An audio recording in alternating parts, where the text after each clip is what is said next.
Sirius XM. This South Carolina funeral home has been forced to shut down after its director admitted one of his employees cut the legs of a corpse without the family's permission. He was a man that was full of love. James Hines was a minister who died of skin cancer in 2004. This funeral home handled the burial for Hines' 6'7" frame. According to the measurement on the casket and the funeral director, we asked him, was this suitable for his length? And he said, yeah, that'd be perfect. The home's director said employees never told Hines' family that his body might not fit in a standard casket. But when rumors started to spread, authorities opened an investigation and exhumed his body last April and found that Hines' legs had been cut to fit. Oh, man. I have a feeling this happens a lot. I bet it does. They just don't tell the families. Also, the shoes just look too close to the knees, and they don't want to say it. Like, why are the shoes so close to the knees? They're kind of crooked. I think what they should have done is knocked 2 holes in the bottom of the coffin and stuck his legs out. Like he's a fucking SpongeBob SquarePants? Yes. And then just stick his feet out the bottom. SpongeBob Square Cadaver. As the pallbearers are carrying it, you just see his feet dragging on the ground. Big fucking lanky douche. He'd be like a basketball player sleeping on a kid's bed. Big feet hanging off.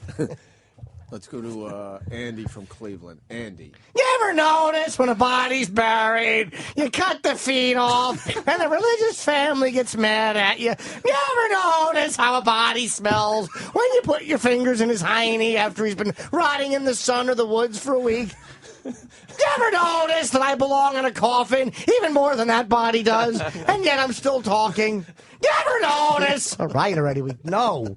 We don't notice anything. I haven't. I'm too busy fucking girls. Thank God you're there to notice everything, because I haven't noticed nothing in my life. Jesus.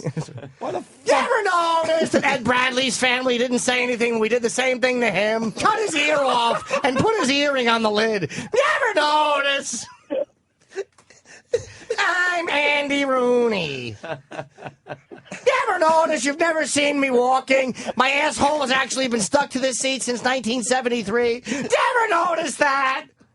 I like watches. I talk a lot about watches. When the big hand's on the 12, I've just shit my pants. And when the big hand's on the 4, I've just pissed on myself and grabbed my wife's breast. Then I realize it's her knee. Do you ever notice when someone turns around in bed like Oscar Madison, you put your penis in the wrong hole? Do you ever notice that? Enough with your stupid observation. Oh, he's the worst. Dan, Why do they call it a satin pillow? Shouldn't it be a lion pillow? Because that's what you do in a coffin. You don't sat. You don't sit in a coffin unless you're me, and you've been doing it for 25 years. Oh, shit. What the fuck was that? It's my new sneeze. Look at Opie it. just exploded. You ever wonder why they call it a coffin and not a sneeze in? Yeah. I don't think much coughing's really going on in there after they shut the lid. You'd think they'd call it a rotten, because that's what you're doing. The Opie and Anthony Show starts now. Previously on O&A. Let's say hi to Ralph in Jersey. Ralph. There's insurmountable evidence against LT. Apparently they found both his Super Bowl rings on the nightstand. And they weren't on the nightstand. Fucking boom. Oh, he's trying to recover. Let's listen. Oh, he hung up. Yuck. He didn't hang up. That's what happens to your phone when you crash at 1,000 miles an hour. Hopefully his phone blew up like the Israelis did to that. Hopefully fucking... Sometimes I think my girl just fucks too many guys. I'm gonna leave. I don't think anyone will miss me. Are we trying to get her on the line right now? Yeah. Maybe one of the guys she cheats on me with will fuck me. Kind of like a bonus. Faggot was here. Yeah. It's written on his back. Would it bother you if a guy licked his own semen off your breasts? No, usually Sean does a taste test for me, so. All right. Sean, is that true? Could you elaborate on that a little bit? Right, just like dip your tongue in it. No, you don't. So you've ejaculated on her, and then you put your tongue in your ejaculate. Yeah. Why? What's wrong with that? I don't. I have It's to, awful. Nah, it is. I agree with both of you. It is awful, but I also respect the fact he's a trooper. Not afraid to get his uniform dirty. The gang on Twitter started a new game. I wouldn't turn down a BJ, and this one just came in from Wet Oreo.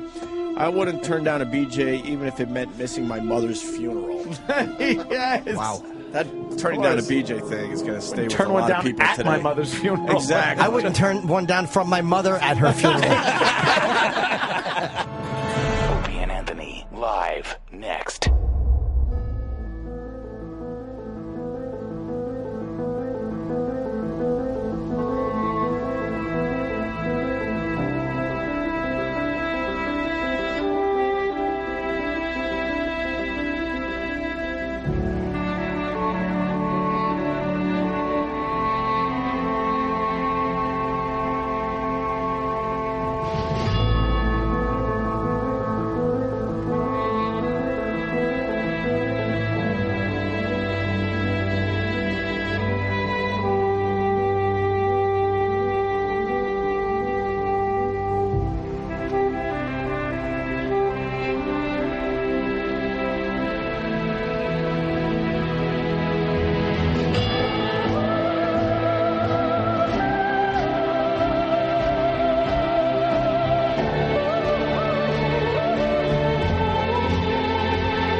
Opie and Anthony on satellite radio. Host Anthony Cumia and Greg Opie. Controversial team. Opie and Anthony apologizing for yet another raunchy comment profanity linked rap. Is this the last straw for the raunchy radio duo? Come on, put the whole thing in your mouth. Swallow it. Freedom of fucking speech, like we've said many times, the freedom to say some awful things. You might not like it, but we have the right to say them. Oh, my. We have low self-esteem as a show. They are not doing anything. They're not highly skilled. They have no talent. We're just exploiting people. See, kids, smoke your pot, play your video games, and watch TV. You'll be better off when you get our age. There's no ratings here. No one cares. Enough of this palaver. Let's get the show on the road.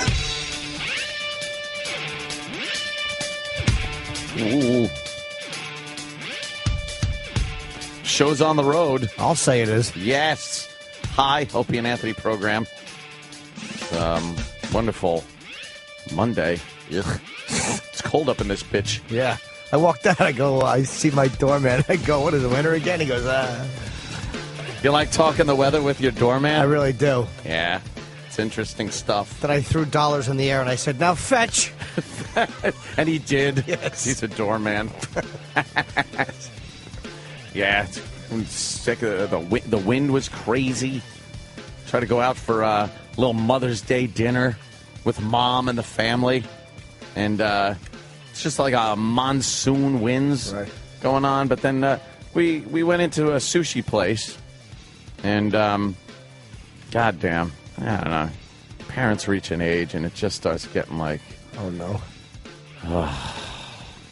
Well, you know, I remember the old days. Mom and Sal out on the boat, just tearing shit up, you know? And now you go to dinner with them, and it's... First, I mean, I swear I had just sat down, and Sal just starts talking about one of his friends who's got medical problems, and... I was like, I said to him, I looked at my watch, I go, Sal, can we wait 5 minutes before the medical talk? You know? And then my mother goes, what medical talk? Are you okay? Like, no, I was just talking about Sal saying the medical talk. Forget it. Can I have some sake? I thought you didn't eat sushi. No, I eat, like, cooked sushi. Oh, okay. Which sounds like an oxymoron. But I like the crab, the kanikama, whatever it's called, the crab leg. A king crab leg on a little thing of rice, and then the shrimp, cooked shrimp, and then I'll eat and the Jimmy farts, and I'll eat like the smoked fucking eel thingy. Those are great. The unagi. It's a little, as they say in the Italian community, a little mushad. Yeah, the texture is a little like... It's weird.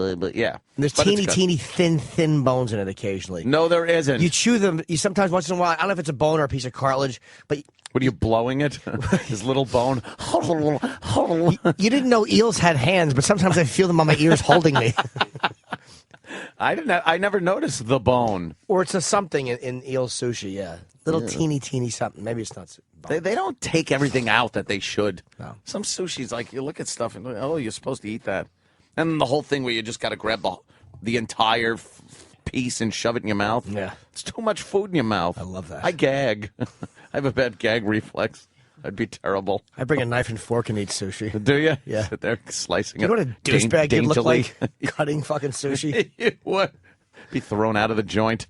And a lot of people there, you know, and of course the little nephew and niece there, and they're fine for the first hour. And then they start getting a little fidgety, as they say, and crying at things, and you know. And then I start looking around, even though they're not my kids, but I start looking around, going like, "Oh, who's pissed?" Because I'd be the guy going, "Shut those fucking kids up!" And I'm sitting at the table with the kids, so you're a little embarrassed. Yeah, I'm getting the look like from other tables, and I'm just putting my head down, like, "What's that kid crying about?" I have no idea. Well, I was that kid when I was a kid. Sushi, I don't know. It scares me. Baby. just an infant. Terrible. And speaking of babies, you should have seen the guest at my house over the weekend. I'm teasing, of course. I'm not fucking children. Opie, congratulations to Greg Opie Hughes and his lovely wife, Lindsay. A Mother's Day child. Yep. How about that? Had a baby yesterday. 9 pounds, 4 ounces. That's big. That's a big baby. Wow. That's a big baby. And then Kenny told me the dimensions also of how, long it was or something. It's a big kid. I don't listen to Well, Kenny. the kid's been there long enough. I mean, it was like 6 months late. The kid's probably 2 already. Gestation period of an elephant. Jesus. And, well, apparently it came out last night. Stop saying apparently. Thank you. Sorry. I have to remind myself, apparently, every day that apparently I shouldn't say apparently. It's okay to say it sometimes. No, it's a crutch. It's a crutch. Hate it. And now when I use it in my regular life, I try not to use it, apparently. Yeah, I've been doing crazy with it, too. I'm like, I got to go see my 2 apparentlys. I see Boo. Why didn't you do that in the Chip voice? Because that wasn't even funny enough for Chip. Chip wouldn't even touch that one. That stunk. Yes, apparently. What's so funny about that? Nothing. So they haven't picked a name for the baby yet.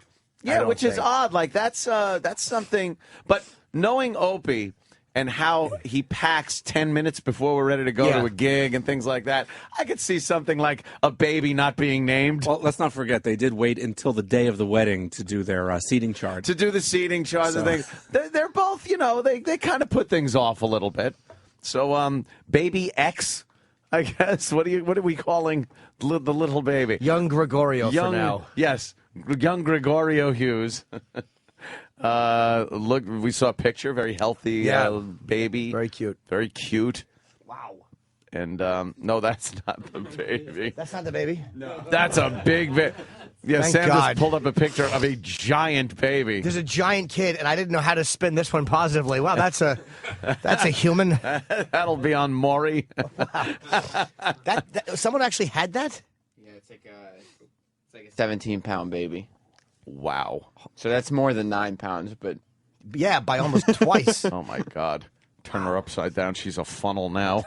Oof. That's got to tear some stuff up coming out. One would think. 17-pound baby? Yeah. Yeah. Wow. Yeah. The vagina will actually sue the kid in 18 years. The husband will. What are you doing to me here? Exactly. He's just fweedly on the side. Let me find a smooth spot. Yeah. Fweedly. It's like a dinner bell. Shanga, shanga, shanga. Yeah. Vittles are on, and I think I'm coming. So Opie's a father now. Yeah, wow. Father. He was really definitely excited about it. I got some texts from him, and it was that you could feel the energy from his text that he was very, very excited about it. And Lindsay is also. So, yeah. So he's taking a paternity leave to learn what it's like to be a daddy, I guess. You know, because I guess they could teach you a bunch of shit, but until you're actually there changing those shitty diapers and waking up at all hours and stuff like that, you don't know. And it's like your responsibility now. Like, I hate being responsible for anything. Oh, my God, right? I'm so bad at it. I'm always afraid I'm going to forget my fucking plant. I don't know how my plant is hung on for this time. My plant is just used to eating once every 4 months. What is it, named Robin or something? The plant. Oh, yeah, we're singing Stairway to Heaven. I said, what are you doing? You're just a tree. Get out of here when you're singing. Yeah, the plant, I said, it's making toast. I said, what are you doing, you tree? But that's scary, man. It's like, it's like your wife is at least an adult, but like you're a baby, like you have to, it does nothing without you. I've known plenty of people that have had their first baby, and thank God that's not me, but I have known quite a few. And yeah, it's one of those situations where you're just kind of thrust into it. It's more important than anything else. A car, how about you just jump in a car and then just start driving it around with no knowledge whatsoever of an automobile?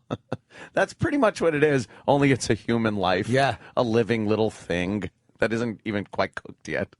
How do you know when to burp it? Like, it actually has to vomit on you. You have to burp it, kid. You have to, or it's going to eat gas and cry or be unhappy. Yeah. So it's almost like it's mandatory that you have to put that thing over your shoulder and burp it, and it throws and then up it's on always you. going like, bleh, bleh, bleh. Oh, dude. Yeah. Dude. You know what, dude? 9 months, you stay. Boom, you're out. It's all right. You're out? Or E-Rock, baby. That was disgusting. Yeah, so I don't know. I can't be that responsible. I've been told by a lot of people. That I should at least have like an animal in my house, like a cat or a dog. And no, I don't like. I like animals. I like the shuka. Yeah. When you're hanging out at someone else's house and they got animals, a shuka under their chin. Yeah. But first of all, they just kind of wreck things.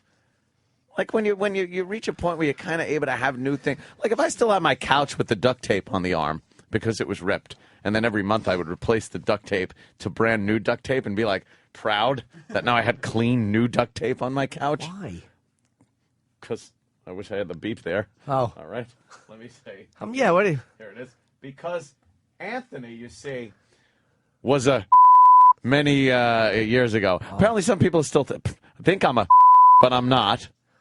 How about that? Every time you say apparently, yes, E-Rock's going to run in here and suck your dick. I like that. What a deal. Yeah. I was very happy about the new duct tape. But now, I got some furniture in there that I enjoy, and I don't want animal hair on it. Right. I don't want them chewing things up. And then I like the spontaneity of, let's say, I wanted just off the top of my head, July 2nd and 3rd, I wanted to go to the Borgata to see Jimmy Norton. Oh! I can just pick up and go. I don't have to find a kennel for a dog or set out things, and then you come home to cats in the house, and they've been alone for a while, and then, you kind of... I like how Ann pretends that these are things that he would need to do. That is the odd part of it. Yes. You could have the cats in wing 4 of the house, the dogs in wing 5, and the servants handling all of them. You'd never see shit. He doesn't buy his own underwear. I think someone else is going to handle taking care of the cat. I did buy my own underwear, and I made a big mistake and got extra, extra large. Oh. And I was very embarrassed because I grabbed the box really quickly because it was that homoerotic picture on it, and I didn't want to sit there browsing it like some kind of fruit. So all I did was I walked up and went, "Bruh," and just grabbed the box and took it to the register, turned over so you can't really see the nude man on it. And when I got him home, I opened it up, and they were giant underwear. They actually probably thought you were shopping according to which box cover guys you wanted to fuck. Yeah. Or I'm buying underwear for some like I'm buying for a big bear that I'm living with. Yeah, they sent the twink out for underpants. But that's the problem with, outgrowing things like Fruit of the Loom underwear. Yeah. Like I like having a little luxury in my drawers, as they say. So I'll get the Calvin Kleins or something. But every box that they come in has a picture of a flaming homosexual wearing those underwear with a giant bulge. And I don't want to sit there and peruse the rack like I'm trying to pick out the hot guy. So I just grabbed it, and it turned out to be extra, extra large. Did you bring them back? No. Did you have somebody else bring them back with them? No, I opened it up. I think they're still sitting in my drawer, like, just waiting for some fat gentleman to come over. You need undies? As I walk up to him and place them against the front. Go, Thank you. I think these will fit you. Yes. You want to go swimming? Yeah, yes. These are my brothers. This is great iced tea.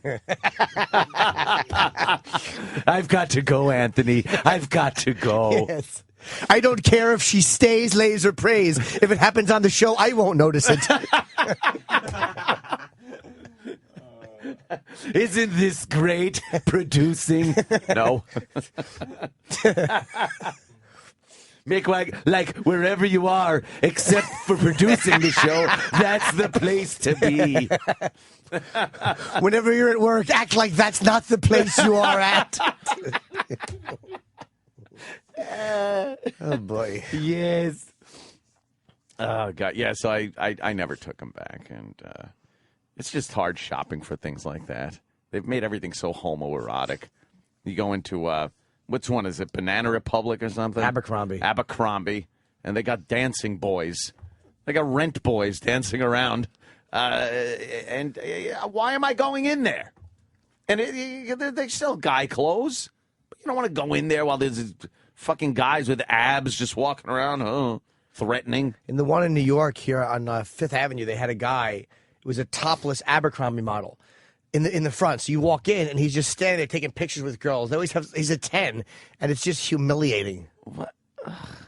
Their pants are pulled right down to their fucking pubis. They have that V. It's like you look at those guys. It's almost like if you walked in with a chick and she said, "Just go shop ugly while I fuck these two." Exactly. You couldn't be mad at her. Yes, that's what I mean. It's kind of like threatening. You're walking in. You know how pissed your fucking chick would be? Virtually strippers in a store. And you're walking around and, all right, you just shop. I'm just going to stare at these fucking tits and ass for a while. double standard, as they call it. Yeah, they all got that from the goddamn top of the pelvis down to their dick. There's an arrow, like a giant cock here. It's follow the arrow to the giant cock. Although they probably following each other's arrows to each other's giant cocks. 2 arrows bump heads like fucking Yes. rattlesnakes. The docking procedure. Just follow the arrows with your cock. And that's that's where that's probably the one in New York. It's a guy with just 2 hot chicks. That's great. Yeah, 2, 4, 6, 8, 10. He has a 10-pack. It's a 10-pack. God, I don't have that. Annoying. What do you do to get like that? Christ. I hear it's all diet. I think I have a 6-pack under a beer belly. It's just covered with the beer belly. If I chopped it off, I'd have great abs. Sam's if offering I me a was cupcake. skinned. Oh, great. Yeah, good. There's 4 cupcakes there tasking you. Yeah, skin, exactly. I could have abs like that if I was on a display in bodies. Yeah, the body display. Jimmy finally has abs. Yeah. As I'm pointing at a horse in death. They skinned him. So you think Opa's going to bring the kid in? It'll probably take a while, though. I think a while before the kid actually comes in. Although you don't know. Maybe all bundled up with Lindsay bringing him in. And Opie just kind of, hey, that's the kid. They say, your brother said you drink the Kool-Aid immediately. It's like, it's supposed to change the way you look at everything. Yeah, my brother's just a complete dad. Yeah. Now I saw him last night for dinner, and he's got little Layla with him, and she's just like a clingy monkey. She just grabs onto him, and he's like, "All right, sit over here." Or, oh, look, there's Uncle Anthony saying hello. And she just turns her head. She don't want to even know me. But their kids are like that. They're all, And then... they're honest. They can sense who hates them. Exactly. Not that you don't like your niece, but she can probably sense he's anti-kid. Fuck children. him. And then there's little Warren, who is my sister Dawn, and Patrick's kid. And Warren was actually, because Layla started crying at one point, because that's just what kids do. And then Warren was imitating Layla crying and laughing at her. He was just going, like just annoying her and making her cry more. And I'm getting more embarrassed. 6 weeks before kids can go out. That's it. Shots. I've seen. They need shots.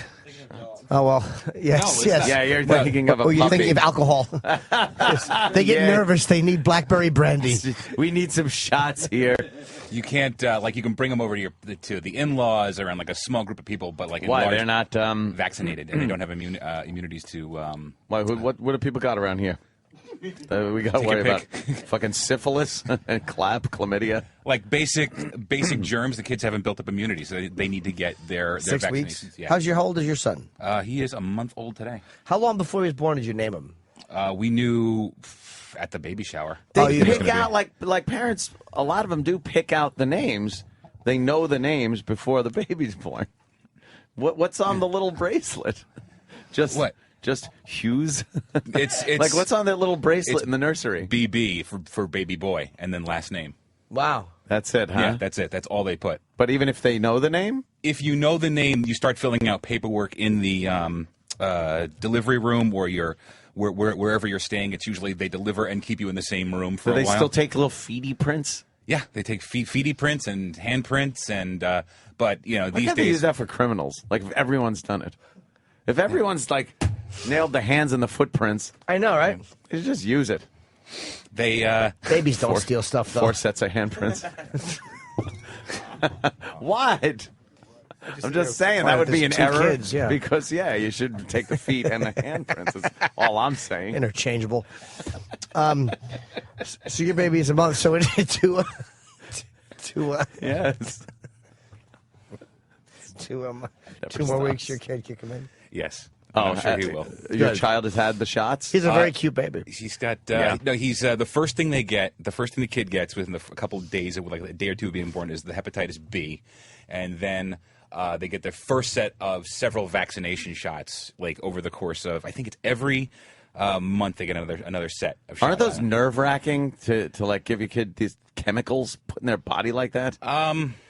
It's no, because at that point you've heard the fucking kid cry incessantly every day. I don't mean about the crying part. I mean, you know, they're just gonna go like when they get the needle stuck in them.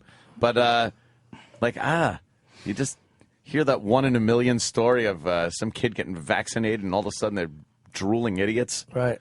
I don't know. No, Get a not radio really. show. But that just sounds like creepy. No, honestly, it's at least not for us. It's all part of the process. It's you just because you've seen so many doctors, and the kid has been poked and prodded so many times. Especially when my son Xander was born, he had low blood sugar, so every hour or two they were poking his foot with a needle and making him scream like bloody murder so they could Why? take his blood sugar. Oh. And so by that was nerve-wracking. Honestly, watching them come in with like this little diabetes poker and just going diabetes. And Do you have diabetes now? No, he had low blood sugar because he was You so can feel small. sorry for yourself. I hope you don't do that. Shut up. How much did he weigh? 6 pounds and 6 pounds 13 ounces. How is it you're big and MJ is a bodybuilder and Ope and Lindsay are kind of small and their kid is 9 pounds. And 9 pounds, 4 ounces. No idea how that works, but that's a huge baby. Yeah. Big bruiser. It's Wow. cool. I hope you get an NFL contract if you're smart. Yeah. You know, 18 years or whatever. Yeah. Yeah, make the kid play football. That's all I would do if I had a big baby. I wouldn't let it do well in school. Books are for queers, I would say. Hand it a football. I'd be terrible, too, with the shots thing, because I'd be all like, I don't want to put in that. He'd have, like, old diseases like polio. Yeah. Just one kid walking around with polio and rickets and shit. Whooping cough. Anthony's kid would be Travolta in 18 years in a little bubble. Hopefully with a better wig. I should have gotten the shots. Yeah. All right. Thank you, Steve. Steve's kid there. Month old. Yeah. Almost done. Going to bring little Xander in when all the shots are done? Yes, absolutely. You can't not show your kid off. That is, and I know that's part of the drinking whole the Kool-Aid. drinking the Kool-Aid, as they but call yes, it, falling asleep next to the bean pod. It is. Where you wake up and go, it's not bad. Matthew, fall asleep, Matthew. It's an automatic. You see your kid, and you now have to show off your kid and photos to everybody that even mentions, oh, congratulations. Oh, here, photos. And it's like all about the kid. Yeah. Like everything. Until you get older, I guess, or the kid gets older, or you have another kid. Like that poor second kid. Oh, I've seen this one firsthand. The first kid gets the royal treatment of disinfecting and everything. With my former, still in-law thing. I don't even want to get into it, but there was not real in-laws, girlfriend. Melinda's brother-in-law and sister had kids. Right. And the first kid was, let's wipe down everything with disinfectant in like a Denny's. You'd go to a Denny's and the waitress actually took a coffee pot and was pouring coffee. And the coffee pot went like right over the baby's head at one point. And you're like, hey, there's a baby over here. What happens if that thing just breaks and spills fucking molten coffee on the baby? And then the second baby, it's just all over at that point. This shit falls on the floor. They just pick it up here, shoves it right back in their mouth. There's dust bunnies on it and fucking maggots. And You make the kid hold the coffee pot when it's hot. Yeah. So your coffee doesn't It's a get cold. good coffee holder. They put it on his little flat head on the soft spot so you get to hold it. Because That's you realize kids are durable. You realize after that They're adorable. They're adorable. Oh, no, Yeah, it's like the adorable like batteries to put them on your shoulder, but be careful, don't fall. Duracell, Chip. Oh. I like how Steve's been a father for 4 weeks, and now he's some fucking patriarch where he gets to give advice to people. Patriarch! Yes, the patriarch of the family. Yeah, you really are coming off like King Henry the ass. I really am. I'm a fucking smug parenting asshole. and I'm the head of the Carlisi clan. That's Yes. right, goddammit. I don't want that language on television. My children. You must protect the children. I keep my music away from them. It Not is for weird. the language, because it sucks. But isn't it weird, though, that like as a month in, you have a lot more knowledge firsthand than Ope and his wife because they're like a day in. But that month only is good for like, say, a few months. Yeah. It's almost like if the kid's 14. Yeah. Yes, but my son is 14 in a month. You cut that month off after a while. I guess yeah, that's after 2 years, 3 years? I'm a fucking month veteran right now, and then this. Yeah, he's right. Jim's right. This will all be nothing in a very, very short amount of time because I'm taking advice from people that have had kids like I can't remember. You're panicking. I don't fucking know. It really is. He's just like spewing things that like he's heard. Like this whole like 6 weeks thing. I took my kid out after 2.5 weeks. There's no rule. Oh, see, that's right. There's no rule. We went to Warren's birthday party. Riley was 2.5 weeks old. Yeah. I'm not going to run into a guy that's got tuberculosis. See? You know, like you don't need all the kids' vaccines. Travis No, was not like, all of them, but right I out was of delivery into the tuberculosis ward of the hospital. But it's good. You're supposed to take your kid out so that it can experience sunlight and other things. I'm not talking about keeping it in a fucking darkened room. I'm talking about we were told specifically not to take him out until not take him out to shopping malls and stuff like that until he's had his first round of vaccinations. I think that's all right. Well, your doctor says one thing. Did you have a Canadian doctor though? No, we've got an old school doctor who doesn't overreact like it's 2010 and there's not. I'm not like trashing your doctor or anything, but nothing's going to happen to your beautiful baby boy if you take him to a shopping mall. Well, that's comforting. Thank you. Someone coughs in its face. Yeah, now it's blame get a Travis. disease and Yeah. Yeah, although people are walking around with SARS masks still once in a while. It's that's like, true. There's bird flu. It's just a horrible thing. That's why. See, that's why. Look at these two varying opinions and everything. I don't want to. I don't even want to fucking know that. I don't want to deal with it. I don't want to have to know. I don't want to be worried. I'd rather just continue licking my own cum off the floor. Yes, things like that. I like being single. No responsibility. I will agree with Steve that it is the greatest thing in the world. See? Yeah, it really is. See? It really? Is this great as Ozzy Osbourne walking through that door? No, that's better. Exactly. Good. Is it better than just fucking? Well, that's two different things. No, because sometimes a baby, I think, would get in the way of the fucking. Yeah. Maybe take some of the spontaneity and romance out of something. Maybe I'm wrong. Look, I don't know everything. I got a microphone in front of me, but sometimes I say stupid things into it. But the truth is, it seems to take spontaneity away from things, and you're constantly worrying about this thing. It's everybody goes, it's just such a great thing. It's unconditional love that you have. I think it's more unconditional worry that you're just petrified that something's now going to happen to this. Well, like the first, Riley's 10 months now. And so for the first 6 months, it's pretty much just trying to keep the baby alive. Alive. That's great. Pretty, like Ope's going to go home, and for the first month, there's really not that much to do aside from feed it, make sure it sleeps, and make sure it doesn't die. And watch it for things that, it's not shitting or it's not doing something. You're right. You're always going to worry about, whether the kid's all right or not. So you keep like a little, like a CB or something in the room so you can hear it if it stops. What do you do if it stops CB? breathing? What is he, a truck driver? Well, It's called a baby monitor. Right. Breaker 19, Breaker 19, Trap Dog, you out there? You got your ears on? Yeah, I've been needing a little formula over here. Remember, keep the shiny side up and the dirty side down. We south side and gone. Keep it between the dishes, Travi, and by those I mean your butt cheeks. We gotta get this formula to Texarkana.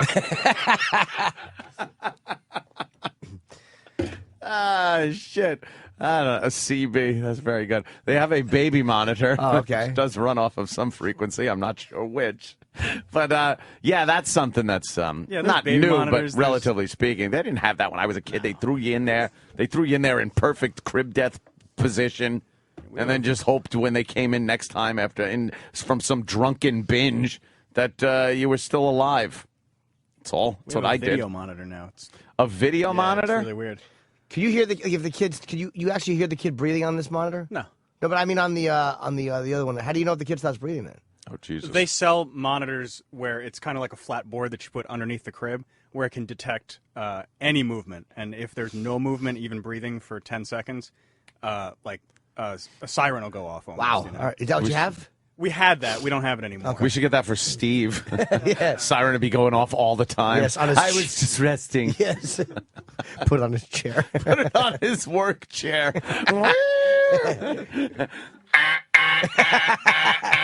What? I'm working on something. I wasn't relaxing. I was watermarking. Foundry logoing. But, yeah, just too much responsibility for me. Me too. Not into that whole scene. And believe me, at this point in my life, too, I just know it's I've passed the plateau. I've passed the. You practically have kids anyway. You know, like with your nieces and your I and your know. nephew, That's fine. They come over, like I you're said, shook a little head tussle. Yeah. And then time just seems to fly. I went to my godson's christening years ago when it's just a little baby. And then, you're going to do a little dip in the water bullshit. And then over the weekend, I was at the same kid's communion. Like that. Right. In like 2 seconds. And they're regular, like, little people things now. They're like people. They have their own, like, thoughts. And they say stuff. And it's not just mimicking what you're saying. Yeah. It's just so strange. It's an individual thought. Yeah. Yeah, it's kind of weird. Yeah, after that point, you can't kill it either. No. Because now it's like real. Yeah, I can go, what are you doing? Yeah. Nose, you're being an ass. Baby, you take that little pillow, foosh, flunk, and then you're single again. Dandy. But, yeah, and then they'll just go, I don't know what happened. There's not much they can look at that point. They're just kind of, I don't know. But, if he's 7, it's kind of hard. Exactly. It's up a struggle. Exactly. You have a little fist print in your face. What happened? Kid decked him. Got that gardening, did you? Well, congratulations. Yeah. To, fuck.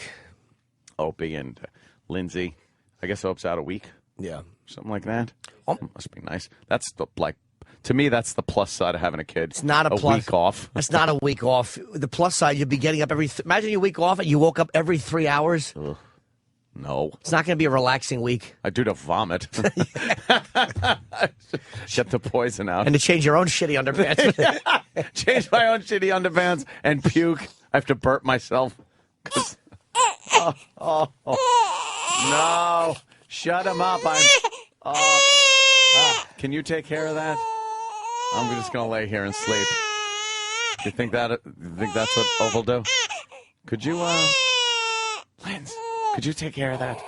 I don't know. I think he'll be up and helping out. Yeah, I think she'll see to it. Yeah. She might allow that for the first couple weeks to be good-natured about it. Well, she's, got to kind of recover. So he's got to do this, I guess. Oof.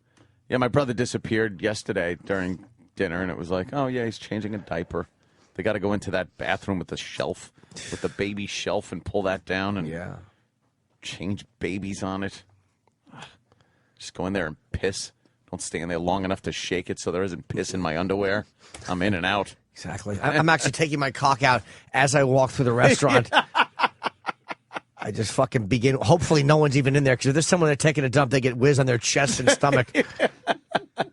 Stepped up to urinals and just pissed on someone's ass. God, Oops, yeah. Didn't know somebody was using this. They tell me to stay because it's a truck stop. How does every discussion turn into guys blowing each other? Just disturbing. Just a sexy show. When I was doing a Hannity show, he said that too. I was like, yeah, it's me and Jim are going to do the show, and Ope's out. And he goes, oh, that ought to be good. Just a filth-ridden program. I'm like, yes, exactly. That's how we are. He said he was up. He texted me. He said he was up for like 32 hours or something. Really? Yeah. Oof. I guess they started happening. Yeah, I didn't know until like after it was all done. He texted me. It's like, hey, Mother's Day. Mother's Day, baby. Which is kind of odd. Is Mother's Day a floating holiday? Is that one of those that... or it's is a it Sunday. It's the Sunday of blah, blah, blah, I think it's blah. the second Sunday of May. Oh, so it's not... The kid's birthday isn't going to be on Mother's Day every year. No. Close enough, though, where... Yeah. Ope's going to probably get a community gift for mother and child. Yeah. Every year. It's close enough. Here, kid. Here's a cutlery set. That sucks for Lindsay, though, because it's like Mother's Day is supposed to be like you take her out. Yeah. But then now you got to do the birthday party. Birthday thing. But like I said, parents don't care. They just don't care. It's all about the kids. all about the kids. I start feeling the more of my friends that get married, thank God for you. Yeah. Who's just as emotionally immature as I am. I know. Everyone I know is getting married and having fucking. You start to feel old, man. I am in a complete state of arrested development mentally. I stopped maturing mentally pretty much when I got the radio gig. You know? I thought you were going to say 8. Yeah, at about 8.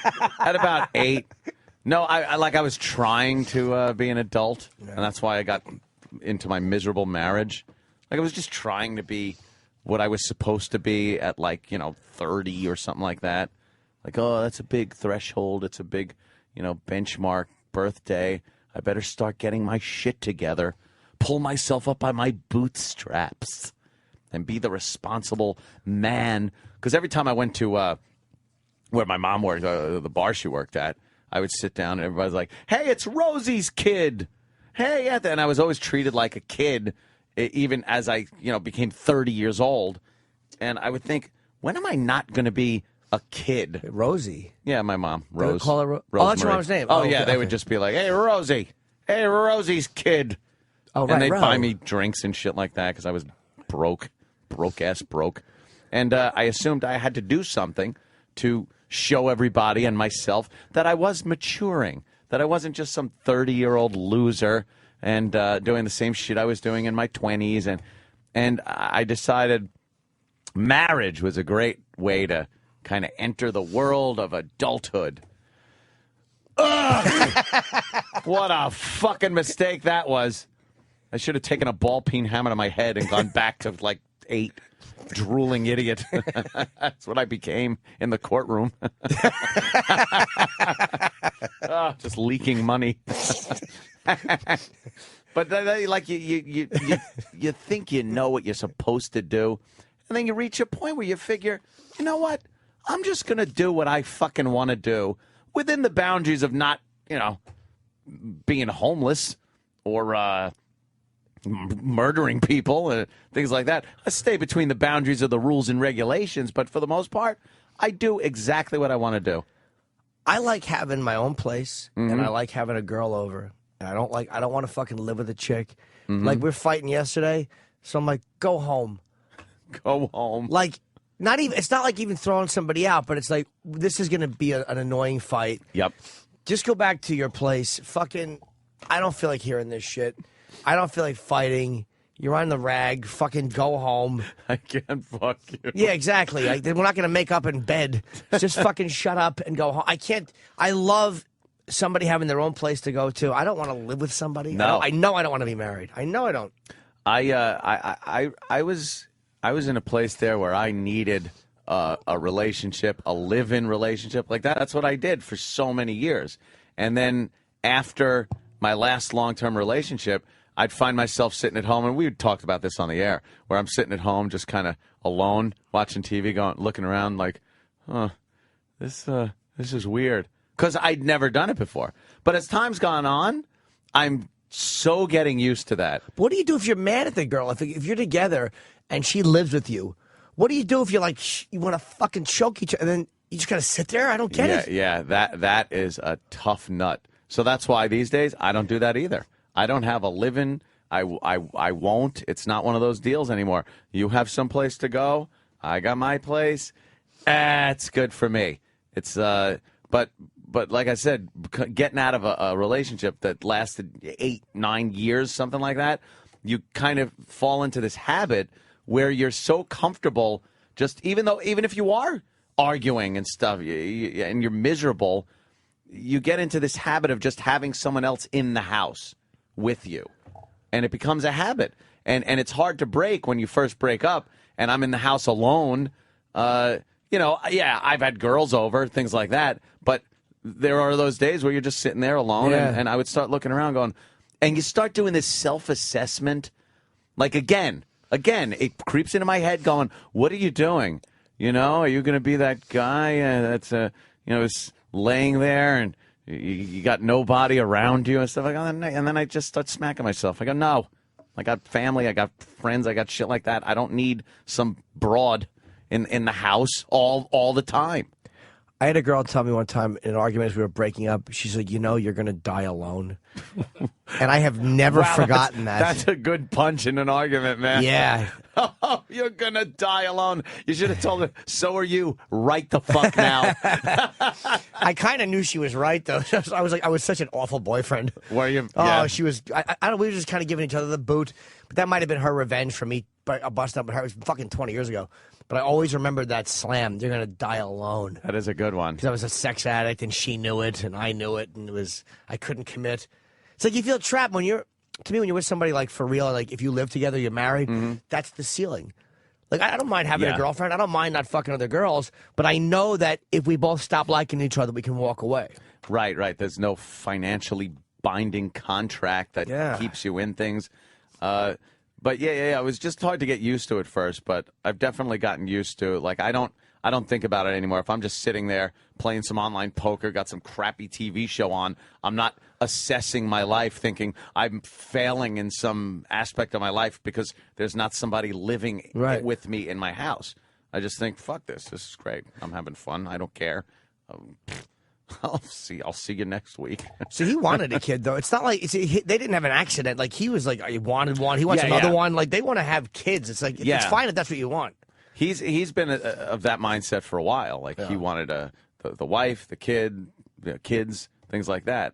And you can kind of tell from his family. That's kind of the what they do. He has a lot of nieces and nephews and stuff like that. And he wants kids. They're like Vikings. There's 80 of them in every house. I know. It's raising an entire clan. Yeah. It's, and people say, well, but what about, carrying on yourself? Like there's this whole instinct, I guess, that I don't have of keeping your gene pool going. Aside from the fact that my brother has a kid, so the bloodline continues in some way, shape, or form, even though it's not a boy, a masculine child. But to me, I'm like, I don't think so far has been this great special fucking thing that I need to continue, that I need this whole thing to just keep going for a millennia. I don't care. End it with me. I'm fine with that. I feel the same way about you, I mean. I feel that the Nortons, if we keep going, fine. If not, who's going to notice? Who's going to care? Really. But it is a very strong instinct. Yeah. And it's so primal to just keep your bloodline going and keep yourself up in that upper echelon of you're the intelligent, you're the strong, your genes have to keep moving on and going in order for the earth to be strong. Fuck that. Put me in a ditch and forget about the name. Let the cold wind and leaves blow over the tombstone until it's one of those old ones people point out. Yeah. Wow, look at that. Who cares? I think that's why I'm obsessed with work. Because I don't want to have kids. That's my way of fucking just like living on. Is like just keep doing work. I figure it's on tape. Yeah, it'll be on the internet for a while. Yeah, the more unforgettable you are, like the more. That's how long you stay for. So I figure I just keep doing that. That's where that's probably where my obsession is filtered through. I'm sure some of the old celebrities from the early days of television thought the same thing. Hey, I'll live on forever on Kinescope. No. You won't. Who pulls out the kinescope player? I do. Oh, you do? Sure. Some of those? I do. Oh, Uncle Paul. Kinescope. It's like a mouthwash. Is it? Yeah.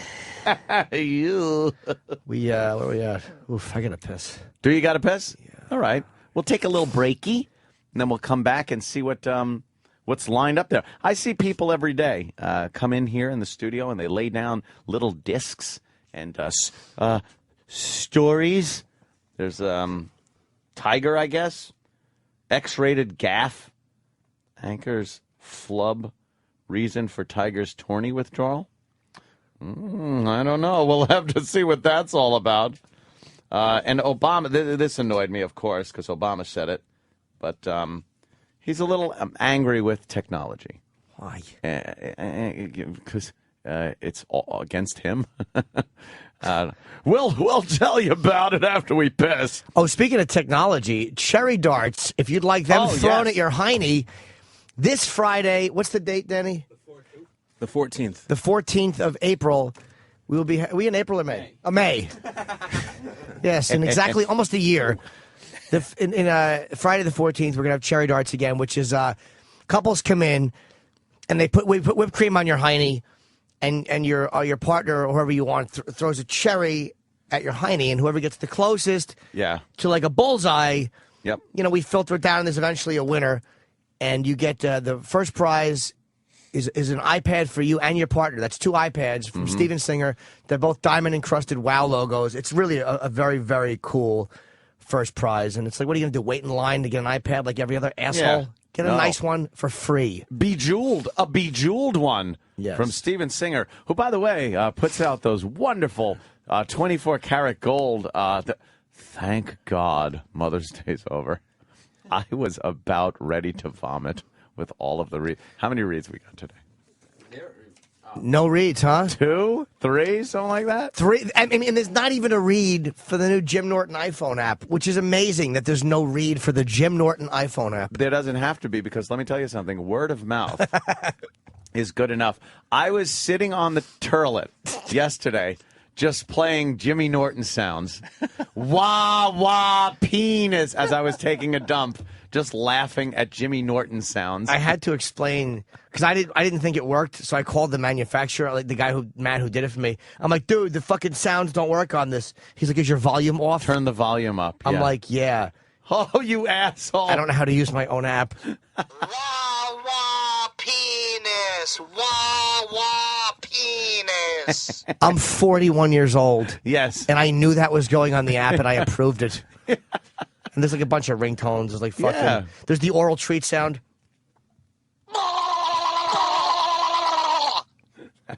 That's a fun one. I was playing that while I was beating off. Sexy. Yeah, and there's the. All your favorite. Oh, look. What a way to wake your. Honey, time to get up. Fucking idiocy. Just idiocy. And then somebody actually goes, because there's like dates on it, and there's a whole bunch of shit on it, and 20 ringtones or whatever. And somebody's like, dude, I could get that for free, It's 99 cents, you twat. It's 99 cents. And yeah, what are you complaining about? For free? Have you read any of the reviews on iTunes yet? Yeah, they're actually pretty good. Yeah, there's some good reviews. I think some of them are fans. You think? Apparently someone implied I died of AIDS in my review. Every bunch of reviews I get for anything, one of them says poor Jimmy Norton died of AIDS. Chip Chipperson always chimes in 40 times. Uncle Paul molests somebody in the reviews. And fucking Ted sells them at an emporium. It's very silly. Shit. So I guess we'll come back. Yes, we'll take a little break. By the way, we were Dan. talking about cherry darts, and if you want to enter cherry darts... Oh, I'm sorry. Yes. You only have today and tomorrow to enter. Why is that? Because those are the official rules that have been set upon us. Why by can't it be? Sirius XM How Radio. fucking Why can't it be stupid. right up until we do it? I have no idea. I don't know. All right, look, we'll work on that. They want us what? They want us to legally have time to go through and pick based on find out if people have rules. some kind of parking tickets or something. Well, there had to be criteria to entering, so we had to. Well, essay is one of the criterias, and the essay is I want to enter the contest. So we have to judge. Wait, I don't get that. Each contest has to have 3 criteria legally. Yeah. To enter it? Yeah, like we had to. They said, "What's the criteria to enter?" And I just send the email. Can I say the criteria should be that you're over 18? Yeah. No, you have to be over 21. Over 20? Why? I don't know. Why? We've had 18-year-old girls do this. You're old enough to go to the fucking electric chair at 18. Yes. Here's what the criteria should be. You're over 18. You're a resident of the United States. And you have an anus. And you have an anus that was not surgically put on within the last 6 months. You obviously sign a release. There needs to be 3 judging criteria so nobody thinks that the judging was done unfairly. So you have to say, why did you pick them? What is this? Who Wants to Be a Millionaire? We're throwing fucking cherries at girls' assholes. But wait a minute. That's just to enter the contest? Yeah. How about if you have those criteria? If you're over 18, the first 50 couples. Yes. Well, no, there's a limit of 10. Yeah, there's a limit of 10 couples. Can we just make this easy? What are you guys doing? I made the same face that you did. Guys, what are you doing? They're making it so one couple shows up if we're lucky. We do have couples lined up. It's going down. Yeah, we know it is, but it's like lawyers. I understand they have a job to do, and you got to protect the company. I mean, you really do. They're over-lawyering, though. But it's like, what is there to do? If legally, fucking couples should be able to come down till day of as long as they can prove how old they are. Right. That's the way it should be. Have ID, come in, have cherries thrown at your ass. All right, well, it's Opie Anthony, one word, Opie Anthony at SiriusXM.com. Today or tomorrow, the first prizes are great. So just, and it's a lot of fun. We should play some audio today and tomorrow of the... Ooh, yeah, a couple of clips of some fun moments. Yeah, your girl, your chick is not going to be treated like shit. It really is like a very, very fun event, and it's silly. We're very nice. Yeah. Do you guys remember last time we played? We had some surprisingly good-looking women a lot of hot chicks came, yeah. And then there was just this one, older mess. Oh, God, the mess. And she wouldn't take her socks off. And I don't remember that, really? She was the one with the fat ass, right? She was tremendous. The fat ass. The fatter the ass, though, the bigger the target. Well, I think the bigger the outside target, but the asshole's the asshole. Yeah, she had to spread extra wide, because there was just so much flesh. Oh, How God, I terrific remember is that? And that coming up on the heels of Ask Girl. She was one of them. She was one of them. Oh, my God. And that was just ridiculous. I was yelling at people to get out of the way because they were blocking my view of her ass. It's fantastic. Can she enter again? Yeah, I would say yes. The lawyers probably would say no.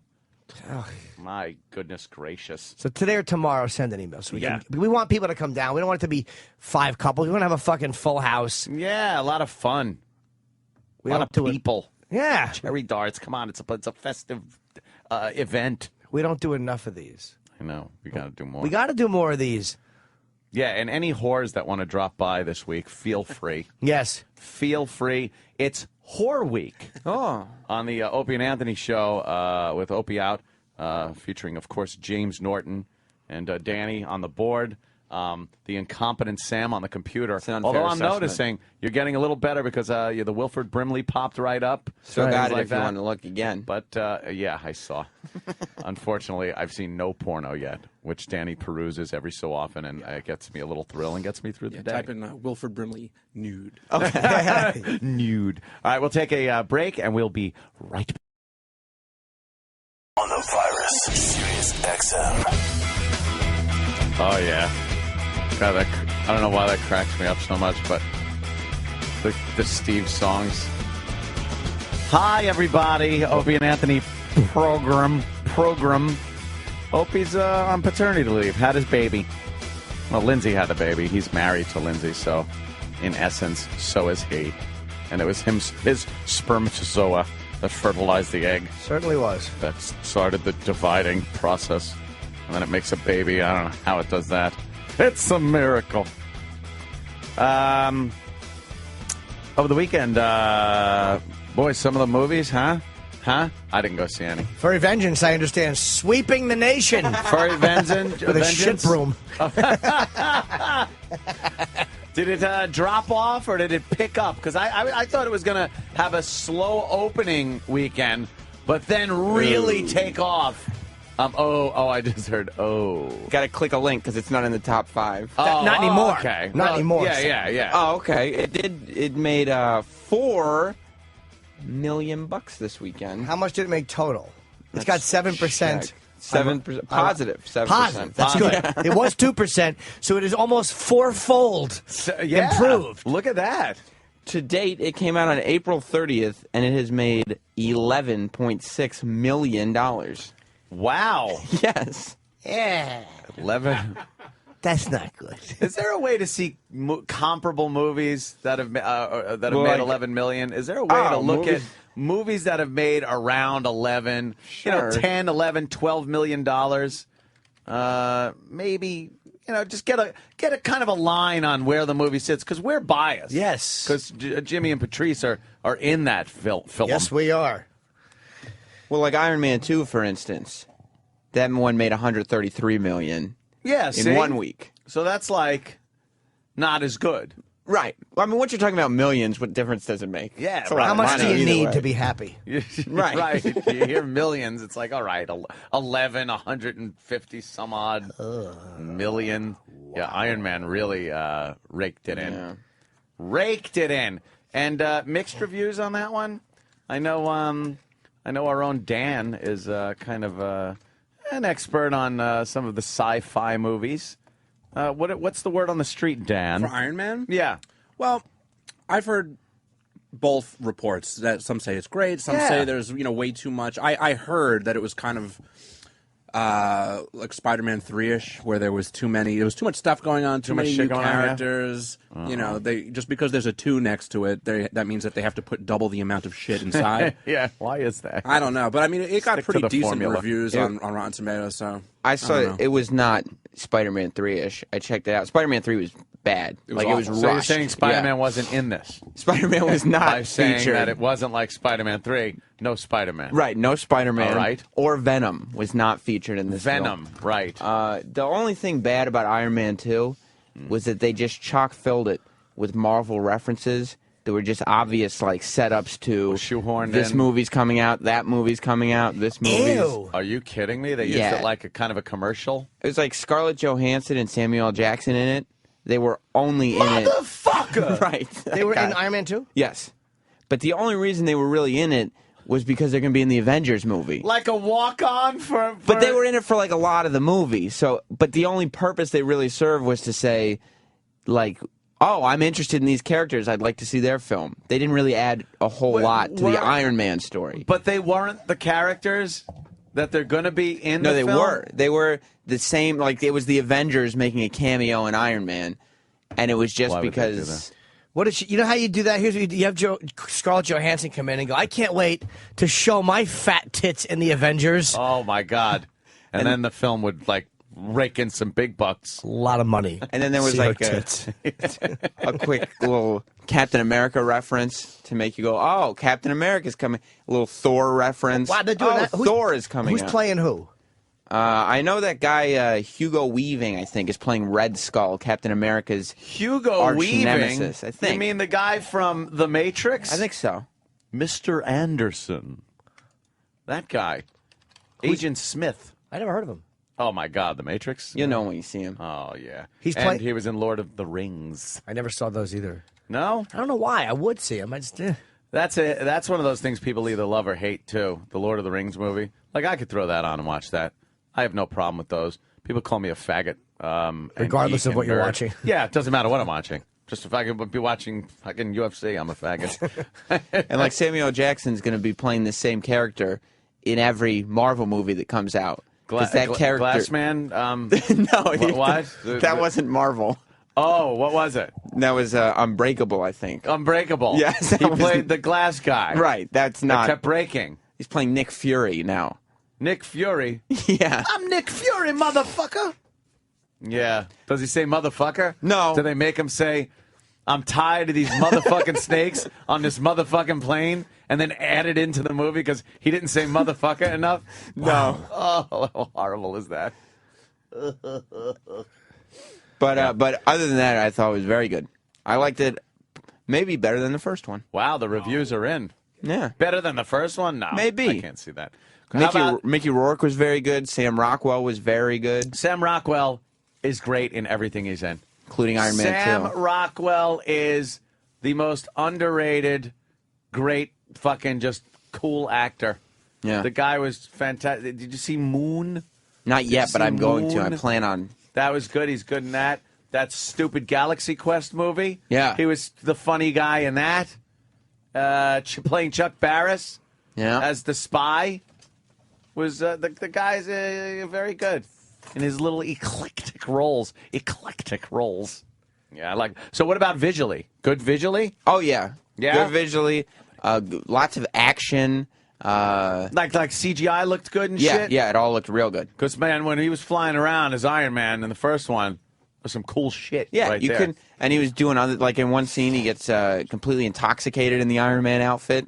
Oh no, drunk Iron Man. Yeah, it just starts fucking around. Blowing shit up? Yeah, it's great. All right. That sounds fun. But you can't tell. Sometimes you think it's a real suit. Sometimes you think it's CGI. It's good. That's good. It's good. All right. Well, good for that. Who's playing Thor, by the way? Thor. Yeah.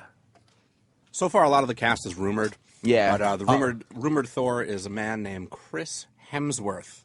What? That's a movie star name. Oh, Chris Hemsworth. Chris Hemsworth. Chris Hemsworth. What has he been in? What has he done? Are they looking for unknowns?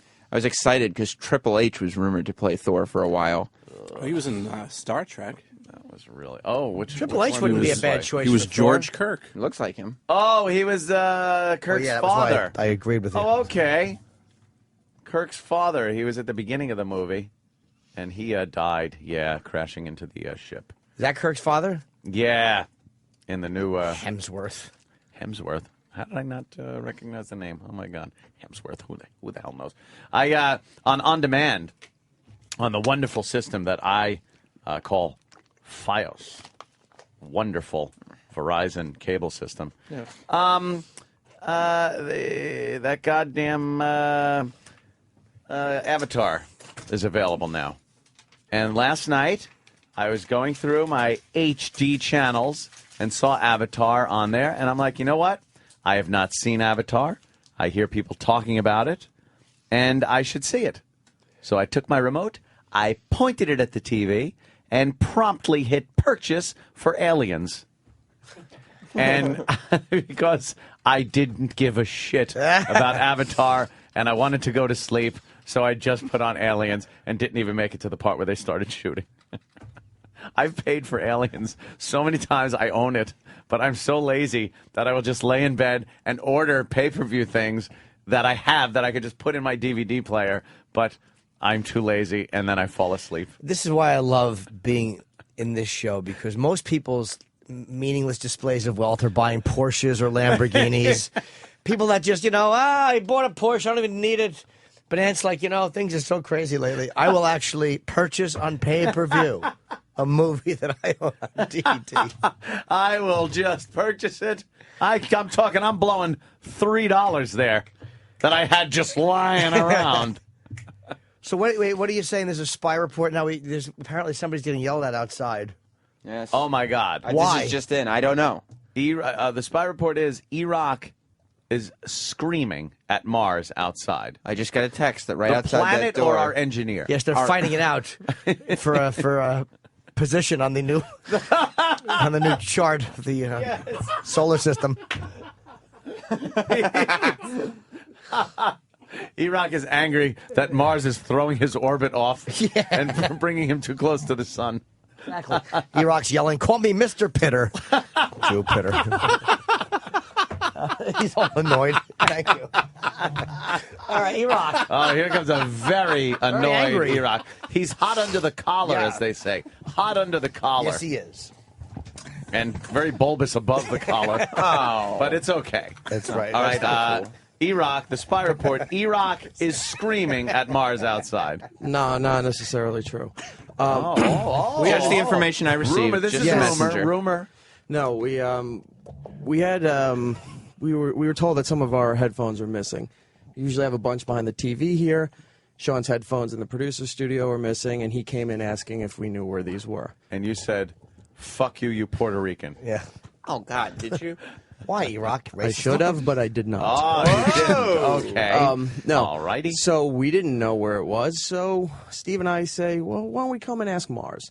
So we ask Mars. Mars goes, I don't know. How am I supposed to know about this? Oh, shit. So you detect a little hostility toward you? At this point, Steve had taken over the conversation with Mars. Yes. He said, well, you handle the equipment. Little Xander. Well, no, the headphones.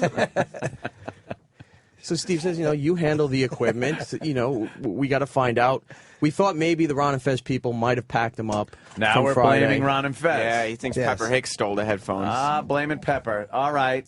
Now the blame game is happening. Fingers are being pointed. The thing was, we asked Mars if he knew, and Mars got very defensive.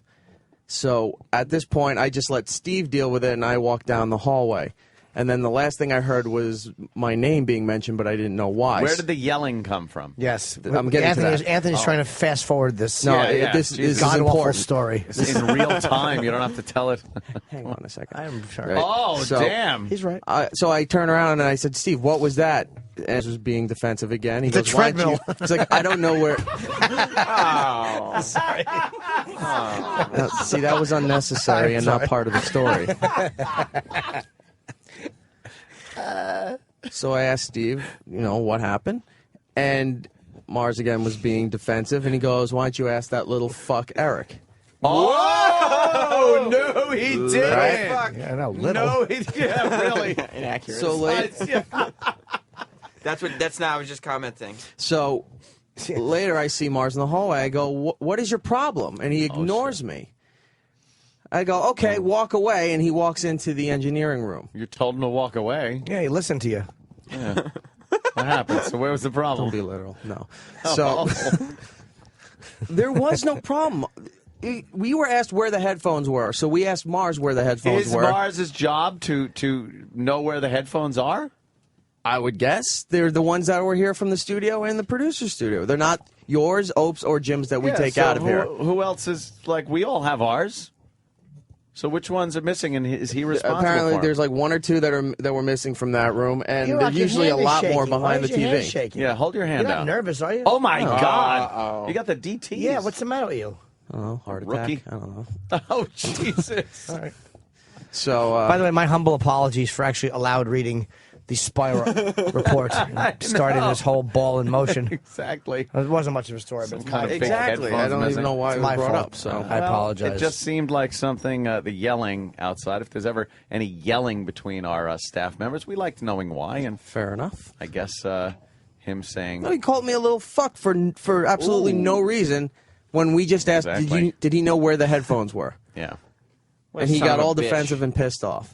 So you don't think you should have been spoken to like that after being humiliated for $500 last week? All of a sudden, now you're being yelled at by Mars. Fair enough. Yeah, it's not on the air, so it doesn't. Have you gotten any of that money? I mean, that Sam has? No, but I've gotten reports about what he's been doing with the money. Yeah. A lot of people have been Buying sending me people messages. So. concert tickets and Troy wanted to see a show over the weekend. Sneakers and bundles of socks. And Oh, you got some new sneaks? Yeah, I got some new kicks. I'm not wearing them to work yet. Yeah. You know, I'm keeping them clean for now. But Are they as nice as the fucking pieces of shit that he bought with they're slightly nicer. his Spats sneakers? Oh, yeah. Oh, yeah, fucking putting on the rich shoes. Oh, you rock. So is there just going to be this big pissy fucking a pissed mist all around I the have no idea. the 'Cause office now? I have no idea what his problem is. can't We wait. just asked him a simple question, and he got all Mars' side. defensive. Well, we'll hear Mars' side. at some Maybe because point. there's cupcakes here, he heard you bad-mouthing his wife's cakes, possibly. Oh, shit. Like, oh, these are good, opposed to those fucking Yeah. those lumpy things he brings in. I happen to like his wife's cakes. Yeah. Very much. But Iraq is not fond Here of he them. is. Uh-oh. Hey, Mars, how about your side of the story? This little fuck was talking about you.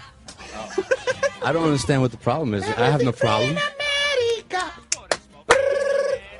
Yeah. Shut up. The Sharks. He's coming in. It's the Sharks. Oh, You're the ahead of the Sharks Sharks. suck. They would dance fight. Oh, I fucking hate West Side Story. Dance fighting stinks. I hate it. The I Sharks hate it won too. that fight. Interracial You know that, right? relationships. Ugh. But you know the Sharks won that fight, right? I wouldn't know. Did they? Yeah. No, because They stabbed one and shot one. Riff got stabbed, but what happened to fucking the Puerto Rican? He got stabbed too, but somebody got shot, right? Oh, I don't know. They West didn't have Side guns, Story did they? trivia? Who enjoys this? I guess they did back when it first came out. And they're putting on these over the top Puerto Rican accents. Oh, it just blows. Because every Puerto Rican's a lousy chicken. Here come the Jets like a... Yeah, they went Puerto Rican and chicken. They made rhyme. You can't do that these days. You could say figure and then rhyme it with some other adversary. Trigger. Yeah. All right, so what happened? There's no problem. I don't have any problem. Well, you I insulted Eric. Oh, he thinks I did. You called him little fuck. Yeah. I would take offense No, to that, I didn't too, say and- little fuck. I said fat fuck. Oh, yeah. shit. See, that's something Iraq changed it to little fun. Iraq heard just the opposite. I said fat fuck. Okay. Now, the deal with the headphones, I'm not here on the weekends, just like you guys are not here, so I don't know where the headphones are. Right. I don't feel that it's my responsibility to go track them down if they're missing from the studio. They weren't here on Saturday. So right away, when I'm asked, I'm more like, it's not an asking, it's more like, you should know where they are. Yeah. Well, I know where Opie, Anthony's, and Jimmy's headphones are. And the guest. That's your responsibility. That's correct. But not the hidden headphones. Right, and normally we have a bunch back there, but I think they're all here. I think Eric's just making a mistake with anything missing. This is, by the way, a brand new segment called "Who Gives a Shit" Yeah. on the Opie and Anthony Show. Let's cut our losses here. Yeah. And It's just called all and "Who Gives a Shit." It's a Great new terrible segment. segment. Yeah, I wasn't even coming in, but since you said my name, I came in. But it's not deserving of any fucking radio time. So we have a great show here. All right, starting good. now. We done? Yeah, you too. Thank you. Thank you. Anytime a spy report comes up there and blood isn't involved, My actual apologies. bloodshed. We have Al Jackson, which we'll be having come in shortly, is here. Yes. And then Dana White's calling at 9:15, and I'm going to clear my throat like the defendant in a rape trial. Much better. You're used to that. I certainly am. What? Dana's got some news. Yeah, I just kicked a couple people out of UFC. He just boots people out, rules with an iron fist. Yeah, he doesn't fucking. What do you got? If you guys want, we have, excuse me, Dana White audio from the UFC press conference. Stop dropping things. I didn't. You I almost did. You're dropping it. You're dropping it. It's a good save. Yeah, Kimbo. Listen. All right, here's Dana. I don't give a shit if he's the best 170-pounder in the world. He'll never come back here again. We're talking Paul Bailey. Yeah. You're cutting him from Iraq. Yeah, he'll never come back. I'm probably the most lenient guy in sports, and this is probably one of the most lenient organizations. And we're all human. We all make mistakes. Things happen. There's no excuse for that. These guys are professional athletes. You don't ever hit a guy blatantly after the bell like that, whether you're frustrated or not. And it was probably one of the dumbest things I've ever seen, because he is a talented guy, and he is one of the best 170-pounders in the world. And I was actually impressed with his takedown defense, because, there isn't wrestling in England. He's obviously been working on his wrestling game, and he's beat all the top guys at 170 pounds, comes in and faces Koscheck, who's a good fighter, and hung in there. The stuff like the eye gouging, the hit after the bell, all that stuff, that will not ever be tolerated, and he's done. I don't care if he fights in every show all over the world and becomes the best, and everybody thinks he's the pound-for-pound best in the world. He will never fight in the UFC ever again. Wow. Done. He's mad. Because he's getting... Did you see it? I did. Yeah, I mean, Sam, it's on TMZ. It's a big one. And UFC is trying to get legalized in New York. And there's a guy named Bob Riley, I hear, is the guy who's holding it up, which is disgraceful. Why? His own personal... When these dummies bring they're supposed to be representative of their constituency, not the other way around. I cannot stand when these holier-than-thou shitheads that are running the show do things because they feel personally in their life that they don't like something. Yep, Bob Riley is the guy to contact. But send good letters. Honestly, don't send nasty ones, because it just makes... It's like if you want UFC in New York, you got to at least sound like you're an informed voter. Wow, that was a late hit. Wow, and the ref takes him down? Yeah, the ref has to protect the other fighter. The ref, put him in a chokehold or some shit. That was decent. Oh, we know Al. Okay. Right. It begins already. Al Jackson. You just walked in, for God's sake. With the racial humor. A lot of people know Al. He and I have worked together many, many times, and he warmed up for me when I did my HBO special and Down and Dirty. So people know Al is a very funny comedian. Yes. How y'all feeling, man? We're watching Welcome UFC to the program. stuff. Are you a UFC guy? Yeah, I am actually. You do? Yeah, I'm hit pretty after into the it. bell was wow. Well, Samson Koscheck said that he said something to him. But what could...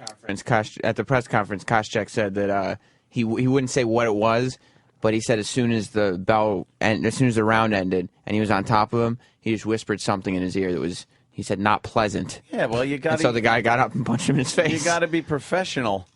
I didn't see it. How far after was it straight up? That fight was over. Yeah, we just watched the clip and it's blatant. Yeah, watch it. The fight's over. The fight's over. Bam, and the ref. Yeah. Wow. The UFC refs really got to be some badasses, That was too. off the chain. Because he just put him in a chokehold. That should be happening outside of a nightclub in Manhattan or something. Yeah. Like, well, that's a nice little bounce breakup. Yeah, he's a nice bouncer breakup. Just put him in a chokehold, dragged him away. Fight's over, and it's like a few. Yeah, I mean, it's not like it's a minute after. Wow, that was a hard left hook. How embarrassing! Koscheck didn't even move. That's the scarier thing. He didn't shook move. that off like it was nothing. And then Koscheck said it was his best hit throughout the entire fight. It was after the fight. That's pretty good. He's like, yeah, he hit me good. It was his best hit the whole night. That's pretty insulting. So yeah, I guess so Dana threw Daly out. Threw him out. And Kimbo he cut. And Kimbo he took out because, what, he sucks? Is that I pretty think much that's it? what it is. Yeah. I think he got exposed for what he was, as a dude that was beating up guys in the neighborhood. Yeah, there was videos of him in people's backyards just punching the fuck out of other people. Knocking over mailboxes. He was a menace to society, as they say, in people's backyards. Wasn't there one clip where he just gets out of an Escalade with his buddies, goes in the backyard, beats the living piss out of someone, and then gets back in the Escalade and leaves? Yeah, he was a street fighter in Florida, and he was always fighting big guys, and he wasn't a cunt about it. Like, he seems like a nice dude. He seems like a nice I guy. feel like that was the surprising thing. I think he was nicer than people thought he was. Like, look at the size. He was just beating up bare-fisted in parking lots, really big guys, and then he would fight too, and he wouldn't hit guys while they were down. What a guy. But he just knocked down from Ring King right now. I know, this looks like 1970s footage. Look at the afro on that dude. It looks like a giant Dwayne from What's Happening. And the guy is on one knee, and he just wants no part of Kimbo. He doesn't want to get back up. Kimbo looks like a crazy homeless guy. Yes, he does. With that big beard. And as far as beating up people in the hood, I guess he's very good, but he hasn't been I'm just going to say, being a black guy, that's not going to get you a lot of respect. Staying on one knee when you're clearly okay. He's saying, I just don't want to do this anymore. And there's now the fat, balding white guy. It looks like Bob Kelly is fighting him. The guy's not that fat. He's pretty big. But these are all guys that kick ass in the neighborhood. No, these are tough dudes. He was fighting bouncers. These guys were local bouncers at the nightclubs. Yeah. I mean, Kimbo can definitely, in a street sense, definitely can fucking fist fight and take care of himself outside of a club. Yeah, he's not fighting people that are trained to defend against that know his style, that can take him down onto the mat. So, you know, you could beat people up, but that he just knocked him. Went right on his face. So if you're Kimbo, what's next for you? Like, what do you? My thing is, well, Kimbo came into the UFC. Dana really shit talked him for a while. But then Dana kind of softened up and said, hey, you know what? The guy's wants to go through, because he was making a lot of money at Elite XC. He was making like fucking $500,000 a fight. Yeah. So Dana said, let him go through the Ultimate Fighter and come in. And he did okay. And then I think he went like, he lost 2 fights, and he lost this last one pretty badly. And he cut him. He just didn't feel he was up to it. But he cut him nicely. He didn't. And he can make a lot of money with Kimbo. So didn't badmouth him? No. I think he likes him, but he's just. Is there a little kid watching? Oh, yeah. The hood's a funny place. Well, see, this guy's already done. Like, that's let children watch. We had Liddell in one time, and we're like, this Kimbo, this guy is great. And Liddell's like, he's not even that good of a street fighter. Like, Liddell was so unimpressed with him. Oh, I know. Well, it's Liddell. And then he comes in, and he gets, he doesn't do too well. So, no. I guess he'll go to fucking, what's the one now? It's not Affliction. WWE. WEC. He'll be like at a WrestleMania or something going, I'm Kimbo Slice, motherfucker. And what? Who are you fighting? He's too heavy for WEC. I forget. What's Strike Force. Strike Force is probably where he'll wind up going, because he makes money. He's a draw. People like to see him fight. So What's like the next one down from UFC? Like, I don't know. There was an IFL for a while. It was a random like kickboxing one, but where you had a team. It was like 5-on-5, and like you had it was a random thing, and like it was different weight classes. And like it was like the Dragons versus the Slayers. Did you ever see that? The heard IFL? of that. Wow. I think it's defunct as of like last year, but they all cropped up for a second. Because I mean, UFC is what really kind of took off, and the rest are all second rate. Yeah. They got to unify like wrestling did. They need a Vince McMahon type unifier. Just one guy just comes and buys everything out. Buys everything and decides to go in the ring and have his ass buffed by people and hijinks and shenanigans. That's crazy. Okay. So he's gone. We won't be seeing him no more. Won't be seeing him no more. Got millions of views on YouTube, and Dana's calling in a little later. Yeah, 9:15 or something. We'll get his always candid view on the whole thing. What was bothering you about Obama? I know you think Anthony's a big Obama supporter, but he's... Oh, yeah, I know. You would think. You would think I was a big Obama supporter. Obama is, and this reeks of like, and I know all the conspiracies about the government slowly taking over and Obama being a lot more ruthless than he comes across and the socialist thing and everything. But this really does reek of a government that wants a little more control over its people than it's able to get because of things like the internet and iPhones and iPads and all the places, various places where we get our data these days and our news. He really started lambasting all these the new technology, Xbox, the things where you can get news delivered to you. And we've complained about it a few times because a lot of bloggers and stuff like that write things and it's taken as news. Right. But it's up to the people to sort that out. There's going to be dummies that listen to one thing and just blast it out as truth. Yeah. We've done it here on this show. We certainly have. Some of us have done it on Red Eye. Yes, exactly. But for the most part, you want to kind of get all the angles on everything. But to have the president get up there and bash the latest technology that is giving the people information. Now, some of it is going to be knee-jerk, some is going to be very accurate, some is going to be biased, but you put it all together, you could pretty much get a good feel for what's going on. And you can't, not that he was ever saying taking it away from people, but he was really putting it in a position where it's like, well, don't pay attention to what people are saying on these things. What did he say? He was bashing the fact that a lot of misinformation comes out, and it's because a lot of stuff comes out and it's bad against him and his policies and how people don't like it. And it is a grassroots kind of a thing because it's the people talking amongst each other, and if they don't like it, they don't like it. Now, you could obviously blame it on economics and say, well, only rich people can afford a lot of this technology, or poor people can steal it from the rich people. So it's automatically going to be biased towards richer, whiter people who are then complaining about him. But you can't bash a new technology that people are depending on more than your network news, that your CNN that is so fucking biased for liberal and Democrats and Obama. This is an alternative that a lot of people are using, and I think him bashing it really looks bad. He said he doesn't even know how to use most of these things either, which I think when a president says he doesn't know how to use the latest technology, it's a little frightening. They said that, especially a young president. Well, they said Clinton, I think, sent one email in his entire presidency. Loved the blowjob. Yeah, exactly. I'll clean the dress. Yeah. The picture of his cock. I think they said he had sent one email during his entire because I guess it was just coming around then. Yeah. But these guys' technology to Obama to hold an iPad is probably shit when you're on Air Force One and you have a satellite phone and you like get everyone in China on the phone and they're like, all right. You want him on video phone? This is like a fucking hunk of shit. But can he get X-Hamster on Air Force One? Just found out about that one. That was where's that been hiding? Oh, you guys been sitting on that one. Oh yeah. What's your favorite clip?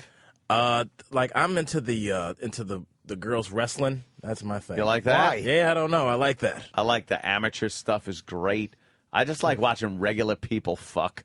It's fantastic. Yeah. Look at that. And then there's where there's beard rubbing. You ever see the beard rubbing? Oh, it's so sexy. Oh yeah. That's yeah. But you like wrestling? I like this. Oh, like that? I don't get it. Yeah. I don't know. All right, it's chicks kind of wrestling in little bikinis. Oh, she's got her by the tit. She's actually feeling her up as she's wrestling. Her bikini top has come down. I guess they start out in some type of really skimpy little there's bra a payoff and at the G-string end, too. kind of thing. And then get to about the 3-minute mark, and it'll. They kind of know what they're doing a little bit, though. Oh yeah, all right. She's. How did they go? How did they go from wrestling to that other girl eating her ass? Is that a move? That's what happens when you lose. That's pretty sexy. I never saw Kimbo do that. You got to pay extra for that package. Wow, that is sexy. She's sucker punching her. It's over, and she's putting her asshole on the other girl's nose. Wow. Wow, that's hot. Yeah, the one girl was laying on her back, and the other girl like kind of crawled on her face and was just putting her pussy on the girl's mouth. Oh, she lost, so she's got to eat her ass. Or did she win? That to me should be the... Now a big dildo going in there. Wow, you found this. This ex-hamster. This is good. Wow, this is not traditional wrestling. No. I see Bob Backlund getting fucking a strap on. Oh my God, King! She's got the strap on dildo. Oh, it's unbelievable. That's pretty hot. That is pretty. I wouldn't have thought from you just saying that. Yeah. That it would have been sexy at all. But yeah, I gotta give it to you. I saw one of these girls getting out of the train stop in Union Square one day. Like it was definitely her, and I almost said something like I'm a big fan. Oh really? Yeah. Why didn't you probably dug it? Stop licking your ass. Yeah. Thrown into the platform, fucking broken your shin. Wasn't there something called the Ultimate Competitor? There was a sign behind it too. The Ultimate. They're trying to do like a UFC sign. Beard porn is pretty sexy. You'll like this. This is weird. No. Oh God, there's Eastside Dave and Fez. Beard porn is so fucking creepy. By the way, yeah, beard porn is this thing where guys with beards will rub and nuzzle their beards together. Now, from the Ron and Fez show, Eastside Dave and Fez Watley decided to make their own. Oh, this is really them? Yeah, that's definitely. Look, that's Dave. He's making porno faces. Oh, funny. And this started hitting some of the gay websites legitimately. Really? How funny Yeah, is that? yeah. And they wanted it to. I don't know why you would want to ruin that's any great. opportunity you have for a career in anything but this. Like you're pretty much just destroying any career. Beard porn is very. Oh, it's fucking. They get so like, you know. Sometimes when you scratch a dog the right way, they almost make a face where it's like, ah.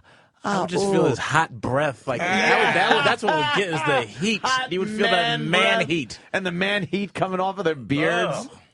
Oh, God. I didn't realize that was actually them. Oh, yeah. That is. How could you mistake it? I thought it was just two guys. I didn't think that my two friends would be rubbing beards shirtless. I thought it was like a fucking, like, hey, these guys look like these two.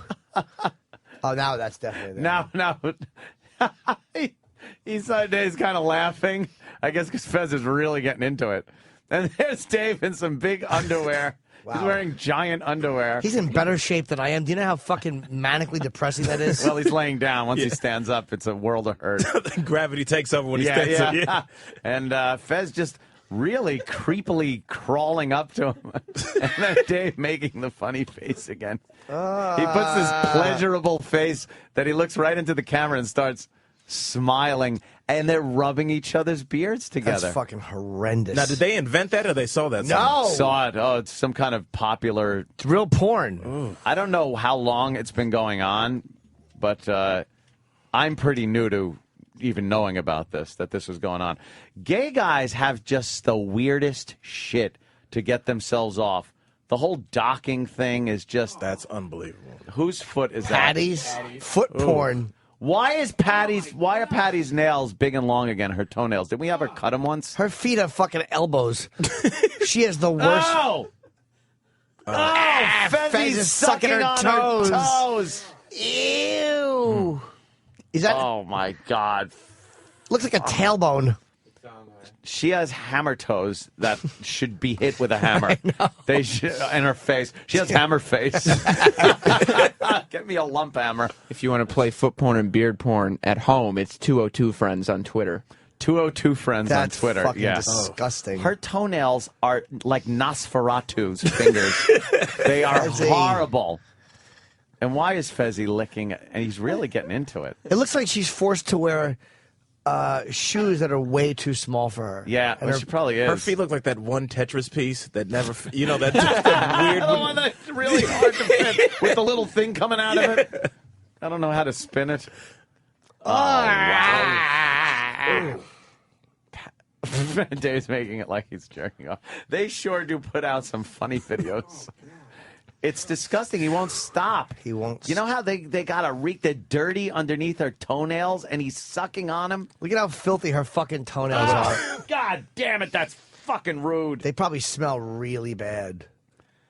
Ron and Fez put out some good stuff. Yeah. they really don't have any inhibitions over there to do anything.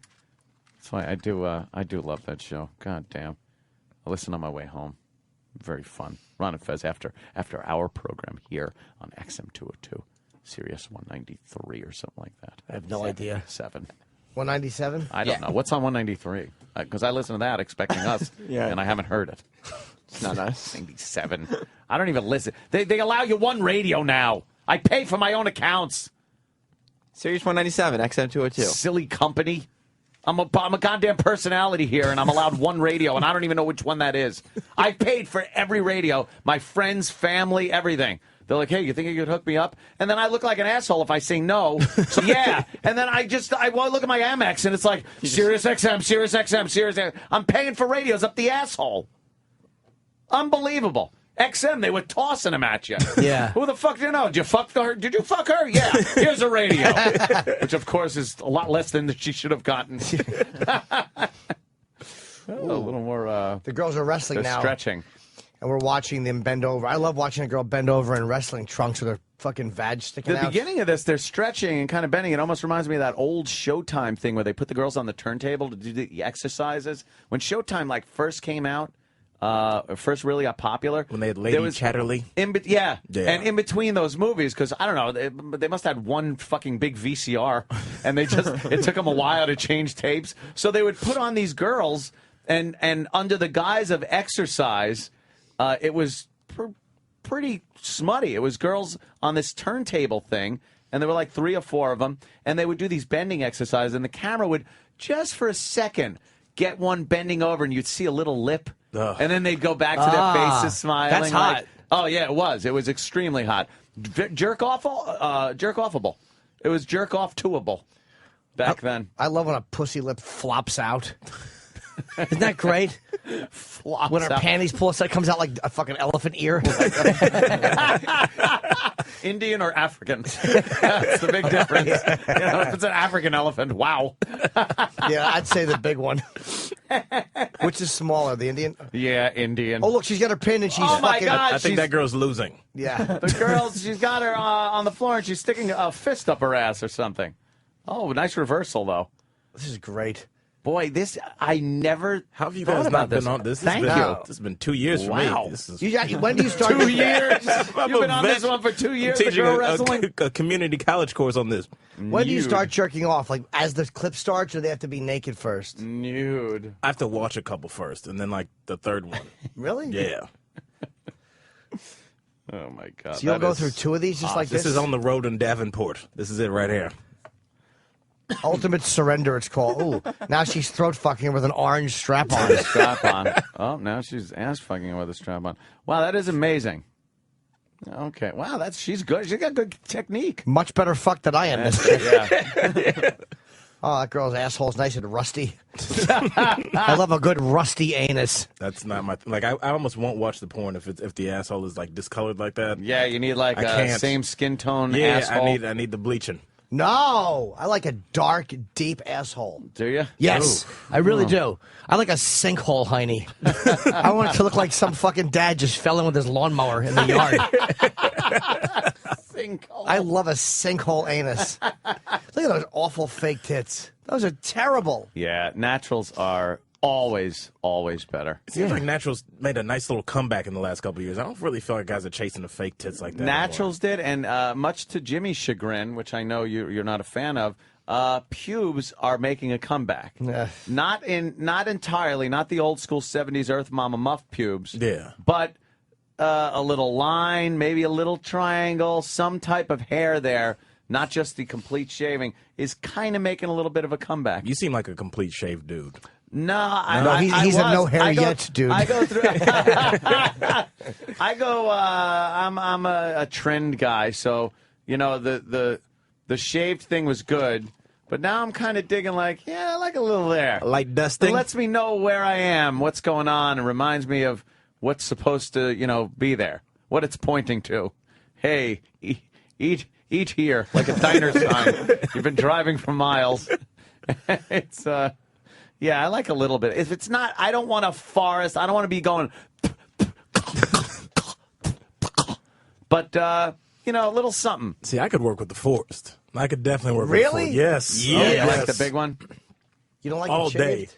No, that's like a little girl. No, it's not. I'm like a grown woman. I mean, yeah. And I actually thought about you, man. I've been at a high school for 2 months. I did MTV Made. You're 21 Jump Street agent? Yeah, I really was. I was like clearly the narc cop. Like, The narc. You kids know where I get some angel dust. Asking for old shit, knowing it's smoke. Hey, don't smoke that pot. I hear it's got paraquat on it. Paraquat? What year is it? But yeah, man, there were young girls in that high school because I'm not a young girl That's what guy. high school is. But I was like, there are some fucking cute girls. What's an MTV Made? Where like the kid wants to be. Yeah, I've seen that show. Like it's like a girl. She's like a fat girl. She wants to be a pageant queen or something. Cheerleader or a pageant queen, right? They'll hire like a coach to come in and like my kid wanted to be a comedian and he wanted to meet chicks, and he was the best, yo. That goes hand in hand. Yeah, he had No, he should be. He wants to be a comedian or meet chicks. Exactly. It should be one or the other. Yeah, and he had Asperger's syndrome, which Jesus. It was crazy though because I What don't know. a dumb name for a disease, by the way. It's like it makes it even worse. It's even more of an Asperger's. So what? He doesn't know how to behave socially. Yeah, that's basically what it was. He was just like he was like a big grown up little kid, but he wanted chicks though, which Isn't was that weird. almost a type of autism? Yeah, they say it's on the scale. It's like Yeah, on yeah. the autism spectrum or whatever. But he did. I mean, what it did do is like I don't know if you know anybody that's got that shit. He has. I don't know anybody that doesn't. And if you think about it, like when you meet somebody like him, you're like, my next door neighbor 20 years ago had this shit. You know what I'm saying? Like you, and they there was just no didn't know. diagnosis. They just called him an idiot. Yeah, You're a fucking idiot. It was next just door. like, don't talk to him. Yeah, there's a retard next door. That's exactly. He just stays in the back room and watches Wapner. So yeah, I mean, but he was like, he really had. I think just because of his syndrome, he just had that disconnect where he just had chrome-plated balls, dude. Anything I'd be like, go talk to that chick. He would be right over there and just like, I mean, right, no he was fucking great. barrier. Yeah, he didn't have that. So what's Asperger's then? What would he do that's inappropriate? It's like it's not even inappropriate. He just kind of like wouldn't. Like a perfect example, like when we wrapped the show, our last scene. You know, he's gonna go meet his date and go get in the limo and take off. So I'm like, this is our last time on camera together. I'm like, yo, just compliment her. Don't, give her a kiss on the cheek, get in the limo. So he's like, I got it. I got this. So he goes out on the porch, meets the girl's parents, and looks at the girl and goes, good evening. You look relatively nice tonight. But it's like, it was beautiful because he just didn't know what relatively meant. I think he meant like indubitably. Like, see, he thought it was like a big word to use. But Relatively you look relatively nice tonight. But it was like such a beautiful thing because he's always going to mess up, but he's such a lovable kid. Yeah. You know what I'm saying? He was a great kid, man. How'd he do stand up? Was he all right? It was. I'll tell you like this: when you see it, he fucking killed. Really? Legitimately, I thought like the show was gonna be like, all right, guys, clap it up when he gets up there. They didn't tell them shit. So he just went up as a 16-year-old kid with. I mean, his material was whatever. Yeah. But he just got up there. The crowd loved him, man. He fucking did great, man. And I think they wanted him to bomb because they want him to have the downtime. But he fucking killed, man. So what was his thing? If he had Asperger's and it's like this, he's comfortable, breast ball. What did he need a coach for? He needed a coach because he didn't literally, man. He didn't know how to dress himself. Literally. Yeah. Like he'd just have on like mom jeans. At 16, like he'd have on like Wranglers and like just a shitty T-shirt. And I'm like, dude, this is 2010, bro. So like I had to get his head together. Like I had to, he wasn't washing his hair, dog. You know what I'm saying? There's like baseline shit. You know, so you're a better coach than I am. I would be like, look, dude, this whole shower thing, forget it. Women like men in skirts. Smelly men in skirts. Yeah. They're wonderful. But it shows you how natural that drive is for a man to just want to get pussy. No matter what you have. With all these barriers, he was just like, I don't know how, but I want that. I don't know how to get that. So, he came around though, man. Got himself a Flip girl. her over and give her Asperger's. Maybe put some ass pickles or onions or something. Chip. I love Chip. You suck. I don't have love for Chip like I do. Chip's Have you met Chip before? I've heard Chip. I never met Chip. That's my. Chip's awful. I think. I don't know. I think the last one I met was Uncle Paul. Oh, I yeah. definitely met him straight up. Oh, yeah, I remember I was rubbing your skin saying it was like a Hershey kiss. So gentle. So who was the girl? Did he? Was he some high school chick? Yeah, this was a high school chick, and it's funny because he was straight up doing what I think every guy does when they're 16. He was going after like the 5'11", blonde-haired, blue-eyed like chick that's already probably banging a college football player, and you're like, dude, we need to stay in our lane. Yeah, you know what I'm saying. And the girl Start at slow. the end of the show is our lane, dude. She's like Precious. Yeah. Is it bad because I won't watch that movie? Am I like a sellout to my race? No, go ahead. It is the funniest fucking movie. When is it? It's like watching an old Warner Brothers cartoon. When fucking Monique wells a potted plant at the back of her head, I expect you like, bam! Like, you expect you you know? It's like, oh, you darn rabbit, you hit me again. Yeah. She is just a fatso getting nailed. See, and you'll probably remember. I thought you were going to reference, like, you remember, like, on those old Tom and Jerry's, like, they would never show her face, but there'd be that black mammy. Oh, yeah. It'd be, and Nah, they you still get used to out the show them. house. Yeah, it'd be like 1985. It'd be like the black you. You'd see like a foot tapping, Yeah. like all pissed with a black leg, Yeah. and a big fat black hand with a big white palm would point at him and go, "Now you get out the house before I kick your."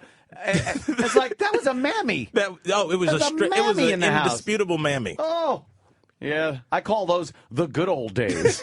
Al, how come you won't watch the movie?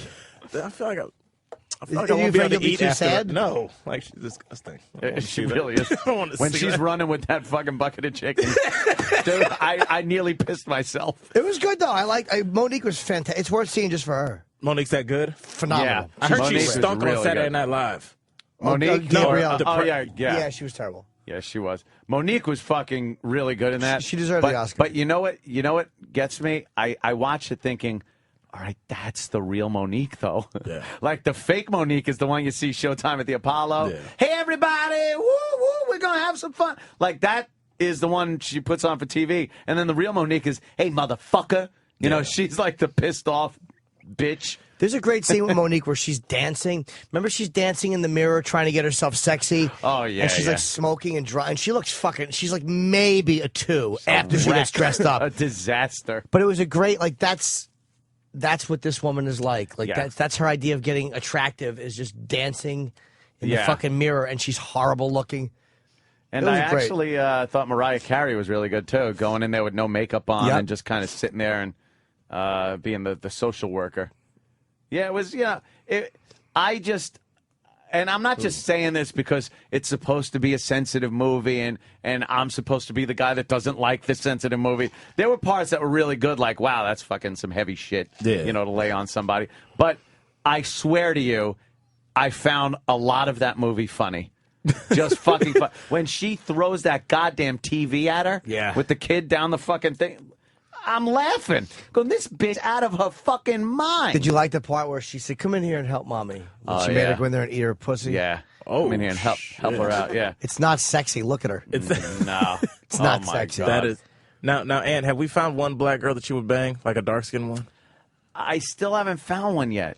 Like I think I was a lot more tolerant and open to it when I was younger than I am now because, like, and I mentioned 21 Jump Street. What's her name there? Holly Robinson. Holly Robinson. Yeah. She was like the hot black chick of her time. Yeah, she definitely was. And then you look back at what the hot black chick that white people accepted was years ago, and they've changed over the years. It was her and Ray Dong Chong. All right. Yeah, Ray Dong Chong was and hot. she was half a China girl. Yeah. So who the hell knows?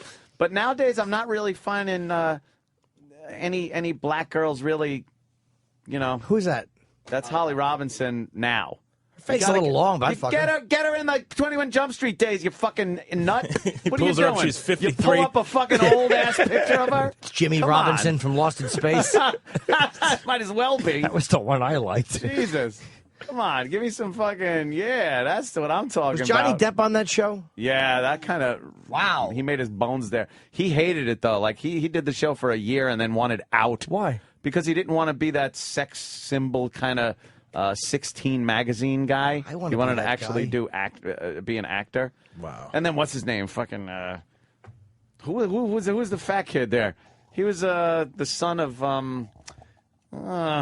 fuck. All right. I never the son of Mr. and Mrs. Nagel. It'll come up. Yeah, yeah. I never Mr. saw and that show. Peter DeLuise. Thank you. That's Dom DeLuise's son. Ah. I wonder if he sucked a cock like Dom did. I bet you Dom didn't even have sex with the woman. I bet he just came in his hand and threw it in and yelled, yuck. Fucking headed out the door. You know, see, she wasn't bad there. She was cute right there. And then you know who else wasn't bad? The daughter from the first Lethal Weapon movie. Oh, yeah. Very pretty. She was definitely doable. Was that Stacey Dash? She was also the daughter in Moving. Remember Richard Pryor's Moving? Moving, not a great film. No. I don't know if that was her. No, don't get the other one. Now, Ant, what do you think about Stacey right here? Right there? I was... Oh, shit. Wait a minute. Is that her? Yeah. That's the girl. That's the daughter from Moving. Nail That's not her the in a Lethal Weapon second. girl, though. Where's the Lethal Weapon? She was very pretty, but she wasn't as hot by the third one. No, that is her. Yeah, that's Lethal Weapon, right? No. Put instance not her. Lethal Weapon daughter. That's all you got to do. Lena Warren died. When did she die? Lena Horne. Oh, 92. She just died. 92 years old? She had a lot of white features. She had Yeah. a pointy Yeah, she nose crossed and little over, thin definitely. lips. She definitely crossed over, She yeah. was hot back in the fucking old days, right? Yeah, she was really hot. Yeah. Is that her? Yeah. It's a different girl, I'm telling you. Yeah? Oh, come Darlene on. Love. No, but Murtaugh was that what's the name's last name? That might, yeah, Murtaugh. Oh, wait, Murtaugh, sorry. It's got to be Murtaugh. Wait, yeah. Motherfucker. Let me see if Oh, no, somebody she was knows. born in 38. That's the wife. That's the wife, Jesus Christ. Rianne. Tracy Wolf is the girl's name. Rhea? Let's see. Pop that bitch up. Yeah, she was Let me cute. see a picture, motherfucker. What the hell? No pictures of her? She did one movie? No. When was she born? Yeah, that chick is barely black. Yeah, that's her. Is that her? That's her now. Yes, look at I don't her want her now. God. Sam. Lethal Weapon? It's right click.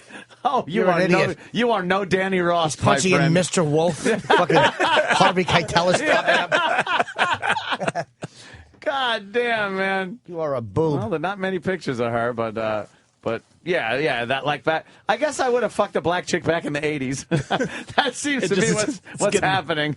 Dude, I'm gonna find one for you. Yeah, you can find one? I'll figure it out and find one. Plenty of black chicks. My white chicks are what I like the best, but I would fuck a black girl. I wouldn't care. Yeah? Yeah. I just got to find one that I would have found attractive. Like, I can't have them too sistery. It's too intimidating for me. Yeah. You best fuck me, man. Now, what about this one? She's pretty hot. I'd fuck Francine. Yeah, Francine's always been on the list I'd of fuck being Francine. fuckable. She's I getting a little never- long in the tooth now, though. Is she really? She's getting a Francine's little been bit on the of show for a while. Yeah. now, She's getting huh? a little bit of this, like the ass. If you look at it from the front, it started like this, and then it starts doing this. Anthony's saying it's getting a little lumpy. Oh. Like no, you get that secretary spread Yeah. thing Yeah. going. You know, Mom butt is she's developing. still, yeah, she's still got maybe another couple of years of fuckability, but I don't know. I've Who's that, Danny? I've never seen a picture of Francine. No, Francine either takes really cute pictures or horrid pictures. Yeah, Francine's sexy, though. There's something about Francine that's sexy. Oh, yes, the ass and vagina. I'd have fucked that Keisha Knight Pulliam back in the Cosby days. I liked her little mustache. Did she have a mustache? Of course she did. Did No, she? she ended up turning out not bad. Like big set of tits on her. And Yeah. shit. But oh, good. Look at how you're spelling it. Keychain Cosby Show. You just spelled Keychain Cosby Show. What dumb Sam does is he puts in the first couple letters and hopes that Google suggests it properly. Yeah, dude. Look at her. Wow. She has great tits. Her fucking head's a little big, though. She's a big head. She has That's tranny all right. hips too. Does she? God damn it. Good call. She Tranny does. hips. Yeah. Tranny hips. You just made her more sexy to Jim. No one. Let me. Does she have tranny cock? Let me say that nobody understands tranny hip references unless they've fucked a couple of trannies. Nobody makes that reference. I'll tell you what it is. It was living on Miami Beach, man. Like I lived in Yeah. Miami for years, and dude, at about 2, they just catch that let out of just drunk frat guys wandering around some kind of hot chick. Is like, hey, and they're like, hey, this chick. Yeah, I'm like, yeah, you head on over there. Good one. God damn, man. So who's this we're looking at, Samuel? Oh, that up there is Francine, right there. That's not Francine in the fucking bathing suit? Yeah. That's her, Danny? Oh, my God. Danny just lost I never the saw picture. that fucking shot. Danny just lost the picture. Oh. Oh, my God. The monitor came disconnected, of You course. are no Sam Roberts. Oh, wait a minute. How old is that picture? That's probably a few It's years. probably a few years. She looks good there. Yeah. She looks ridiculously lost on the beach, though. She has no idea. She Oh, thinks my she's God. looking at the ocean. I know. She's actually facing the fucking beach. She has no idea. This She house does is- look confused, like they just took her off the boat. What am I supposed to do? Say, Francine, you should look sexy at the beach. She had her hands on her hips. I know. She has no clue. Jesus. Very out of place at the beach. Yeah. She's in ankle-deep water drowning. Yes. She's a fucking fool. Who do I want to touch her hiney? That's a good shot of her, too. Yeah. Yeah, see, she is. I don't like that fucking Tina Turner wig she has on. That hairdo is horrible. Yeah, I think she finally aced that thing. I think she finally threw that away or it crawled away one A night. lot of black women throw me with the wigs. I Yeah. can't do the wigs. Yeah, man. I don't mind a wig. I just rather your natural hair, even if it doesn't look great. The wig, I'm just like, come on. You don't like Francine's Sammy Hagar wig? That's exactly what I want. My IQ is 55. See, she's an idiot. Oh, boy, is she. You don't like black girl wigs at all? No, man, I can't get into it, man. I'd rather you just go, even if you went with the short, like that, even my, rather that than just the Like- fake wig. It looks ridiculous. You Like that Dak's is so girlfriend in School Days. Yeah. Whoever played Larry Fishburne's girlfriend. She was black and she was dark and she had very, very short hair. She was fucking really Yeah? sexy, Yeah. too. I don't know the actress's name. It works as long as it's not just that little afro thing going on. Like, I don't know. I can do the hair extensions, but when I see a wig, I'm just like you just picture the pins underneath there holding it. It's I'm little done. little fucking circles of hair with the pins through them. Yeah, and just greasy and sweaty underneath that. Yeah, and fucking- when black women go out and get the blonde wigs, I'm like, what are you doing? What are you doing? Who's that? She looks good, though. Yeah, I don't like that shit. Little I just- paw prints on her tits. Yeah. Small animal walked through shit and then crawled on her. Why would you have paw prints on your She tits? just walked through. It just looked like a duty cat stepped on you.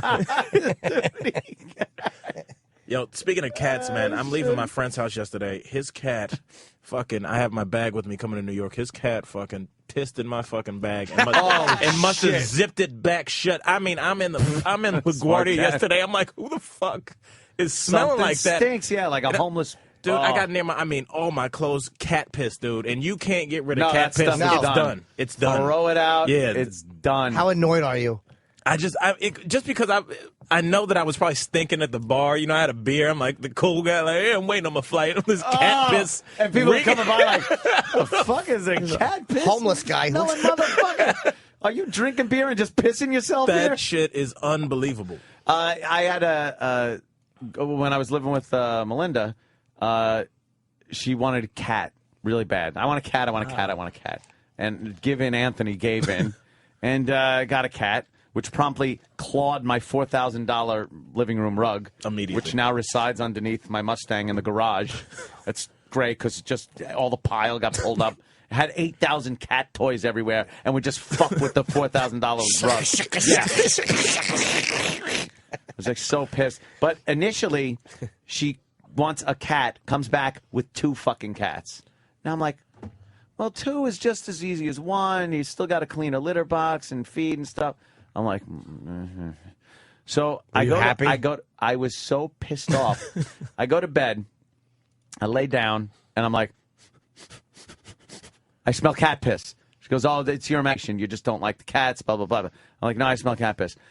The cat had pissed right where my head goes on my mattress. You think that wasn't a passive-aggressive Oh, fuck sure you? it was. Yeah. That is an absolute go fuck yourself. This is my house now, bitch. You know where that cat went? Right the fuck out. Get out. How'd that go over I with said, the wife? Find someone. It was girlfriend. Oh, So, shit. yeah, well, it was give it to one of your friends. That cat is out. So we kept the one cat that clawed up my my carpet. This cat has gotten 26 million YouTube Dude, views. this is the funny. Turn the volume up on this fucking cat. This is called Very Angry Cat. Which It one is so pissed. Listen to it.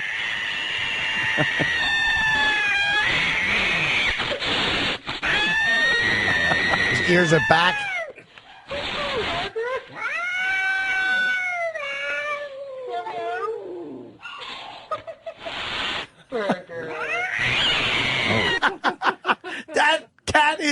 this? Like, what the fuck were they doing? It didn't like being in that cage. You got to put that. You can't give that cat away. You got to put it down, right? No, Like, that cat's got to be shot with a 38. Fuck it. You can't even get it to put the blue fluid through its veins, lull it to sleep. And it was in my arms, and I was petting it when its life went out of it. It was a very beautiful moment at the vet's office. That cat, blam. Is an angry dog chasing its tail in a circle. He's very angry at it too. He's got that fucking showing its teeth shit. Dude, the best one. Have you seen the Dogs video are of the stupid. dog? His leg starts twitching, and then he thinks it's like some other dog trying to get its food. And starts growling at it? It starts growling and attacking its own foot. Why did they do that? Dogs are so stupid. I like when people are like, no, this dog is really smart and stuff. And then you see them doing shit like that and just go, no, that's why. They don't have the divine spark of humanity and opposable thumbs. They're stupid. My dog is really smart as it eats its own shit off a rug. As it greets everybody by licking their balls. It thinks its foot is trying to steal its bone. And it's yelling at its foot. Its leg is creeping up, and it doesn't know it. It's its own leg. It's pissed at its own foot.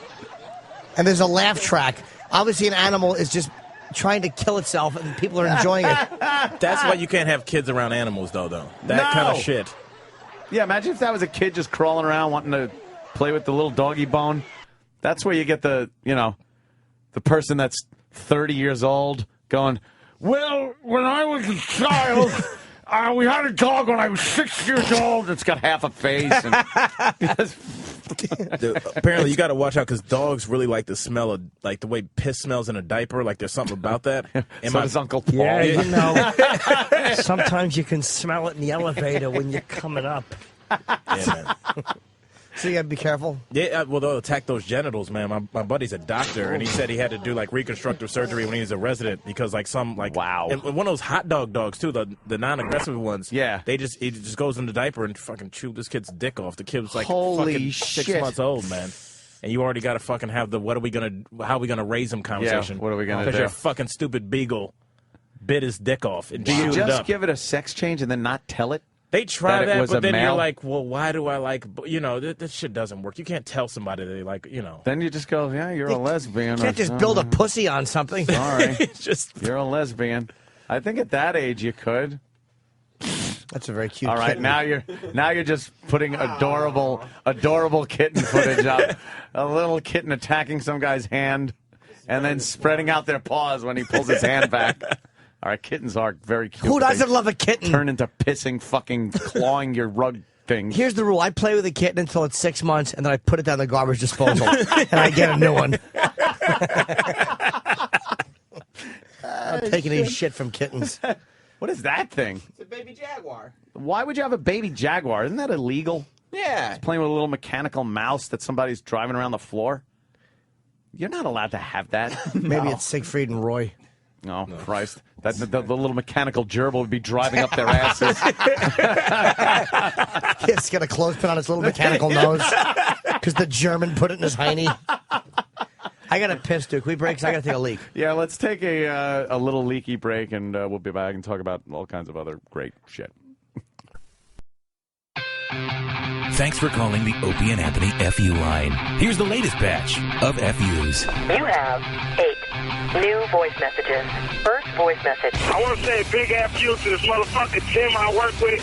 He eats shit. It sucks dick. Next message. Yeah, this FU is going out to my grandmother, who is a full-on pill addict at 70. Hey, Nana, why don't you leave the drug addiction to the young? Stop fucking up your family because all you think about is me. Fuck you. Next message. This big FU goes out to KFC in West Seneca. Seems like the only time, bitch, you're fucking happy with me is when I'm spending money on you or doing shit for you. Fuck you, bitch. It ain't fucking happening no more. Next message. I'd like to send a big FU out to my ex-girlfriend, Jess, who in 24 hours decided, you're the best boyfriend ever, and now I want to be alone. Fuck you drunken cunt. Next message. Yeah, this fuck you goes out to everybody in Boston that doesn't know how to boil water and needs instructions and is paying $6 a bottle for bottled water. Fuck you. Next message. This is a big F you to Jamie. How about you just grow a fucking set of balls and just tell me no instead of, oh, I'll think about it, then never fucking get back to me. Get alive. Grow a set of balls, you fucking cunt. Fuck you. Next message. This F you goes up to my fucking boss. I hate this fucking broad. Holy shit. I would like to push her off a cliff. Next message. Yeah, I'd like to give a big F you to Steve Carlisi and that new fucking fuck you promo for this very phone call. You're a fucking idiot. What is it? I fucking hate that fucking thing. Square. End of new messages. Call the Opie and Anthony FU line. 866-FU line 1. That's 866-FU line 1. Thank you and goodbye. And now, the Opie and Anthony Show on the virus, Sirius XM.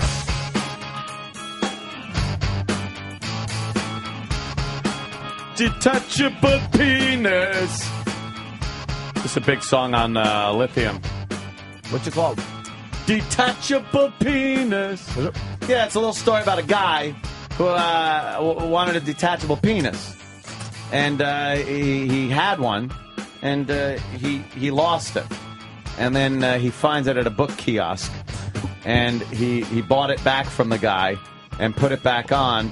And then people kind of asked him if he's sad that he has a detachable penis. And he goes, sometimes with getting lost like that is a bitch, but he would never give up his detachable penis. That's a song? That's this song. Yeah. It's horrendous. Yeah, of course it is. It's in the 90s. What do you expect? I guess we should announce Al Jackson is in studio with us. Let me just plug Al's gig. He's at the Comedy Factory in Baltimore, Thursday, May 13th through Saturday, May 15th. BaltimoreComedy.com. A lot of you guys have seen Al with me. He's a very funny comic. And Big A will be at the Friday night show. Oh, Jesus. Representing. Yes. He'll be in rows 3 through 7. I love for Big A. It's my boy. Big A. And Andy Levy from Red Eye, which I will be on tonight, is also here. Oh. Hello. Thank you, by the way. Red Eye is promoting my new iPhone app. Yes, I purchased it. Like I said, I was on the shitter the other day, and I went through and I put in Jim Norton in the search. Your app popped right up, and for a bargain price of 99 cents, if it was $1, I would have said fuck it. 99 cents is easy. I downloaded it, and I was listening to all your fun little sounds as I was on the toilet. You got that. It's great. And all Jimmy's dates on there. Your gig dates, ringtones. A lot of all kinds of ringtones. I was only kidding, Andy. They're not going to be promoting that on the Red Eye. I was just whoring myself, as I usually do. Yes. But there's... we can promote it if you really want us to. Oh, I don't know. Hey, Anthony, I just want to, by the way, thank you for explaining what that song was about, because the fact that it was called Detachable Penis, and you basically said exactly what the lyrics were, really, all I it was did really was, helpful for America, I say think. what the lyrics were. What a waste of fucking time that was. Jesus. That was just for Jimmy Norton, though, who does not know one song past 1974. I really don't. So I was just helping him out. If Kiss did it, he might have known it, or Ozzy. Hey, Jim, can I just give you $1 and not download this thing? Hey, pick up the phone. It's Uncle Paul. See, you're. Now, who wouldn't want to be on a crowded train and have that pop on? Of course you would. Of course you would. What'd you do to your little paw? I have torn cartilage in my wrist, and it acts up every once in a while, and it's last couple of days been pretty bad. It's just been forever like that? I've had it for like 4 or 5 years. I don't know if it's still Is there a reason? Don't you need a reason for that? Shit just comes back like that? Well, no, I tore it. I need surgery. Ooh. How'd you tear it in your right hand? I'm not really sure, actually. I'm left-handed. Oh, okay. So. But so that could be. Thanks, Jim, for not being a hack. Yeah, I know. Because I've never heard that before. You haven't? Jesus, you're a professional comedian. That's where you went. Jim. I know, right to the. But it was actually not even. But it really was right a to logical. the fisting another man joke. I wasn't going there. Oh, then this was the first time. Okay. I was implying you were doing one-arm push-ups. Yes. How did you hurt it? I'm honestly not really sure. He does not know. Yeah. That's the worst thing, though, is like hurting it. Especially, we were just talking about, working out. Yeah. Yeah. And you just don't want to hurt yourself. And I notice you wake up hurting after you work out. And when you're a kid and you're out just running around like an idiot, you never ache to the next day. It just didn't happen. Yeah, that's when you're in the best shape of your life is when you're like 13. Everybody's like, oh, I was 22, I was fit. No, it's like when you're 13, you could fucking break your arm and it's back in 4 weeks. You didn't have to move like bricks at 13 and do jobs like that. You ride your stupid bike and dream about having sex. Now it's, you're just in utter pain all the time. Especially after the sex. Yes, of course. That's... Sure, you have to pull your little pants up, get the gravel out of your knees. Hope the older boy doesn't tell people what he's just done to you. And then you hurt yourself reaching for your wallet after. It's just, yes. I didn't pay for prostitutes at 13. My first hooker, I was 21. 21? Yeah, 21 years old. Wow, you waited I sure did. I just went up and she had, like, missing teeth. She was maybe a 3. Why did you wait so long? I don't know. I didn't get my license until I was 21. Was I going to walk around Commercial Avenue, fucking wave at them? Was like the second you got your license when you were cruising? Dude, I can't tell you. I think from DMV. You got an STD. Well, shit, HIV. Then I LOL'd. Yeah, it's 21. I would have had you pegged for a little earlier, but it makes sense. Like, what are you going to do if you don't have a vehicle? You do kind of look silly just going, hey, sweetheart. No, I was actually 19 when I got my license, and I waited a couple years. I just didn't realize that walk-around prostitutes were so easy to get. Yeah? Yeah, I didn't know how fucking simple it was just to ride down and talk to them. Were you getting any, like, before that? Were you getting any just regular girls? No! Occasionally. Yeah. I used to go after sober dances. I would ride around and look at the prostitutes because I was so depressed. I'd go to a sober dance and strike out with the girls and fucking go look at hookers and pick them up. Brought a flask with you. One girl. Give her a little booze. You know she's out of control. You know why she's at a sober dance? She fucked any time she drank. Well, this girl seems to be doing well, and all of a sudden, 5 minutes later, she's running around the dance. Give me some cock! Sorry, honey. Yeah, it had to happen. It was always such a production, like, at least for me. I know some guys had game and stuff growing up and going through high school and shit like that. But I used to have to put in a commitment that was months in the making. Like, I needed a relationship before I could fuck a girl. It was like going out and dating and driving around and dropping her off and jerking off. And then, like, after 2 months, if I was lucky, it would be a situation where I was able to take her somewhere where we had some time and a bed and, shit like that. But it was like one of those commitments, and I always envied the guys that were just able to get a girl that night, bang them, and that was it. I'm just hoping that changes for me someday. Yeah, are you still like that guy? Yeah. Were you like which kind of guy were you? Were you the fuck the girl and back in high school? Yeah. Oh, I was neither of those guys. Neither. Believe You just me. Yeah. walked around and Yeah, it was always, but it was braces and glasses till my senior year. Really? Ooh, not helpful. The only girls you'd fuck had braces or glasses. I like that. Coincidence. Those are the only girls I fuck now. Braces on their legs so they can't run, and glasses so they can't identify you. Polio and blind. That's right. I fucked Governor Patterson twice in a skirt.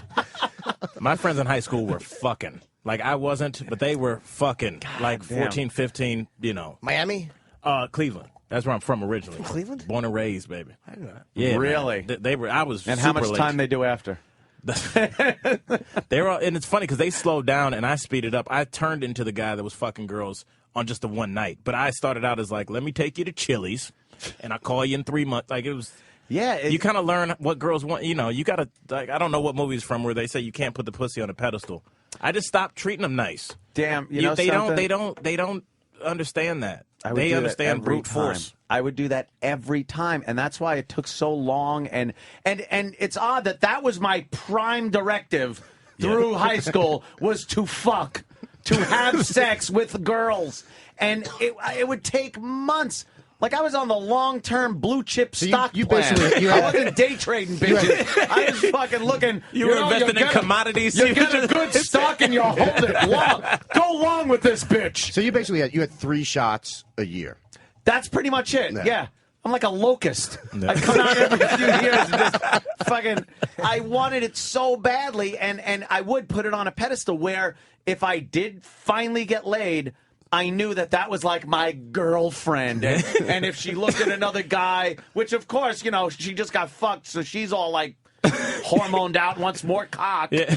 So I'm going to lose her and I went through my entire high school thing trying hard to get pussy, finally get some, and then heartbroken when she, you know, fucked my friends. Yeah, I think a lot of guys, you got to understand what kind of girl you're dealing with, too. Like, some girls need that. I wanted one with a vagina. Yeah, but period. some girls are down with that. Period.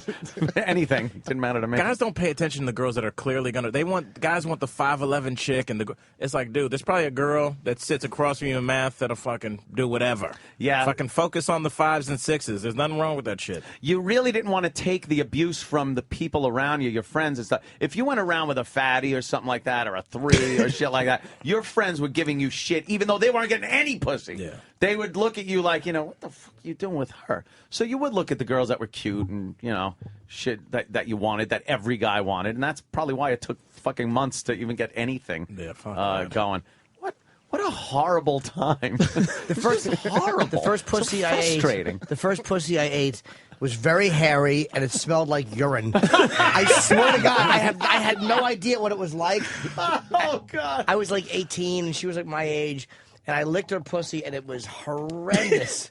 It was like somebody dumped piss on Einstein's head, and I was licking his scalp. The weird thing is, it was like 7 inches long. Wait, that would be a penis. Piss on Einstein's head? I was thinking of something really hairy. How old was she? Good Lord! I didn't say Albert Einstein. That your first is white, gray hair.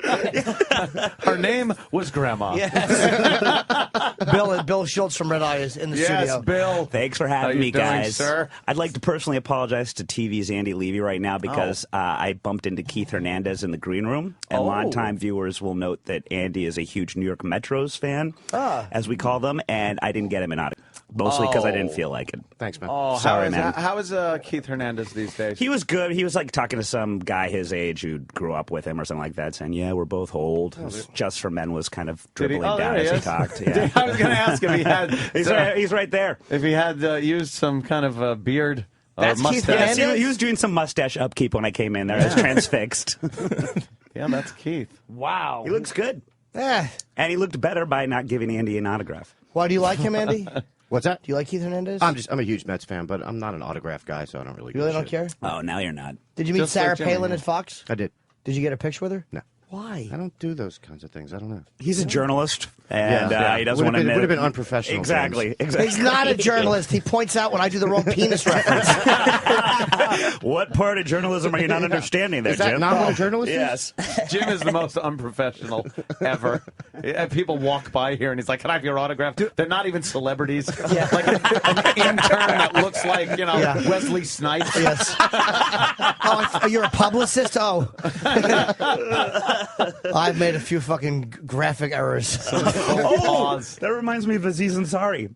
Oh, yeah? Yeah, I found out I was racist because there is a bearded Indian fellow that worked there, and I was about 2 seconds away from bumping in and telling him I was a big fan with Andy as we were on a smoke break, and realized, no, it's just an Indian fellow with a beard who works here. I was going to be very awkward for the rest of the week working. Or maybe he would have taken a compliment. I love your work. And he's just a guy who fucking cleans up toilets. Exactly. Is that racist, though, just because somebody of a different ethnicity looks like somebody else and you mistake them for it? No, I don't. I'm just personally a racist, but that had nothing to do with it. I know that. I was just asking an overall question, not you. I know you better. If they have nothing if they don't look like the person, it's like... He looked like him, didn't he? You thought he did. I didn't really see him, so... I mean, if there's a celebrity that they look like, but if you think that Al looks like any black celebrity because he's black, it's not that it's racist. It's just because he's black. You know what I'm saying? Like, if the guy looks nothing like the guy. I'm trying to think of a more boring way to explain this. Lena Horne? You look like Lena Horne. What, motherfucker? But you can apply to anything. You can just bump up and introduce yourself to an old person just because you think they're Abe Vigoda. I mean, I don't. That doesn't make you oldest. Yeah, that's true. Yeah, you don't want to be an oldest. Yes. By the way, too soon on the Lena Horne stuff. I know. Yeah. I just heard 91 years young, as 92. I like to say. 92. Yeah. She was. We were talking about her. Very crossover because of her white features. So back in the old days, if she's 91 or 92, she died at 92 just now, she remembers some shit. Oh yeah. She remembers, hey, Colored get out there and waterfountain, sing and then get out the back fucking door. So, but she was very accepted. Tonight Show, I remember, things like that. She would go on with Johnny. Just be very accepted. Not like not like the African singers we have now.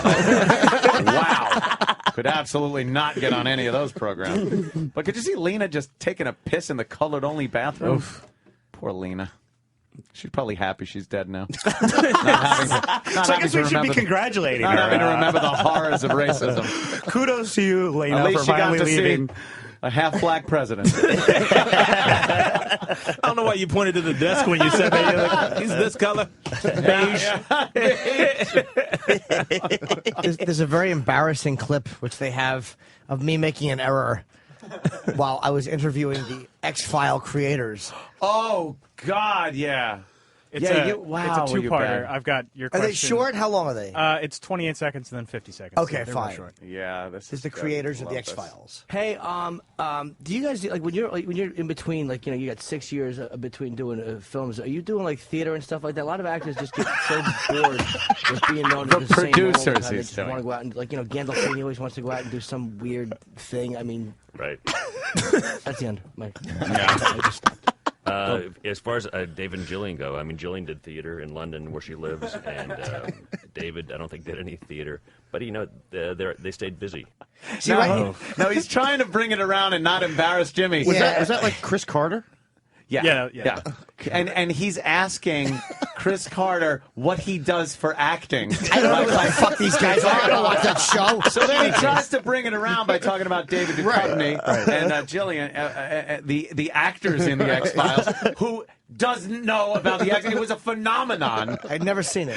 What's it like playing an alien, Chris? I don't know. Did he eventually correct me for real? Yeah, well, I have when you were corrected. I have when you found out that they weren't. That was humiliating. All right, let's hear this one. Those are the creators, right? Yep. Well, Jimmy seemed to be under the impression they were actors. A lot of people on Instant Feedback said that too. Oh, they weren't actors? I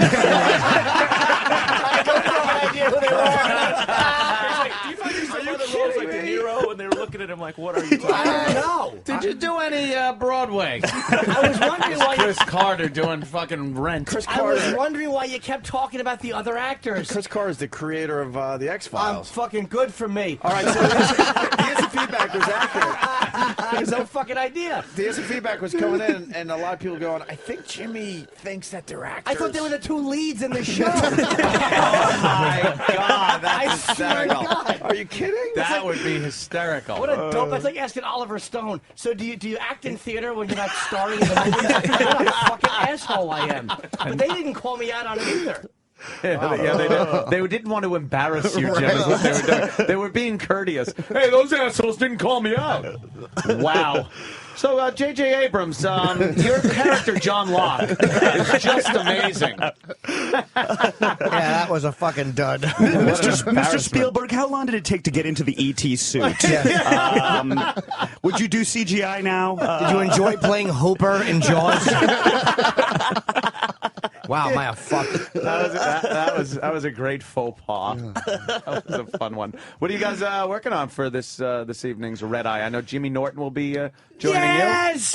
We got Jimmy Norton. We got the lovely Courtney Friel from Fox News. I like her, yeah. She is lovely, yes. And Ken Blackwell, who is works for the Republican National Committee.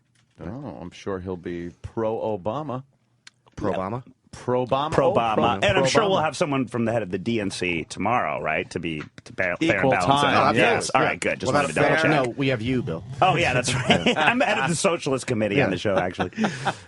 Did you hear Obama talking about technology? And, I did. And how? What's your take on that? Because I don't think it's very good that a president doesn't like this mass communication we have between each other and a free exchange of ideology. Wait, isn't he the first president with a BlackBerry? Is that right, Yeah, Anthony? he still has. I didn't really apprate that part of it. Feel strongly about this? I feel very strongly about it. Yes, I do.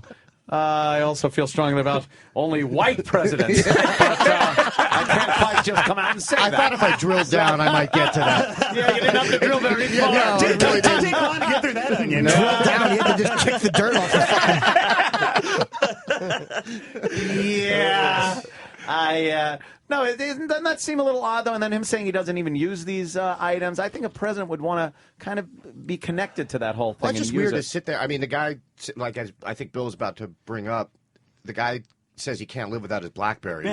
Yeah. But he's going to sit there and say, That's Michelle, he calls. You kids with your... Had nothing to do with electronics. I'm going to pretend to be outraged by that. All right. I am shaking in outrage right now. But it's like, and grinning angrily. You sit there, you're like, you kids with your iPods and your iPhones that I don't know how to use. Yeah. But meanwhile, he can't go 10 feet without his Black. He Without had to get like texting special and- dispensation he from the did. Secret Service to carry a BlackBerry or whatever. So Yeah. I don't know what he's talking Didn't about. they have... Obama's BlackBerry has two screens, like a blue and a red. One is a regular, like I guess he's just talking to his wife's screen or talking to friends, and one is a red screen that is completely encrypted and secure. So Clinton should have had that one. It's the wife. Wow, yeah? Yeah, he has two different screens. One is... Because they couldn't let the president have an unsecure way of communicating, you know, when you have to communicate. Someone hacks into He's it on like Yahoo Paris Chat. Hilton. Yeah. There's just pictures of Obama. Oh, being all goofy. Prez Ob. Who's this guy? Who's this guy showing his dick on camera? Oh, God. That's what I would do. Yeah, the Secret Service, dude, you're on the wrong screen. Mr. Obama, you're here with Dateline NBC. Where you've gotten your emails about young girls. I'm Chris Hansen. So I'm sorry. Which one is the secure screen? The red one, Dead? Yeah. That's They have a cool. picture of the president's BlackBerry? Yeah. Wow. Yeah, and he has to That's, like switch between like modes. Can anyone get that one? No. That's kind of special. Yes. The presidential BlackBerry, that would be kind of cool to have. Last I checked, red's a little communisty. That could be a good A block. Ah, Yes. see? Yeah, it is, it is. I suspect some outrage on Beck tonight. You We expect scooped some him. outrage We on scooped Beck? him. That's amazing. I don't think I've ever seen outrage on that show. I guess they wanted a red one, so he first Outrage Monday. So he couldn't fuck up. It's like a red one. I think there's no way you can mistake what that is. Believe me, drunk texting, it doesn't matter what color the screen is. Yeah, fucking, I love you. Oh, what did I do? He's accidentally texting the Secret Service, and the first subject header is "Hey," and then the rest of it, whenever it's "Hey," it's something gross on the bottom. Nothing worse than hitting send, watching that send bar go, and realize it's going to the wrong person. Yeah. And there's nothing you can do. What is They this? ought to have a button that you Stop can go, it. stop. Yeah, well, like it- Gmail has now, where you I was can going to say you can delete it, right? Yeah. on with Gmail on a computer, you can undo Yeah, but- send for like 5 or 10 seconds. When or you're just something. texting, though, Right. once you see that bar going, Yeah, on the you're iPhone, just yeah. like, this is it. It's Oh, over. it's gone, yeah. This is going there. Yeah. And now you the have to best have an is- alibi before it hits the Well, the end. best is when you're not in a great coverage area and the send bar is crawling Yeah. and you know it's wrong and it's just totally Please teasing don't you. go through. Please don't go through. Please. Red X, red X, red X. I've done that where it's like, I've sent a text and then gone, now I need an excuse. It's a photo of your cock. LOL. Sorry, I thought you were a girl I know, ma'am. Sorry, Mom. I had a guy who works at Fox, I won't say his name, but he had one of those droid Hannity. phones. It wasn't Hannity. All right. He had one of those droid phones, and he was doing the whatever instant messaging program it has, but it was screwing up the names of the people he was talking to. Oh, that's very dangerous. He would be talking to one person, but would have someone else's Yes. name there. And I think he ended up giving, I'm not sure if he got rid of the phone or not, but that's like the scariest thing Burn imaginable. the phone. Yeah. It is the devil incarnate. Yeah. Get rid of that thing. Yeah, nothing worse than the wrong email or text, especially when it's something kind of sensitive. You know, you're talking relationship-wise or things like that. You're like, I just screwed myself, and now I have to get myself out of trouble. This is a text lipstick on my collar, right here. The old days. Yeah. There's a guy in our D.C. bureau named Craig Schultz, and every once in a while I'll get we have this iNews thing where you like top line someone, and sometimes I'll get the emails, and whenever they come to me and it's just like, the tape is ready for the second segment, I'm like, and I'll always reply back just because I think it's funny, and they'll know that they screwed up. I was like, that's great, you're fucking fired. And there was one time where I forwarded it to everyone. I was like, oh, this is a good one. They'll like this, and like apparently, like all of a sudden, like one of our producers like, Bill, there's really a lot of important people that you also CC'd on this thing. I'm like, guys, next time do it quicker or get the fuck out of here. I'm sick of this. And yeah, there was sort of dead silence after that. Usually I'll get like a reply like LOL or no, you're kidding, but that was uncomfortable. Murdoch? Yeah. That's Robbie Murdoch. Robbie Murdoch. He's not very important. He works down in the mailroom. The one time I sent an anti-dingo email, and it's over to That's Murtaugh from Lethal Weapon. That guy, what a card. Have you guys met Roger? Has he come in or no? He doesn't come around. You see him. We see him in. I've never talked with him, but no. When the show first started, he had a meeting with us, like a couple months in, maybe. Oh, really? Murdoch, or you're thinking Ailes? You said Roger, didn't you? No, they said Murdoch. We've Murdoch. seen him, but we certainly never. No, I haven't. Roger Ailes runs Fox, and Murdoch runs News Corp, right? Which owns Fox. Yes. Right. So Murdoch is the boss of everyone at that building. Yeah. So if he likes you, you're in good shape. We pray every night that he doesn't know we exist. Exactly. Under the radar. I'm uncomfortable talking about it right now. Yeah, actually, if we could just move on. That would be great. Yeah. Let's just gloss over this truly great man. So Opie had a baby, huh? Hey, he defends his people, man. Like Calling him Rupert. Shut up! He owns the Post, and they had that problem with the cartoon. And he didn't fire the cartoonist. He didn't knee-jerk react. There's a system in place, and the cartoonist just drew it. And it was I love the fact that he didn't backfire that guy. I love that he didn't is do a good thing because it's very rare. Although you're seeing a little more of it now. I think people are getting a little more balls when it comes to corporations kind of standing up for people. They're still firing them for ridiculous sexual innuendo and shit like that. But as far as the Islamic stuff, I think we're pretty sick of Islam at this point. I think we can all agree on that. Well, also, the radical. The looks I'm getting around the studio, I'm like, not me, asshole. I thought I'd just bring you on board. Be in Baltimore this weekend. I'd like to say assalamu alaikum to everyone here. First off, well, I will agree with Anthony, and you know what? Just because I'm TV's Andy Levy, I double dare you to do something. But I know what you mean. You mean the radical element of Islam. Everybody's tired of that shit. The threats. Oh, the radical element of. That makes it a little different. Yeah. You always have to have that preface. Anthony, because Islam itself is a religion of peace. Yes, we know that. Yes. All right. Yeah. Okay. Take the bitch and cut her into pieces. That's the religion of peace. One piece of her goes here. That whore. How dare she get raped? So how about Opie's wife having a baby? Yeah. As a matter of fact, so by the way, why isn't Opie here? Did he have the fucking baby? Lazy. Lazy. You kidding me? He is supporting the lovely Oh, Lindsay please. He's taking her taking a vacation. I know, right? Well, but the baby or her, they're not up until we're done. But with it's the no right? vacation. Like you gotta stay home. It's not like I can see if it's like if their feet fixed and he's staying home. That's a vacation. But a baby is gonna be crying and yelling. It's All the more reason to go to work. What's that? All the more reason to go to work. That's what I'm saying. Yeah. I got a text from Opie that just came in. Said the boob Nazi just came in to teach breastfeeding. Very older broad with a lesbian haircut. Just wondering, how does it taste? Is it good? Absolutely. Opie's nursing on an older woman's bosom, sitting in her lap. You should ask her how it feels to be nominated for the Supreme Court. Yes. What a looker, though. She's lovely. What a beautiful woman. I know. I couldn't believe fucking Chastity Bono fucking nominated for the Supreme Court.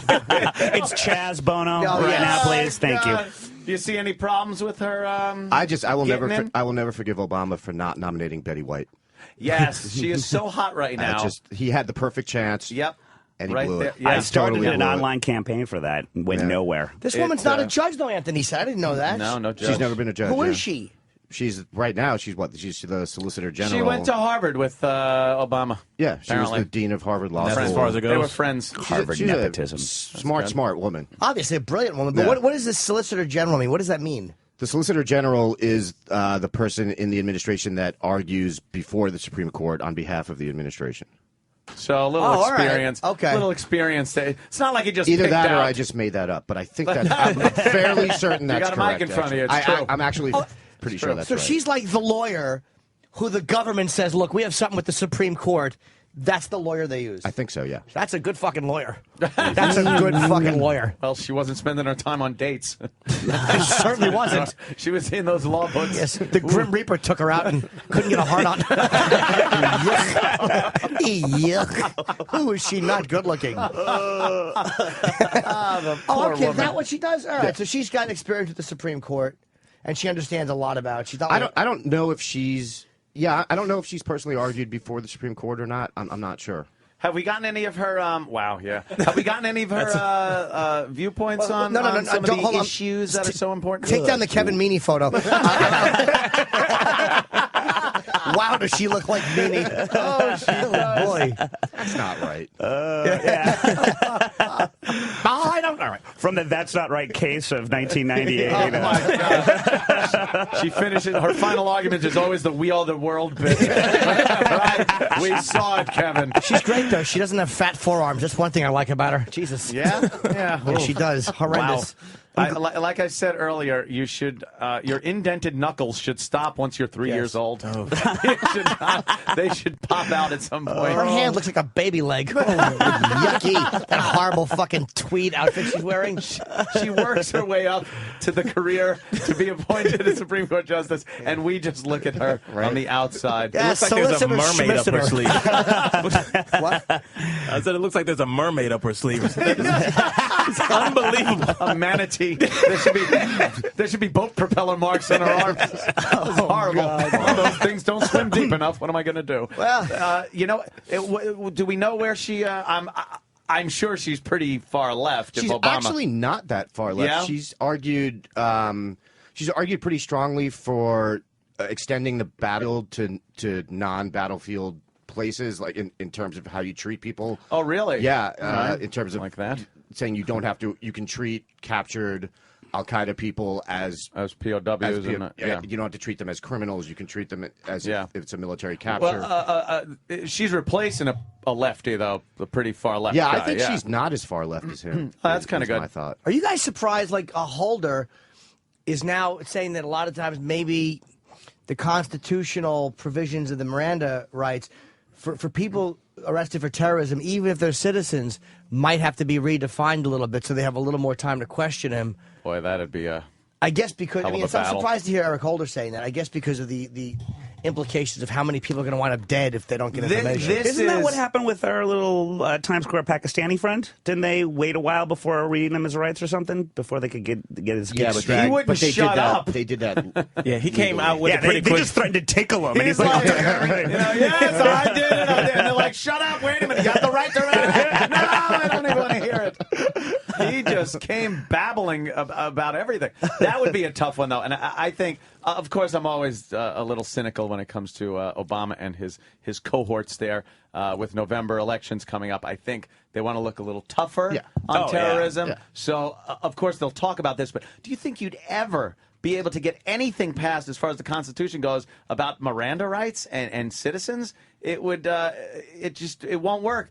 No matter which side you're on, it doesn't work. You're either, yeah, that's great, we shouldn't let terrorists be Mirandized and have rights, but people don't want American citizens. Yeah. But then you have that weird thing now where this guy is a citizen, but a naturalized citizen. Can he just be deported and then treated like a foreign criminal? Can't we just deport him and Anthony, then send him can't. to Gitmo and then we can't. stack him up We'll let him in finish. a pyramid with Lindy England pointing at him, smoking a butt? See, the thing is, you got to remember, if the citizen... now are you saying no? Have you heard the whole thing? Yeah, geez, let me finish. I have a ridiculous idea. If they're innocent, it's like that. You want to make sure citizens are protected. Right. But I think a couple of days of questioning, as long as it's handled without fucking being torturous, I think that's called Torturous for. is so vague these days, isn't it? Waterboarding. Maybe they make you look at this woman's picture for a little while until you confess. They make you download the Jim Norton app. Oh, no! Oh, no. Why would you go do that? What else do they make you do? Go to the Borgata July 2nd and 3rd? I'll jump right in and kill and plug me at the same time. They make you go to Seattle. Oh, yes, of Yeah, I course. forgot. It's going to be everywhere. I'm all over the town, Jimmy they say. Norton. Yeah, see, a situation like this guy, I mean, he's kind of yapping, so I guess you don't have to waterboard him, but I think they have a lot of fun waterboarding people. I think there was this element of, this is our job, we're allowed to do this. Yeah, let's finally just go. the perk. Yeah, like, I'm sure not every Nazi officer started off like, boy, I sure would like to do this. And then before you know it, they're running to Brazil. There's a guy named Seth on television. Oh, no, wait, that's Elena Kagan. She looks like a guy named Seth. Elena Kagan. It does sound oddly like Rogan. Wow. Yeah. Yeah, she really is. Is not a looker. And yet Wolf Blitzer looks oddly turned on. He really does. Yeah, he's getting lost in her eyes. So Jowls. He always looks oddly turned Yeah, on. that's true. So she's a Solicitor General. Do you think Obama wants to get her on the Supreme Court? Because obviously she'll be friendly towards his administration because she obviously has affection for him. So then you don't need her as Solicitor General because you'd rather have her on the court. Yeah, I think Obama knows. They're school buddies. I think you had to be a judge, though. No, you don't have to. How be. old is No. she? Do we 50. know? She's 50? Yeah, youngest nominee ever, I think, right? Really? She looks a little older. Yeah, well, she's really, got to cut down on the cholesterol for the Obama legacy. She makes Ruth Bader Ginsburg look like Scarlett Johansson. Oh, man. Are they saying if she might have any problems getting through? Are there any skeletons there? Any maids, illegal alien maids or anything? Her biggest problem from the right is going to be that when she was the dean of the Harvard Law School, she didn't want ROTC on campus. Because of the don't ask, don't tell policy, because the military discriminates against gays, and it was Harvard's policy not to do business with organizations that discriminated against gays. Was that a personal matter on her part, or was was she taking couldn't it tell you. completely professional I and legally? couldn't tell you, Anthony. I believe it was strictly professional. All right. Yeah. Could you conjecture? Yeah, I could not conjecture. Wow. Could you read between the lines of the Harvard thing? But she's also going to take some heat from the left. She's taking some heat from the left because of the thing I was talking about earlier. Right, she's right. pretty. She's fairly conservative in terms of some civil liberties issues. So Yeah. That's amazing. Dean of Harvard, you got to be pretty bright to be the dean of Harvard, said Jim, who had nothing else to say. Who gives a shit? What a dumb thought. Do you think that when she wasn't dean of Harvard, she did some theater, like in Broadway? During your off time. Yes. Well, when she's not starring in The Mall Cop. I just saw that. Oh, she's a lovely gal. That's it. Justice Blart. Wow, the monster of Queens. Oh, boy. We don't want them to be... We gotcha. It certainly does. Oh, my gosh, she really does look like Paul Blart Mall Cop. Please, can you somehow put a mustache on her? Oh, wait, that's Kevin. Wow. If she doesn't look like Kevin James. All right. Well, whatever. Odd-looking gal. Good luck to her. Yeah. As we say good luck to her after just vilifying her. But only the best. She Only the is best. just hideous. But anyway, we wish her well. Godspeed. Godspeed. The skeletons don't usually pop out, though, for a little while. Oh, her with, skeleton's these well things. hidden under just blubber and I don't think she's all the best. Yes, exactly. All the best. Mazel tov. Just hideous, but No it's a Coke skeleton. can, no pubic hairs on the Coke cans or anything. No. That was a favorite moment of mine as far as Supreme Court justice appointments goes. Clarence Thomas was a good one. Wow, they just did not want him in there. But it does illustrate the high caliber of social skills that most Supreme Court judges have. This will be a great line. So, that pubic hair on your cocaine? That's going to get me laid. That's great. He was trying. Yeah, you knew it actually happened because it was too weird to make up. Like, that's not something you would make up if you were trying to pay no... What's her name, Anita Hill? And she was not hot. No. She was not hot. No, she wasn't. But I think in Clarence Thomas' universe, she was acceptable. Like, that would probably be upscale for him. How many hot chicks hang out around fucking, circuit court judges? I mean, not many groupies. That would be the get best a court caliber reporter or groupie something, you'd have. like a hot little court reporter. Like what? Yeah. I'd rather fuck Doug Llewellyn than Anita Hill. I can't. I try to get a Doug Llewellyn reference in at least once every year. You have to. No one remembers him for what he was. His thin upper lip. Great. Not even a bailiff. What was he? Oh, he was the The reporter. reporter and Rusty Burrell was the bailiff. Remember with that gun and his bad prostate? Sometimes it was hard to tell the difference. Yeah. He pulled a prostate on a criminal. That'd be great. Just blow someone's head off over some fucking cat, over some cat suing incident. She said it was a purebred Persian. And, all right. Oh, yeah, she does look like Nathan Lane, too. Wow! Oh, that's amazing. She looks just like Nathan Yeah. Lane. Good call. And the photos grabbed, they're in the same pose, Yeah, too. they That's kinda got their amazing. Head flipped back. I'm going to go to the toilet. I'll be right back. And I have they to tinkle. Yeah, look at that. It's amazing she's able to do the Addams Family and come and do these things. All those photos must have gotten Jim excited. Yes, Jim is going to go wee-wee. We'll take a little break. I think we got to do commercials or something, right? That's what we do during breaks? Is that what happens? I have no clue. I usually just sit here and try to pick up girls on Pal Talk. Now I actually have to do something. We will be right back. Hurry back, Opie. Morning 6 to 11 Eastern on the Virus. Sirius XM. Hi, folks. Primetime Sam Roberts here for the Opie and Anthony intern program. You know, I wasn't always a world-famous celebrity. I started as a simple Opie and Anthony intern. Here's your banana, Sam. Thanks, Matt. You know, when I first started... Oh, what is this? Is this a goddamn bruise? Get your worthless ass back down there and get me a real piece of fruit and use your own goddamn money. Being an Opie and Anthony intern is an exciting thing. You'll get to learn new equipment, see a real radio show being produced, and have one-on-one guidance every step of the way. I have an idea. Do you see that red light on? When that fucking light is on, it means I am creating. Understand that you will never amount to anything of substance. Now get the fuck out of my face. So apply now to be an Opie and Anthony intern. Go to SiriusXM.com/internships to apply. Because remember, we all have to start somewhere. Hey, Sam. Don't look at me in the eyes, Matt. Wow, we're back rocking. Yes, we are. We come back rocking to the show. Opie and Anthony program. Opie's not in.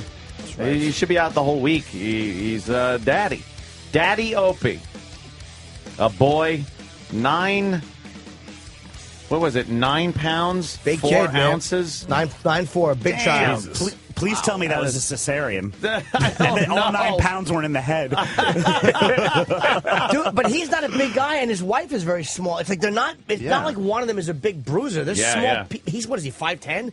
I mean, he's not a particularly big dude. That's a big. Yeah, it's huge. That's yeah, a big that's baby, a little man. Michelin man. Well, it was a week late, I guess. Oh, yeah. A little more than a week late. Did they just go on an inducer? I don't know if they were going to, but they might not have had to. I think no, they didn't. Right? They didn't. What happened? The water broke? Did you get the water break story? Because I didn't. I want to hear the whole deal. Yeah, she was actually on Saturday. Sam Roberts, everybody. Sam Roberts. Yes, primetime Sam Roberts. Sam Roberts, star of 3 radio shows here That's on the Sirius XM platform. Thank you for the introduction. I figured I'd give it to you. Yes. My girlfriend was... And some blackness in his history. He really does. Mixed, primetime mixed Sam Roberts. Primetime mongrel. I'm so sorry Sam about Roberts. Malata Roberts. Is she your grandmother? No, this is also unnecessary. But... No, it goes back. He's actually traced his ancestry back, and this is true, to Thomas Jefferson. Yep. And I you know remember the hearing that. hijinks old Tommy Jefferson was up to when he wasn't little brown sugar. being one of the founding fathers. He was fathering all over the plantation, apparently. I hope it wasn't Thomas Jefferson. I hope it's George Jefferson. Might as well be. Some kind of mistake. Isabel Sanford shit him out. But he's just Isabel Sanford. So anyway, you and your girlfriend are at Monticello. Continue. No, my girlfriend was supposed to studio on Saturday night because that's when I was doing the show with Dave. You're a beautiful girl. lovely. Well, thank you for saying that. Just had to. Okay. And Who was all white. Yes. Although sure she's is. got some Jew in her. Oh, wow. Did I say that or just think it? Did I say that? Hey, guys, I'm right here. Oh, damn. Are you Jewish? Yeah. How funny would it be? I thought it was the non-Jewish version of Levy. Yes. Right. My God, it's Levy. Off the boat, it was McLevy. His parents are pronounce it Levi. I get it. You're a self-hating Jew. How funny would it be if racism couldn't be disguised? It just came out like that. Come to my house. That's my friend Al Jackson.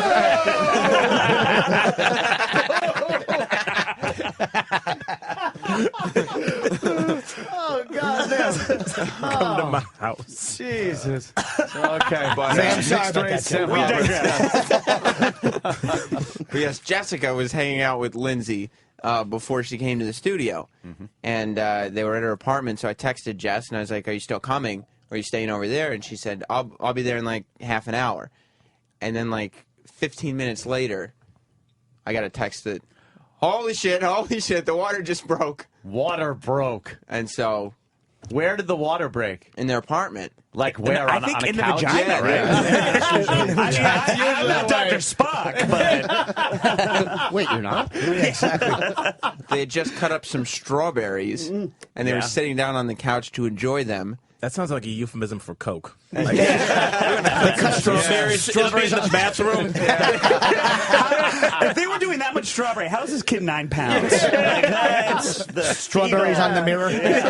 Stop the growth. So wait, she just sat down to eat some fruit, and all of a sudden, I guess it just happens, right? They'd been talking about, like, she was full, because if she was induced, it would have been done today. Tuesday, yes. Or, like, tonight, whatever, tonight, right. And so they were talking as if, yeah, you know, we're going to do this today, this tomorrow, blah, blah, blah, and then induce whenever. Did it ruin a couch, is what I'm saying. I don't know if I haven't seen the couch. I would have. I would assume The so. Liberator. Remember that old... When the water breaks, is it literally just all of a sudden it breaks, or you feel it coming and you can leave, or is it like literally the water broke? No, apparently it's like, oh my goodness, I'm wet. The water is now, broken. is it like a gusher, or is it just sort of like, you know, laugh and pee? Or kind of I have no idea. Is it? I just My realized wife had a baby, and I don't even fucking know. Yeah, is it a little bit over a length of time, or a lot over one? It's like a bucket. Yeah. Is it a tide or a tsunami?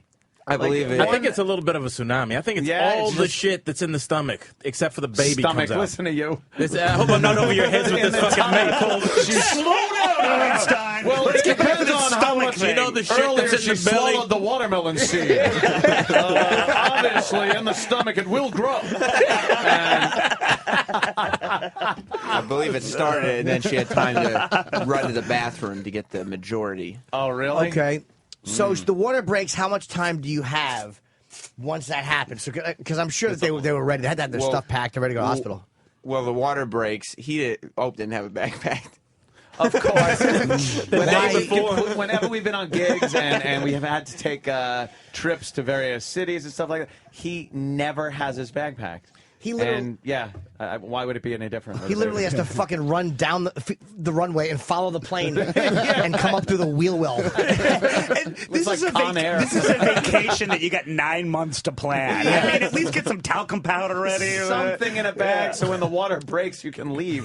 That's sitting there going, hold it in, baby. Yes, which shirt should I bring? Well, what goes well with to be fair, she was only a week late. He probably thought he had plenty of time. But as far as I know, like contractions started like 30 or 40 minutes after the water broke, and then the people baby have been came using How long was she in labor? Like after she went into contractions, and like 16 hours probably after that, the baby finally came. Is that a lot of labor? I think, my wife was in labor for like 40 minutes, dog. They gave her that, whatever Epidural? that shit is that, no, they gave her an epidural, but there's like something that speeds up the contractions. And like, because we were just sitting there watching Rock of Love, like Cocaine? just talking shit. And they were like, all right, let's get this baby out. And they put Tocin, that's what it's called. It's called Tocin. And they put it in, and the contractions picked up, and the baby was out in 35, 40 minutes. So did she have? Did she get an epidural? That's where you don't feel. No, I mean Lindsay. Did she get a? No. That's where you feel no pain, right? I'm not sure. She didn't have first. I don't know if she ended up getting But there's one or only not. a certain period where you can get it, right? Like, I think the nurse actually told her that. Dr. Jim. There's a pretty big window, but I think like once you're past that window, you're done. But epidural is like an injection. It's like an anesthesia, which will Stop pain. We're laughing at you, by the way. Everybody knows what that is? No, I just feel like at this point, I feel like you're doing a phoner with a gynecologist or something. Yes, you're asking all these questions I to don't wanna, him. I don't want to go over your head here, but to use the technical term infant, that's actually, it means baby. So how do you get pregnant? I know about that. You know what? Somebody might actually have the answer. John on line 1. Hi, John. Hi, Very John. good. 9:27, the first phone call of the day. If you haven't noticed, I'm not the one that likes to take phone calls. I forgot we had a fucking phone. Fuck the phones. That's right. Kevin from Connecticut, I hope you're hitting a pole right now. I'm kidding, of course, Kevin. John, your wife gave birth. What was it like when the water broke? So let's put it this way. You know the ride where the bucket fills up with water and then it tips over and comes out? There's like 2 gallons of water all over the fucking delivery. I don't know that ride. Oh, wow. Yeah, what ride is that What where the ride? water comes out of the vagina? That's a fun ride. Is that the ride mayonnaise had to go on and tipped into the water? Motherhorn? Yeah, well, I forget it. Didn't quite work. Oh, you mean an officer and a gentleman? right. If I would have said officer and a gentleman, mayonnaise, you thought it was Iraq. Where David Caruso couldn't do it? Remember Oh, that David? was- Does this hit with the same force as a plane? No, this is nothing compared to a plane. And they had to go down and get That was David Caruso? Yeah. Well, Yes! Frank. Where were you? This is just plain silly. Shades Awful. Exit stage right even. Oh, what are you saying, sir? Sorry, we're just having fun Go here. ahead. We're doing very well taking callers. We just yap over them. I know, get mad at them for interrupting with their fucking phone. Screw you. All right, so a lot of water came out, huh? Dude, it was at least about 2 gallons, they said. But it's like 2 gallons? 2 gallons is a lot of fucking water. Yeah. Come on. Well, she had twins. I mean, she was fucking full. 1 gallon per kid. Did it ruin anything? No, she was in delivery room. Got the fucking doctors and the nurses. Oh. smoking, right? See, I want people that had water break at home. Yeah. I want to know what was wrecked. Like, I would think I would replace everything with just cheap IKEA shit. And then get good shit after the baby because you don't know where she's going to go. It's like that cat that Is it hits sad something. I can't even afford IKEA shit and you called it cheap? I'll kill for some IKEA furniture right now. I apologize. Like, I've seen IKEA furniture. Like, really? Only the best for me. Only the best. Anthony really is a millionaire, isn't he? I had a couch with duct tape on it. What's that? I said, seeing what I seen, his couch has got to be ruined, the carpet. Dude, that shit comes out. It comes out forceful. Is this like The It's like put it on the Exorcist fire. where she's lying down and it goes like straight Yeah, up? straight up. Yeah. Oh, wow. That's hot. It's almost like squirting. Yeah. Squirt only I a mean, baby comes out, which I mean, what? isn't very hot. No. Yeah, No, that's still hot. Let's see, Eating some pie and getting that in his face. What, sweetie? I said, just picture him eating some pie and getting that in the face. Wait, we didn't hear your phone broke up. Yeah. I said, just imagine if... Yeah, we heard it. Exactly. Sorry, Jim, I like stealing your That's bit. okay. It's a fun bit to steal. Right, a pie. Exactly. We heard with the pie. We got it. Enough with the pie. PI, do you mean 3.14? Boo.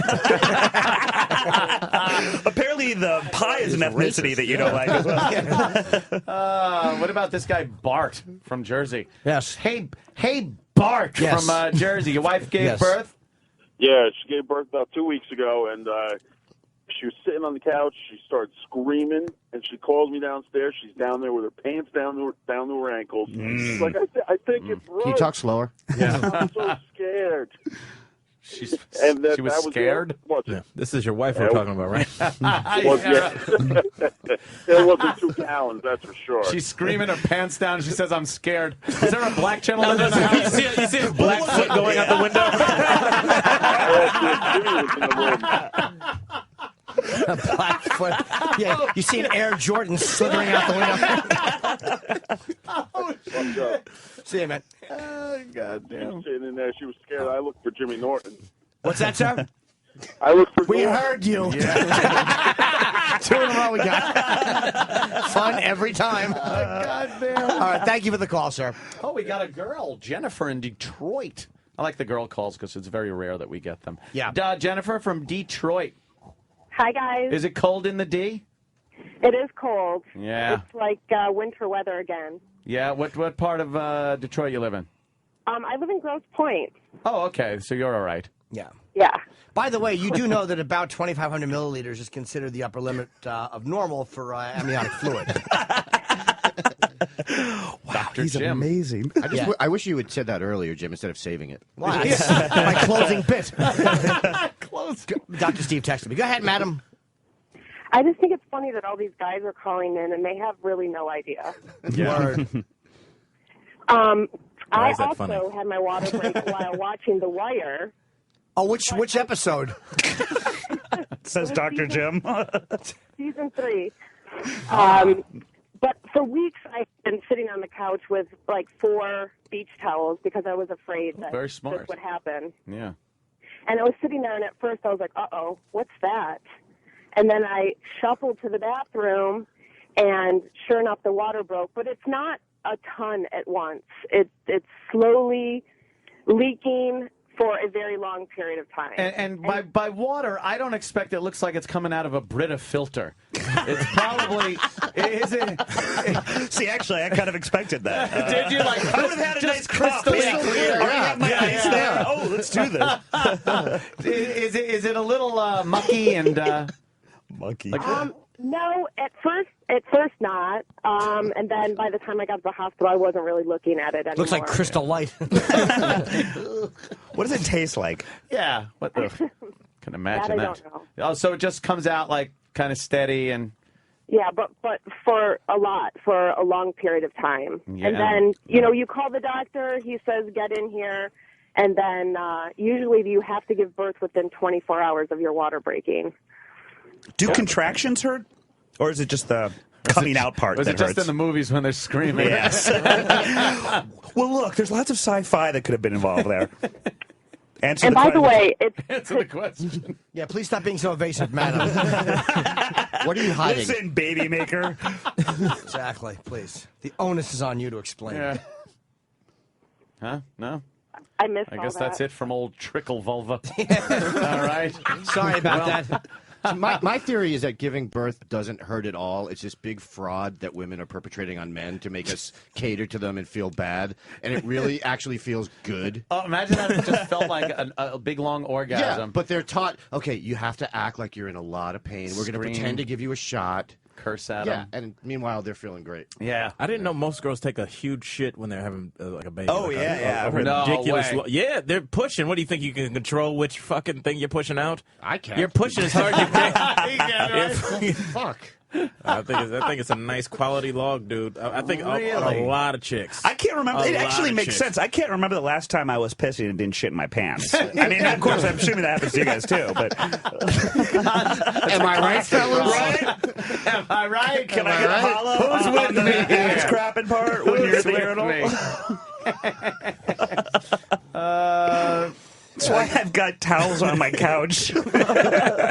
Brian in California, that's something I was disgusted about. If something like this would happen. Hey, Brian. Yes, Brian. This is Brian. Hey, my wife, we were sleeping, expecting our baby. It came up to the due date about 3 a.m. in the morning. She goes, I think I just peed in the bed. And it wasn't. It was pretty interesting. So were you laying in her broken water? No, that didn't seem too fun to me. But, yeah, as far as wife's giving birth and it not hurting, my wife was actually laughing through her birth because she was so doped up. It was She's married to the Joker. Let me see that man. That's great. I married a retarded girl. She laughed through the whole thing and ate paint chips. And it wasn't a baby, actually. She made it cocky into her fucking suspenders. We named it Peanut. She thought it was a baby. She held up a cocky and carried it around. She didn't know any better. What do I care? Oh, these early 70s terminology. I put a bowl on her head and give her a haircut. It came out of her coolie. Remember coolie? You used to call an ass a coolie? Yeah, coolie. I don't know why. If you go even further back, that was a Chinese worker for the railroad. A coolie? Called Wow. coolies. Yes, the one with the pointy hats. Yeah. I love how you're a professor of arcane racist terms. Believe it. You can read more. For more, check out Anthony's pamphlets. They'll be in a mailbox without a return address. The great thing about coolie is you can get away with saying it on TV these days. Yes, very good racist term to use. They'll know what it means, but other people won't. It's very safe. Unlike the N-bomb, which is pretty much off limits these days. Oh, my God. Arcane racist terms. .org. You're the webmaster. Oh, shit. Do we have any more girls on the phone? Where's the girl? I don't know. I don't think Ziggy's a girl. That's about it. Sam, the girl's water broke. Oh, no, it's Jim C. She was laying on my boat. Yes. With a flat ass. She got placenta all over my members-only jacket, Sam. I've been partaking and watching a little Quincy. And who brought up the fact that it's like this very powerful music, and then you got to have the goofy, because it's Jack Klugman. Right. Is that Danny? Somebody brought that up. Might have been you. Everybody just knew he was a funny guy. Bill Burr, I think. It could have been Burr, yeah. But I've been watching some Quincy episodes, and how this show was on the air and people watched it and took it seriously is beyond me. There's a girl, she was smoking contaminated grass. Was that one of them? Oh, yeah, talking about grass and man, and just, he tried to take down a magazine like High Times Magazine, only it was called Far Out Magazine, and there was an ad in it. Yeah, the kids are calling it Far Out. And there was some kind of an ad in there for this chemical that made plants grow really big. And kids were using it to make their pot grow big, but it would kill some of the kids that were using it. And he's like, if one more child dies, I'm going to that and he went to the magazine and talked to the editor, who was one of these. I don't need to be hassled by the man. And meanwhile, we're just always laughing at how he's the coroner. He's supposed to be sawing someone's head open and weighing a brain, not out doing what detectives are supposed to be doing. Coroners are never caught in a web of intrigue. No, there's never car chases with the coroner.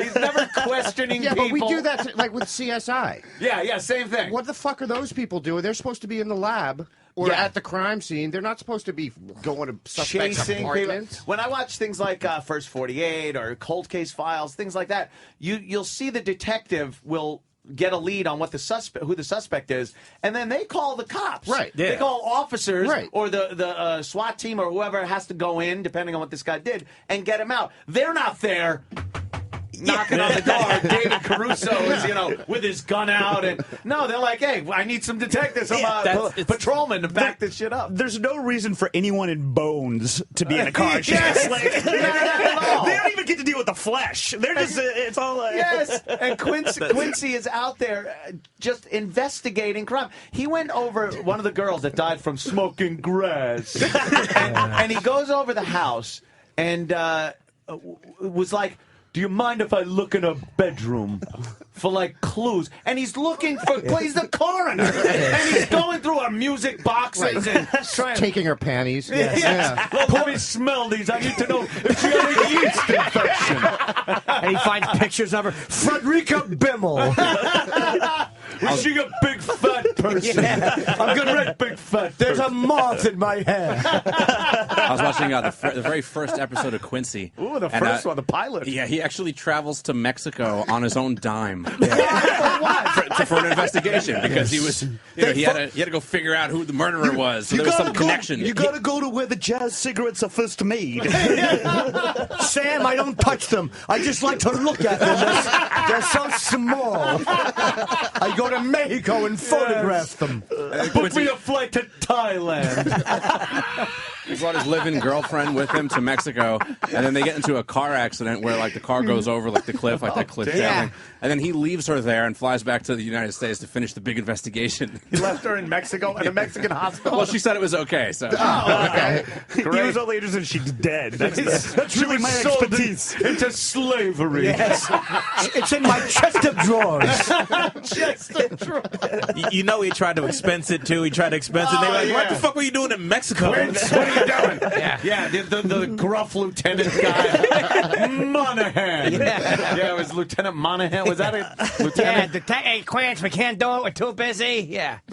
You do it because if another child dies, it's on your head. How And does then, of this course, he bill does- from Club Med have anything to do with the child dying? It was a family Club I Med. was investigating. It was apparently chlorine poisoning from the pool and margarita poisoning.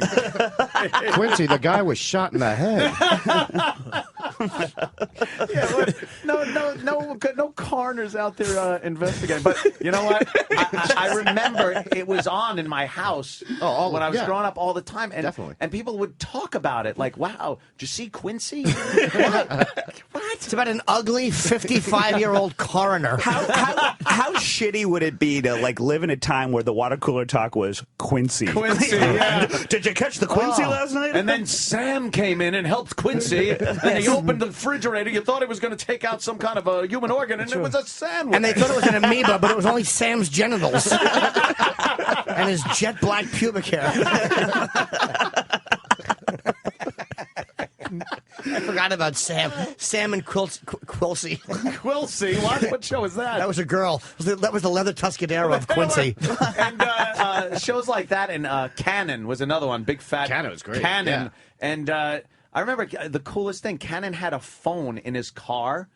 And it was a phone like you would have it in your house at the time, with a coiled wire that went to this big box. And I thought it was so cool because he'd like pick it up and it would be like, "Mobile operator, get me 555-3821." And they'd have to go through like this special mobile operator. But he was driving the convertible and talking on the phone. It's like, wow, to fucking be at the point in history where you could do that.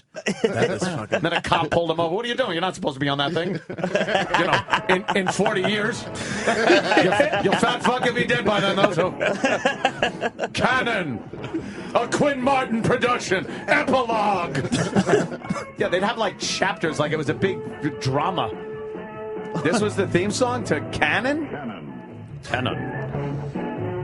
And what could Cannon do? He weighed... William Conrad. 400 He could. pounds. He was giant, sweating constantly. And they did show him a couple of times trying to pursue people. And he would catch them. You'd see him get out of his car and run. They'd go around a corner, and then the next scene, he's got him on the ground. It's like, how the fuck did he catch that guy? There's a 21-year-old black kid. He just waits from around the counter and just sort of falls on him. Like sort of a timber type That's movie. why every year at the Emmys they say, and the winner for best editing is Cannon. There it is. Cannon. Oh, there's the Quincy cast. Mannix. I prefer the Quincy gang. Wait, who's the other one on the left? Who's that guy? Looks like Quincy's son. Who's that guy? There's wow. Quincy, Sam, his boss. I bet that's a gruff reporter that was always after the story that Quincy had. That Quincy, I can't tell you now. I'm embroiled in an investigation. If only I was as tenacious as Quincy was. Yes. If only I was willing to use my own money. My room is messy. Wait, wrong show.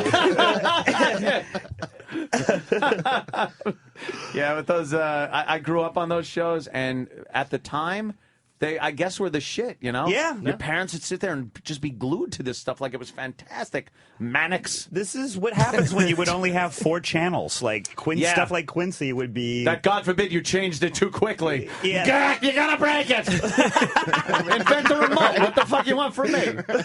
Yeah, you couldn't go from, like, channel 2 to channel 11 really quick, or you'd get yelled at. Yep. But for some reason, you had to really fast. You're going to turn that knob right off the TV. Yeah. Hey, you're right. Yeah. I did. Every TV, you always end up having to use the pliers to change it. That little white thing that stuck out, you'd have to And then maneuver. you'd have to actually tune, like, you'd have to fine-tune your television. I definitely remember that shit. It was fucking ridiculous, just trying to watch quality television. You never had a clear picture of anything. It was always kind of Jimmy, nice one. It was always kind of the sound staticky. would never be good enough to pick that up. Or the ghosting you'd get from another channel. Yeah. Like if you're watching ABC here in New York, you'd get the Connecticut Channel 8 would always ghost in on you. So you're watching Quincy, and some fucking like Channel 8 show, a cooking show, is on, and it would be like a white ghost with wavy lines cooking over Quincy. Yeah, someone's cooking food. Yeah. There's a meatball in my colon, Sam. Every time I go into these breaks, people go, "You're old." It's like, yes, I had a Sony Trinitron. I had a Zenith. We all trusted Walter Cronkite. Yes, we did. What time is Dana calling? Does anybody know? I don't know. It was supposed to be like 9:45. Oh, I thought it was 9:15. Oh, silly me. We'll keep an eye out for him. I started that. I apologize. We'll keep an eye out for him. Paddled after a Japanese show? Really? What was? Frank Quincy was a Canadian show before it was. I have no idea. Let me hear. Hey, Don from Nevada. Hey, guys. How you doing? Hello, Don. You have some Quincy information? My God. No, back then there was a coroner in L.A. He was a Japanese guy. I can't remember Ken his Noguchi. name. Quincy. But that was before Thomas CSI Noguchi, I'm and all sorry. that crap, and he was getting really in the way in investigations. I remember him catching shit all the time by the cops and the government people for getting involved in investigations. That's really? Can I ask why nobody's impressed that I knew the name of a Japanese coroner in L.A. from the 70s? I am a little amazed at that. I thought you just made that up. That's true, too. You're a very good actor, Jim, and you do that. You go like, oh, I know who it was. No, you'll know I'm wrong if I go Thomas Noguchi. Look that up, and is that right? Just look up. You'll never get Noguchi. And he would get involved with investigations and I guess piss people off. So coroner. Quincy was supposed. Why do they? See, I guess that's why Sam was in That's it. what happens in real life when a coroner gets involved. Just pisses the cops off. Yeah, always wrong and annoying. You're contaminating crime scenes, you idiot. You don't have your booties on. OJ's running loose because of you. Dolt. Is that him? He almost looks like Quincy. Thomas Noguchi. Looks like Quincy squinting because he can't see his page in front of him. He's a face like Quincy and a cock and balls like Sam. Boo on both counts. Good job, Quincy. We got to let this murderer go because you questioned him illegally. Yeah, very good. Thanks a lot. Thanks again. That's 22 this month. Guess what, Stupid Quincy? fuck. Another child did just die because of you. It. All the defense attorney would have to do is, was a coroner on the crime scene actually talking to my client? Yes, he was. All right. Case dismissed. So let me get this straight. A child will die now. We let a murderer out. This one drop is enough to wipe out California. It's botulism. My fault. My bad. Word is bond. I love how Quincy's using that "my bad" term 30 years before his premiere. I'm way ahead of my time, Sam. What up with that? Email me. I'll send you a text. What's Quincy? I'm at Quincy at interruptingcrimescene.com. Yes. I'm at the tip of the .com bubble, Sam. I love RedTube and X-Hamster.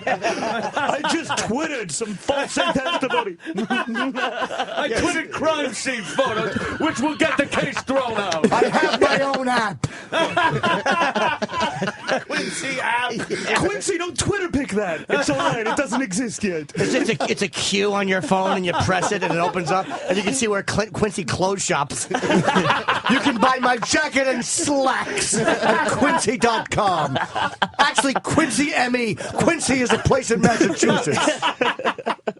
Holy shit.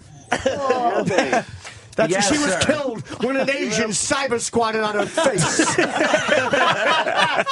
His balls and asshole smothered her. My Twitter is the real Quincy. Someone took Quincy. Exactly. I had to be the real Quincy. Someone's got Quincy and they're just twittering pedophile jokes. Son of a bitch. Yeah. They're saying I have gay porno mustache hairs in my rectum. I wish these cowards would face me. They say I like to pull Monahan's scrotum over my face. I would never Twitter that, Sam. They photoshopped a big cock on Sam. He's happy, but I'm not. They put my face on lemonparty.org. I thought I was going to a forensic page. It was meat spin. It's a Photoshop. Me and Sam were not docking. We are both cut. Quincy is very much not LOLing right now. Send. Holy shit. Who is Ralph? Oh, that's rolling all over floor. I thought it was a guy. You still there, sir? Anthony. Yeah, what do you need? It's still Don from Nevada. What's up, man? Sorry. Remember, the other thing, when you get up and change the channel, they also had the fancy high-tech rotary antenna where you had to turn the knob on top of the TV to make your antenna. Was that connected to anything? Like there was a This guy stayed on hold for 10 minutes to To say just that. tell me about the If it's not antenna. Quincy related, I don't see. That comment times 0 equals 0. Well, Jim, technically anything times 0 equals 0. Oh, stop now, literal math guy. Actually, Andy's right. Andy. Always on button. Thanks, buddy. Yes, thank you, sir. But there was those stupid antennas that, now that he brought it up, it had a dial on it that did nothing. Like, I don't know what it was for. If you had the rabbit ears, now you're really going back. I'm sorry. No. I don't mean to, I don't mean to sound this old. I get better reception with Fios. I was using Cablevision. I went to Fios. Much more bandwidth. I had wireless internet. Accidentally, my neighbor downloaded things from my hard drive. And my network wasn't secure. Yeah. The Colonel and I were file trading, along with Jeffrey Jones from Ferris Bueller. Same Gary Glitter. Gary Glitter. Banana, hey. He's singing Gary Glitter. Dana's phone went straight to voicemail right now. Yeah. Maybe he's firing another UFC star. That's right. Maybe he's sleeping. See, mine's a little more exciting. That's right. right. He's out there. Hey, you. I know. You just think Dana's... The reality is he's fucking right now face first down in a rug. Drunk. Keep your goddamn hands off him. His pants are down. He's holding a Pabst. Is he a drinker? I don't think Does he is. I don't know yeah? what he does. I don't think he's a drinker. He does run that organization with Yes, the he iron does. fist. Yeah. If he doesn't like what people are doing, he'll either bitch them out or you're fired. Loving fucking the UFC show too. The Yeah? Ultimate Fighter. It's fucking great. Is it? Yeah, is it good? Like, Dude, I love it. A storyline behind people beating the shit out of each other. Yeah, it's like they're all in the house together, but it's not corny storylines. It's like they have injuries, and there's a fight every week, and you get to watch these up and coming fighters that are sloppy, and some of them are really fucking. There's a guy named Jamie Yeager. He's a black guy with a giant afro. Is anybody watching this? I saw that. Yeah, I seen that fucking son of a bitch. Bobby Kelly put it best. He said he's built like a fucking what do you call it? A video game character of a UFC fighter. Oh, like, really? Yeah. He's in perfect physical shape. And he's a great fighter, yeah. So But the whole storyline thing is... It's interesting, like, yeah. That would upset... That would just be like, oh, okay, can you get to the beating the shit out of each other? there are guys that genuinely don't like each other. I think it's very interesting. I love how Jim wore his UFC sweatshirt, even though this is a phoner for Dana. Yes. See, I support you guys. He's not in here. Said to have been sober for 17 years, Wow, Dana? really? Well, I'm said to have been sober for 20 years. Who said that? I said it over Anyone a drink can last say night. it, yeah. Anyone can say it, yeah. Who does it, though? I I didn't know that. I know that Red Eye Cast likes to tip a few back. Holy jeez. Do they? Do they ever? That's why the show's on at fucking 3 in the morning. Gutfeld can't wake up. That's when he's first waking up. Oh, give me a drink, goddammit. Has he just been intolerable with that book now? Oh, insufferable. Yeah, he's just like horrid. Yeah. Just all full of himself. Just awful. But he has a book out. Which actually hasn't been any hasn't been any different from the previous 3 years. Yeah, of course. About it, Yeah, that's true. It's out at the end of the month, right? I believe so. Yeah. I read probably about 25, 30 pages. It's really good, man. Yeah, it's funny stuff. It's really fun. Yeah, the people who wrote it were really good. Just slapped his name on there. Yeah. Great head ghostwriters. Keith Olbermann. Hats off to the ghostwriters, Bill and Andy. You guys are getting a little more attention and recognition, though, and you're kind of afraid of that. I mean, it's that double-edged sword thing. Yeah, I never wanted the show to be known, per se. Yeah, because it is a double-edged sword. Oh, yeah, absolutely. You can demand a little more No, we haven't found that. Yeah, no, none of that ever. Have they ever talked about? Well, you can demand a little. Oh, yeah. I demand things of you. You demand things of me. But we're not going to say anything to the brass. Have they ever talked about moving your time slot? No. There's really nowhere to put it. Really? Yeah. Well, also, like, you got, like, we're 12 o'clock West Coast, so you figure the core Fox audience that's watching during the day, you go any earlier, and then all of a sudden they're starting to watch it in the West Coast, and that's when the letters, I think, would get really angry. Right. Yeah, you need people that are only up at 3. Right. Crystal meth heads. Exactly. Or our people, as we like to call them. Yeah. They're following Glenn Beck repeat, though, but that gets big numbers. I mean, it's fucking Glenn Beck. Yeah, so. absolutely. And these guys Red Eye does higher numbers than a lot of the CNN 8 o'clock shows. I mean, they do tremendous ratings, but just it's low compared to, say, fucking Hannity or O'Reilly. Who, But it's still tremendously impressive ratings. For now, Jim. Yes. For now. You guys do better than most. And also later. I was watching. I was watching the Hannity that I did last week. I swear I really do come off like just a screaming racist. It's one thing to be sitting here and talking into a microphone. When you're watching yourself on television saying certain things, I'm just like, ooh. Do we have any? Do we have any? Anthony on. I was going to say I need to hear this. I apparently went off on Mexicans. Really? Oh yeah. That's so not like you. I know. They're talking about that Arizona. Like Wait, but let's define our terms about what hard workers they are. Is that what you said? No, something about a burden. I don't know. It was. Wait, does anyone have a tissue? Oh, wow. Anthony makes Pat Buchanan uncomfortable.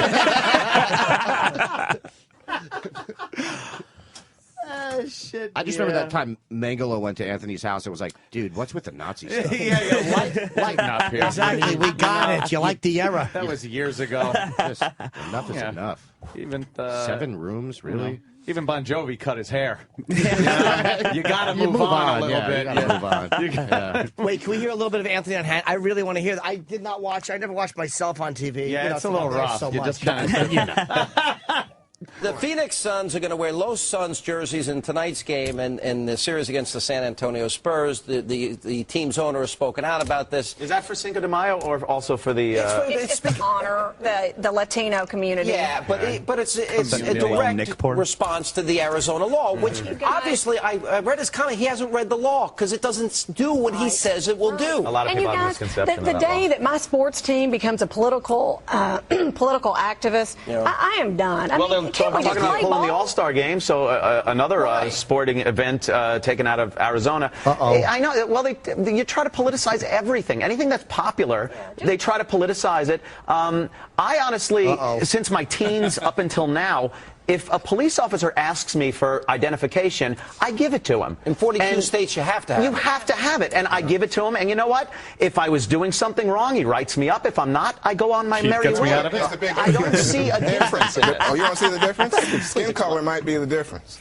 You know what? Skin color, it's all of a sudden, I'm sorry, it's an opportunity. Mexicans are browner than white people. That's just the way it is. And they're the ones that are illegally coming over the border. So that's who we have to... You think there are no Mexicans who are light-skinned? No, there are. You're really wrong, dude. Look, I'm not covering everything. I'm just saying that because a majority of the people that are going to be sent back are brown-skinned, does not make it racist. It makes them Mexicans that are here illegally. Let me just say this. Governor Brewer has even amended the law to try to make sure that racial profiling is not the issue. Was that guy a conservative or a liberal? Liberal. That's one word. Because he was wrong. Yeah, he contradicted himself. Yes, he did. He goes about skin color, and then Anthony goes, well, all right, so they're brown, they're Mexicans, and then the guy goes, some of them are light. Well, then if some of them are light, and you're against the fucking Arizona law, then it's not about skin color, stupid. With a racist, I'm flustered. Well, I mean, actually, they didn't get to my favorite part with Anthony, where he was talking about, like, I hate when they involve themselves in politics. Like, I love the Dodgers until they did that Jackie Robinson shit. What was wrong with our league and the Negro League? I mean, come on, they were successful. You're right, by the way. I was saying. Sam just brought up the dirtiest Mexican we've ever seen. Damn Louis C.K., who's a redheaded guy, Mexican. So Mexicans are not all know that. Yes. Louis C.K. is half Mexican? Yes, he is. All Mexican. A lot Mexican. Really? A lot Mexican. I had no... Guess I won't be watching that show. Louis not so lucky anymore. No. Also, he got canceled. Yeah, that was why. I blame Jim. Everything I touch. We'll talk about it. I was going to supply... I have an hour to discuss with you everything I touch dies. Spider-Man was quite the success story, Yes, sir. it's because I had one line. Do you? I'm in Furry Vengeance. 7% on Rotten Tomatoes. Yeah. Do you I don't think understand? it was your fault. Leno got CGI 5 animals. months and died on fucking primetime because of me. No. Lucky Louie, one and done because of me. Down and Dirty, 4 episodes and done because of me. The original Opie and Anthony show canceled because of me. Tough Crowd, 2 years and done because of me. Zack and Miri, Seth Rogen's lowest grossing film because of me. Oh, wow. I am a fucking cancer. But I'm looking forward to doing Red I was Eye just going to tonight. say, yeah. Wow, you know something? Yeah. Hey, Anthony, are you free tonight by any chance? Yeah, I think I can make it. No problem there. I don't think my point was being understood because it is such a fast-moving program and stuff. But what I was saying was that they should all swim back to where they came from. Yes, right across the old Rio Grande. He said it's all about skin color, and I'm saying, well, the skin color would be brown if he's bringing up skin color, but they're Mexicans. If you're looking for organized crime from Sicily, you'd be looking for Italians. Right, but his point is, I'm not saying I agree with it, but his point is that Hispanic Americans who are citizens may be unfairly profiled and stopped and questioned about things. Yeah. So what? It happens. What are you going to do? If you got your car, you What got are you gonna ID. do clause in the You got Constitution? ID. What do you think, You know, Anthony? you don't have drugs in your car. You got ID. You're not fucking doing any That's the shenanigans. 11th Amendment, I Then think. you're fine. I like how What are Anthony you gonna thinks that do? he wouldn't be stopped in Arizona. I wouldn't. You know what I would do? I'd hand my ID over and go, "Thank you, officer." That's the thing. I've Thank heard, you, officer. I give my PBA card. I know a man. Exactly. as long as it's You're a handled professional with bowler? dignity. Yes. As long as it's handled politely and respectfully, I think you got to. You know, it's almost like after the Oklahoma bombing, I literally got stopped every time I went to an airport, and people were cool about it. I didn't take it personally. I knew what it was. I wasn't like, I'm not the guy. As long as they're not, as long as they're not dicks to people. I mean, it's hard though if you're a citizen getting stopped. That is a little annoying. This law, though, is not about just randomly grabbing Mexicans and asking, "Where are your papers?" This is if there is some type of thing going on where they would normally pull you aside and ask for ID, they can ask for your green card or for your to see if you are indeed a citizen. And let's be real, there's some fucking problems coming across that border. It's not all fucking Huge. housekeepers and fucking landscapers. Huge There's some crime. gang members coming. And my buddy Phoenix apparently is what, the kidnap capital Yeah, of Phoenix is the a United problem, States? man. I mean, there's human trafficking going on, and that's a lot of it. It's 40 people in a house. So Arizona just said, "Fuck this, we're going to deal with The it." crime rate in Arizona has dropped like 20% in the last 10 years or so. Has it? Yeah. But how come they say Wasted. How come they Well, say it's people the like you kidnap who say capital? that, Anthony, because you're Pull up pushing the crime because stats. you're pushing a political agenda that involves getting rid of anyone who's not white. It's from your network. I learned it from you, okay? I learned it from you. Yes. Retract, We'll Andy. be right Retract right now. All right, we'll fucking watch CNN. Fuck yous all. What's Larry King? Oh, he's that always good. blithering fool.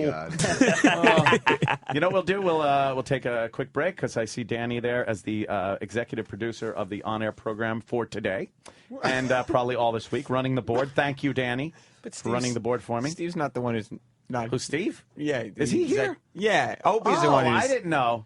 So Danny being. Oh, no, I assumed Danny was the executive producer because he was the guy that ran out and got some stuff that we needed. And Yeah. I mean, I'm not disagreeing. I'm just. I don't think you'd ever disagree when I bash Steve. No. All right, we'll take a quick break and we'll be right back. Yeah. Wow, Travis is rocking us back. Rocking. I was being a bit of a homo over the weekend and just YouTube because I was realizing I don't know much new music. I listen to Lithium. I take Lithium. I listen to Lithium. I'm stuck in the 90s as far as my music goes. So I figured, you know what? I'm going to listen to some of the newer music on YouTube because then I'll get the multimedia experience of seeing the personality and hearing the song. So I was listening to some of the Lady Gaga. Some of Lady Gaga and watching some of her videos. What song? I believe I listened to The one that goes, you know, la la. Bad Romance. Yeah, yeah. Yes. Bad Romance. It is a visual tour de force. And yes, and Paparazzi. Oh, another one. I was, Bad Romance has 201 million views. Jesus well, that's and one. It's got 201 million. I watched and listened, and great. I although I would have sexual intercourse with her, I wasn't quite enjoying the music. What? I just wasn't quite there with it. She is a weirdo. It's less about the music than the whole package, I Is that think, what with it this visual as well as oral artist. Yeah, big clit in my pants. This is very loud. Oh, one thing I was noticing is she does seem to be bringing the extravagant video back. Yes. Yes. Is that what they're saying? Because That's her I don't thing. know. But because I know during the 80s, the extravagant big, like Madonna videos, very big. Yeah. And she seems to be high budget on And these. she's bringing back the video narrative, too. And I don't get it. Oh, you don't? Just like the old videos. What does this mean? What is she doing? Performance art. It's performance art? Yeah. I hate performance I like art. this video, It's actually. a great video. Do you like the I didn't video? like, I didn't like the one where the one with Beyonce with the guy that put they somehow co-opted Quentin Tarantino's pussy wagon in the. Did you see this? Yeah, they drive in the pussy wagon. Which, by the way, and I'm like a Tarantino fan, but you know he's just a weird dude, and you probably wouldn't have fun hanging out with him because it's too much. Apparently, he rides around L.A. in that pussy wagon. Does he it's really? Like it's the equivalent of like Don, whatever Batman was riding around the Batmobile. It's like, dude, don't you understand? Know you? Yeah, if you're driving a Rambler, yeah, they would know who you were. You know he's kind of a D-bag if it weren't for the success. What is this one? This is Telephone. Yes, this is the one with the pussy wagon. Lady Gaga featuring Beyonce. Featuring Beyonce. Oh. Yeah, you gotta have a look. They got like credits that go in the beginning. Oh yeah. Well, this is a 10-minute video. Jeez. See, Michael Jackson started. Michael used to with do that the shit. Thriller, Yeah. with the Thriller. She also did a video like this for Paparazzi. Remember when he did the Thriller and the kids loved that? Yes, the Thriller. We were talking about how putting the in front of everything is so hack. All I'll do now when I'm talking about shit like this is put the in front of everything. Like comedians the Lady Gaga. Have you seen this? The Lady Gaga people on the YouTubes. Have you seen the YouTube? Comedians who pretend they don't understand pop culture so they can do That is appease so the annoying. audience. That's Does anyone Letterman's have thing. the He does that iPhone? all the time. Yeah, It's yeah. so annoying. Does he? Oh, Yeah. Letterman always puts the in front of or things. an S I at was the watching end. The internets. Yeah, the internet's. Yeah. Paul, have you seen the Lady Gaga, Paul? The Lady Gaga. She's getting naked. Oh wow, what's she doing? They took her clothes off. Yeah, Why did they do that? I don't She think that's showed an her official jail. police. They don't know what She shows fucking her- gender she is. Probably that giant, delicious clit. They think it's a weapon. Delicious. There is something about her when she's gussied up in that fucking outfit, and when she's in the gussied outfit and there. all gussied up in the outfit, and that kind of looks good. When she's wearing the pantaloons there. And Yes, I like the pantaloons. I like when she looks like it's 1890 at Coney Island, and she's wearing she has a parasol. She got sunglasses made out of cigarettes. That's insane. It's crazy. She is a crazy Cigarettes person. are lit. They're lit. They're smoking. And she's in the prison yard, but she's in chains. Why? Well, that's the symbolism there. I don't think they'd allow her to do this in prison because that's a weapon. No, they would. Yeah. Do you think you'd get your ass kicked in a women's prison? I would. Yeah. There's some I'd some be fucking beaten. probably I'd be some beaten up. serious girls in there. Oh, they're paging Lady Gaga, but she's making out with somebody in the Some prison yard. boy What lady. is this? It's Telephone, the music video. I don't like I'm this not song. sitting here for 10 minutes. You don't like this song? Really. I don't know. I think I'm not a big fan. I'm not. I'd rather talk about Justin Bieber. Yeah. All right, Time Lady to Gaga. get some hard-ons But in this room. I was just saying. I was trying. Yeah, let's watch something a little more feminine. Justin Bieber. I was trying to watch some of the videos there, and You got to get on board. Do I? Jim's on board. She's looking a lot like Madonna there, with the eyebrows. Yes. and They the say hairdo she's the and new Madonna. She's the new Madonna. That's what they Then say. what's Madonna? The old Madonna, 2000 and late Madonna. All right, So I got speaking of telephone, so I downloaded this Jim Norton app for I my saw iPhone. that before. Do you have it? I do have it. 99 cents. I'm guessing from the quality of this thing that each cent of that is pure profit. No, the app is very good. Hold on. I don't want people to think they're getting ripped off.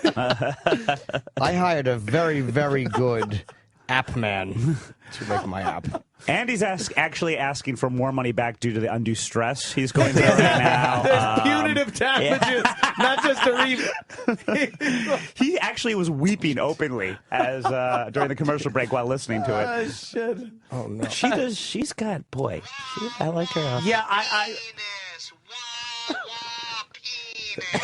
there you go. That's 99 cents. What? No, that's an app. So much more. There's an app.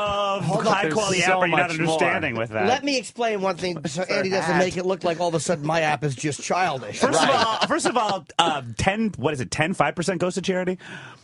Is that yeah, Craigslist. Wait a minute. No, there's also, Andy, 16 different ringtones. Oh, my God. See? Where is it? Oh, there they are. Here's one you might want easy to navigate. What do you mean, where is it? Wait, no, I know, but it's right here. Here's one of your phone. Easy to navigate. When there's nothing to navigate, it's easy to. Wait. See?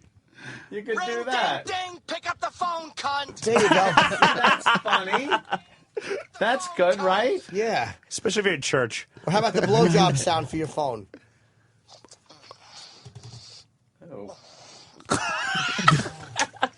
Yeah, actually, Andy, you're really losing this complaint thing here. All right, Bill actually said he'd pay $5 to have it taken off. Well, boo for Bill. Some sort of awful. Hold on, somebody just. We have somebody who's just apparently laying on the living room floor with his cell phone. Let's get right to line 12 and Dana White on the phone. Dana, how you doing? Hi, Dana. Good morning, guys. Very good. Wow, you just interrupted. We were just going to do a break on a real man, Justin Bieber. And apparently we have to talk to Dana. Wow, all right, in the news again. You're quite the news whore. You've let a couple of people go. Yeah. Yeah. Now, one we know. Jesus Christ, I don't. Well, what's his name? Kimbo Slice. Kimbo Slice. Here's the thing, Jesus Christ, I just refer to him as. Kimbo finally got into the UFC, and Dana, you had kind of trash talked Kimbo, and then he went into the onto the Ultimate Fighter, and he kind of worked his way into the UFC, and he hasn't performed that well. And you cut him yesterday after the second PKO to Mitrione. Why such a fast decision to cut him? Oh, I thought he did. I thought he did well. I didn't think he didn't perform horribly. But right. The thing is with Kimbo is he took a shot. He came in. He could have taken the freak show route and made money fighting real easy fights. He came in. He gave it a shot. He took me up on my challenge and went on the Ultimate Fighter. He did well. If you look at how well Big Country's done, and Big Country was one of his first fights. I think Kimbo did a decent job, and he just. I don't know if he's going to continue to do mixed martial arts, but if he does, he could do it in the smaller shows and try to work his way back up again. But I got nothing but respect for Kimbo in the route that he took and the way that he's carried himself and performed. Well, you cut it. It's weird because you cutting him like you could have kept him in because he is something of a draw, but it's almost like, well, he's not performing quite up to par, and instead of making just fast money with his name, you'd rather not have him there if he's not going to, if he can't compete. Then he might as well. I'm almost saying that you're almost sacrificing some money making a decision that's not easy to make. Yeah, it's not about that though. It's about the sport, and I do respect Kimbo for stepping up to the plate and coming in and handling himself the way he did, and literally performing the way he did. At Kimbo's age and after having been a street fighter for so long and coming into mixed martial arts and performing the way he did, he didn't do a bad job. I got to give him that. How did you tell him? Did you walk up to him yourself, or did somebody else? How did you actually break it to him? Oh, tranquilizer dart first. After the fight, we have the press conference, and at the press conference, people were asking, the future of Kimbo. You don't really talk to the guys after, some of the guys you'll bump into here and there, and obviously the guys who go to the press conference. So, but this is no different than Kimbo's no different than any of the other fighters. There's some guys who've lost a couple in a row or whatever their situation is, and after every event, some guys stay and some guys go. It's just part of the business. So do you think he's like really screwed up about that, or did he kind of see it coming? I don't know. I don't know. I the tranquilizer dart?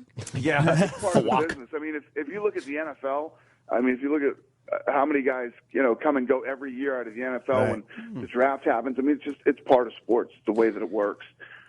And you guys had a great event. Obviously, Shogun won by knockout over Lyoto Machida, and Koscheck won over Daly in a unanimous decision. And then at the end, the sucker punch.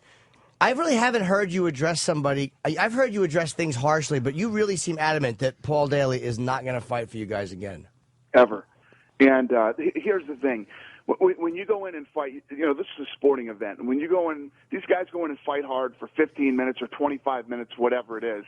And Koscheck, the fight was over. And listen, there's been bad blood before. Lots of people have not liked each other and said a lot of things leading up to the fight and during the fight and whatever it may be. But when that fight's over, and you're walking around and basically not protecting yourself, because you feel comfortable and confident that you're, you just participated in the sporting event, and somebody is going to walk up to you like a punk and punch you in the face after the fight is over. And when somebody does, I won't tolerate that. And it comes at a bad time because I know you guys. It's ludicrous that it's not legal here in New York, and there are certain people trying to keep it out, and their nonsense excuses are that it's too rough, it's barbaric, and you're showing that it's not. And then every time something stupid happens, it just gives them fuel, even if it's not a reflection on the sport accurately. Yeah, to be honest with you, I don't even think about that. New York or Toronto and things like that are the last thing that popped into my mind about that. Listen, this is at the end of the day, it is a fight. And these guys are fighters. So stuff's going to happen. But let me tell you what, in my 10-year history in the UFC, you deal with a lot of things. But one of the things about this sport is the sportsmanship and the way that these guys are. What Daly did the other night, I made me sick. And he'll never, ever, I don't care if people consider him the best in the world 3-4 years from now, he'll never fight in the UFC again. Well, Koscheck said that he said something to him. He almost, in some weird way, went to bat for him. Why do you think he did that? Who did? Didn't Koscheck say that he had whispered something kind of nasty to Daly? No, Koscheck said they were talking stuff to each other, the whole fight. Then at the end of the fight, Koscheck said, like there was 1 minute left of the fight, and Koscheck said he said, I'll let you tell him. I'll let him tell everybody what I said. But, I said some things to him that weren't very nice. So what? Who cares? Right. I mean, so was Daly. Daly was talking stuff, too. And that was the whole build-up for that fight was those two saying horrible things to each other, And Daly's had what kind of response since he did that? Has he said anything publicly? What's that? Has Daly said anything publicly about why he did it? I have no clue. Or apologized? I honestly don't know. I haven't heard anything. I don't know. That night after the fight, when he did that, I went up into the octagon and I said some things to him, and basically I said, why would you do that? What are you doing? And he said, I didn't hear the bell. Then I said, what, do you not want to fight here anymore? And he just kind of shrugged his shoulders like, who gives a shit? So if he had handled that moment differently, would your outlook on him be different or no? No, not at all. That just goes to show where the kid was and what he thinks. Listen, sometimes you'll do things out of whatever. That kid could care less. Jesus Christ. And if you can't control yourself after 15 minutes of fighting, and at the end of the day, I don't think the kid did a bad job. I mean, he's torn through the 170-pound division. England isn't known for their big wrestlers. You know what I mean? Right. There's not a lot of wrestling in England. He did a damn good job. Wrestling with Koscheck too. So to do something like that after the fight is just, there's no way. I won't tolerate that. It's not going to happen. Yeah, you had some pretty pretty harsh words. And again, I've heard you say things like even when you were pissed off at Brock, it didn't seem like you were quite that angry. This guy, you really seem like you never want to see him fighting. Even if he was really repentant and came back and kind of did a mea culpa and said, look, that was despicable. Is there anything like behaviorally he could do out of the ring that might make you reconsider somewhere down the road? Now, when the fight's over, think about this. You guys have been to fights and watched the fights a million times. When the fight's over, the guys are done. You know, you're tired. You just fought. You're walking around, and you got your hands down. You're not protecting yourself. You're not even thinking about fighting anymore. Right. And the guy walks up and hits you as hard as he can in the face. You know, it's disgusting to me. I'm not cool with that at all. And there's no excuse for it. And I don't care, you know, how long he thinks about it or how sorry he is about it. Right. It's over, man. When you you- might as well go get another job. When you're dealing with people though that like beat the shit out of people for a living, you're gonna have a few guys that do it not just because of the sport, because 10 years it's never happened. Yeah, no, I understand that, but you know, especially now that it's a lot more competitive, it's a lot more popular. I think you're going to get people that you know you're going to have to handle because things like this happen when you're dealing with people that just enjoy punching other people in the face. But they don't. The reality is that's what's so different about the sport is that these guys are competitors. This is no different. It's no different than if another basketball player walks up and punches another or a football player or whoever it is. Yeah. It's a competition, and as soon as it's over, you know, you should have hit him. You had 15 minutes to punch him in the face. Yeah, right. Legally.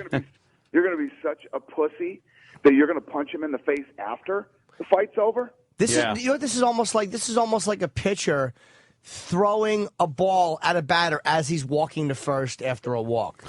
That would be a good I one. used to do that all the time. Yeah, you're a out. catcher, Yeah. Bill. Or he hits a home run out you, and while he's running to home base, you hit him with a ball. Yeah, exactly. You're exactly right. All right, fair enough. We have a guy on the phone, too. He's a buddy of ours. His name is Brandon. He's from a website that has been very, very supportive, I think, of MMA. What would Tyler Durden do.com, WWTDD.com. Brandon, are you on the phone with Dana? Yeah. Hey, Dana, I just wanted to ask you, against Rumble Johnson, Koscheck faked getting poked in the eye. This week he faked getting kneed in the face. What is your stance on that? Yeah, listen, when that happened that night, you know, we're sitting right there. We have the monitors, and we're looking at it. When they do the replay, yeah, it looked like it didn't touch him at all. Koscheck said after, I said to him, I said, dude, you didn't look too good with the fake knee. He said, I wasn't faking. He said, the knee did hit me. And he's saying that where he had that cut on his forehead was from the knee. So, listen, at the end of the day, I don't know. The bottom line is, first of all, Daly did throw an illegal knee. That knee was illegal, too. Whether it landed or didn't land, I don't know. And for Koscheck to play it up and act like he was really hurt or whether he was really hurt, you know what I mean? I have no idea what to say about that. That stuff happens sometimes. But that has to try to compare Koscheck faking an illegal knee to what Daly did after the fight is insane. Well, that's almost like there was a fight, too. I'm watching Ultimate Fighter this year, and a guy I like a lot. He's like kind of an aggressive shit talker. Casey, the guy's name is, who threw the knee at the guy when Casey he was... Escola. And who was the guy on the floor who he didn't think he actually... Did he actually hit that guy with the knee or no? Again, when I was there that day, the day of the filming, you know, I thought it did. Right. You need to have we need to have the production going on like we do at the live event where you can do replays and everything else. And the knee on Saturday night, as far as I saw in the replay, it did not hit Koscheck, but Koscheck says it did. And all right, we're getting out of here shortly. We are actually leaving the studio. Quick, two questions, Dana. One, are you any closer to landing, let's just say, a Russian fish? Actually, from what I'm hearing is he just signed a new deal with Showtime. All right. Cuts you out of the picture? Yep, that's All right. fine. And how about Ultimate Fighter this year? This guy, Jamie Yeager, is really, really enjoyable to watch. Yeah, no, he's talented. When we did the tryouts for the Ultimate Fighter and he showed up, that kid was so cocky, it was unbelievable. So he comes in and he makes it through the interview process, and all I remembered was how cocky this kid is. But as soon as he got on the show, he definitely started backing it up. And you're right. He's fun to watch. He's not only his personality and everything else, but he's a good fighter. And so we have a few more weeks of the show because Chuck keeps disappearing. Does he stay for the rest of the show? Because a couple of fights he's missed. Is he going somewhere personal, or is that a work-related thing? Yeah, no, Chuck, actually, we got him in to do this thing. But at the time, he was filming a movie with Mickey Rourke. Oh. So he had to miss a couple of days. That's what he's doing. All right, and Tito is not fighting Chuck. Chuck is not fighting Tito in the... who is he Chuck Liddell fighting? He's fighting Rich Franklin. And now, does the reason for that become apparent on The Ultimate Fighter? Yes. Everything goes down on The Ultimate Fighter. And obviously, what about Tito and the domestic violence? Is nothing happening there? Because you actually said we may cut him, we may not. Yeah, I haven't heard a word about it. I'm kicking back to see what happens, legally. By the way, Paul, I've been farting a lot this whole interview. So everybody else, right now, Opie's out because he had a baby. Anthony has his face under his shirt, and the rest of the studio is just kind of staring off into space. I think you just had a butt baby, and that was not even really bad. Oh my God! What is the? Danny, we have to leave. We're actually late. Like Kimbo after the fight. What is the? What is the next event? The big plug. What event are you plugging? This month, Memorial Day weekend. Rampage Jackson versus Rashad Evans.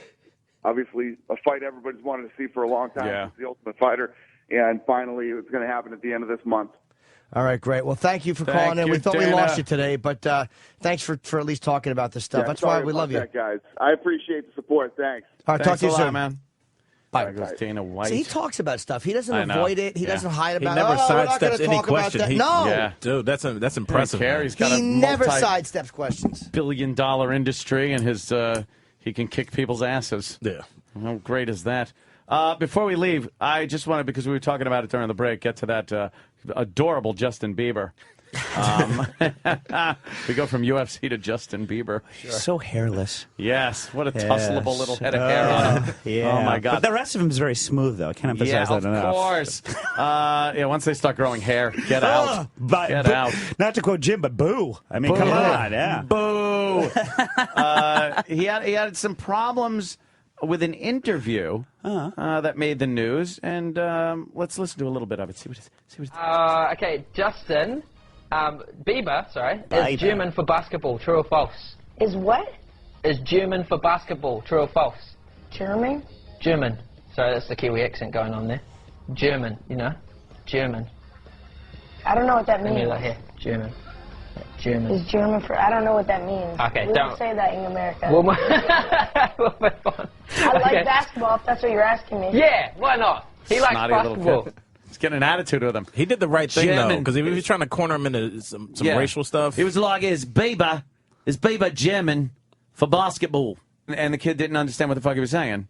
Yeah, but it was like a trick question. But in the interviewer's defense, he did show him the cue. He goes, you see here, German, and then Bieber does read it back to him. He goes, German. Yeah, that's the part, because I never got the excuse, because he does say he does German. Say it. He acknowledges the word. Goddamn German's got nothing to do with it. The kid's a fucking idiot. How do you not know what German is at your age? It's because you're having threesomes every night. That's right. Fair point. Justin Bieber. He's got little girls crying for him every night with his heart. Now, is that something you like there, Bieber? Samba? No. Actually, we don't even really play Justin Bieber on Hits 1. I think they have a grudge or something. Don't really? Or they have a list of songs that are hit bound, not quite hits yet, that aren't in the permanent rotation. Did you ever have to front or back sell Justin Bieber? No, because I don't do any hit bound stuff.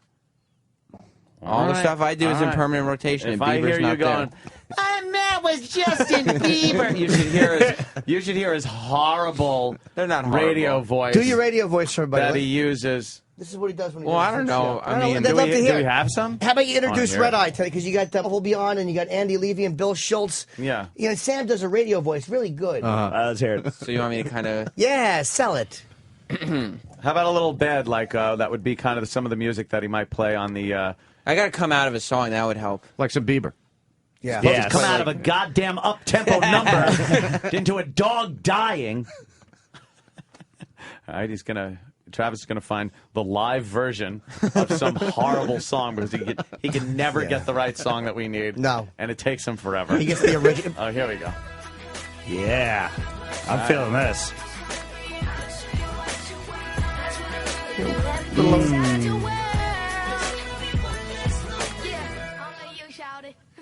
Sirius XM hits one. Red Eye's coming up next. Oh, what's wrong with that? That's something actually does You have to say more. I enjoyed it. I like the fact that he had to stand to do it. He's not kidding. It's not being ironic. He's not being that. He actually backsells and front sells songs like that. You need high energy. It's a different audience. And he throws things in like his Twitter all the time. So Twitter me. And they don't. It appears that I'm being followed less now. No. Twitter me at helium. That's not my Twitter name. That's right. No. Balls haven't dropped at Twitter. It's not Ed either. Yeah, and he does like 3 shows. He does the Sam and Dave show on the Saturday. That's a Saturday night show. Yeah, and then the other show he does for the music thing, and then he the worst of the week countdown. He just decides to drop by here, and whatever lack of energy he has left, he spreads it around a little bit. That's not true. You must be making a fortune. Well, I don't discuss finances. I find that vulgar. Neither enough to buy IKEA furniture.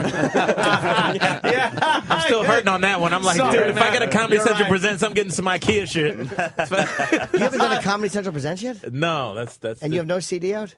No. Jesus Christ. Wow, Jim. I am what you called a hit that button. No, okay. But you should though, man. And you don't have an iPhone app?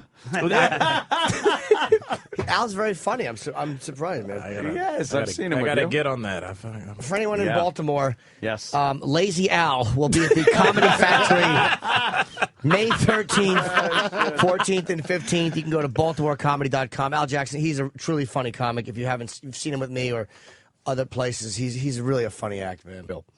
And appreciate it. And I need Twitter followers really bad. How many do you followers? have? It's in the 40s, Joe.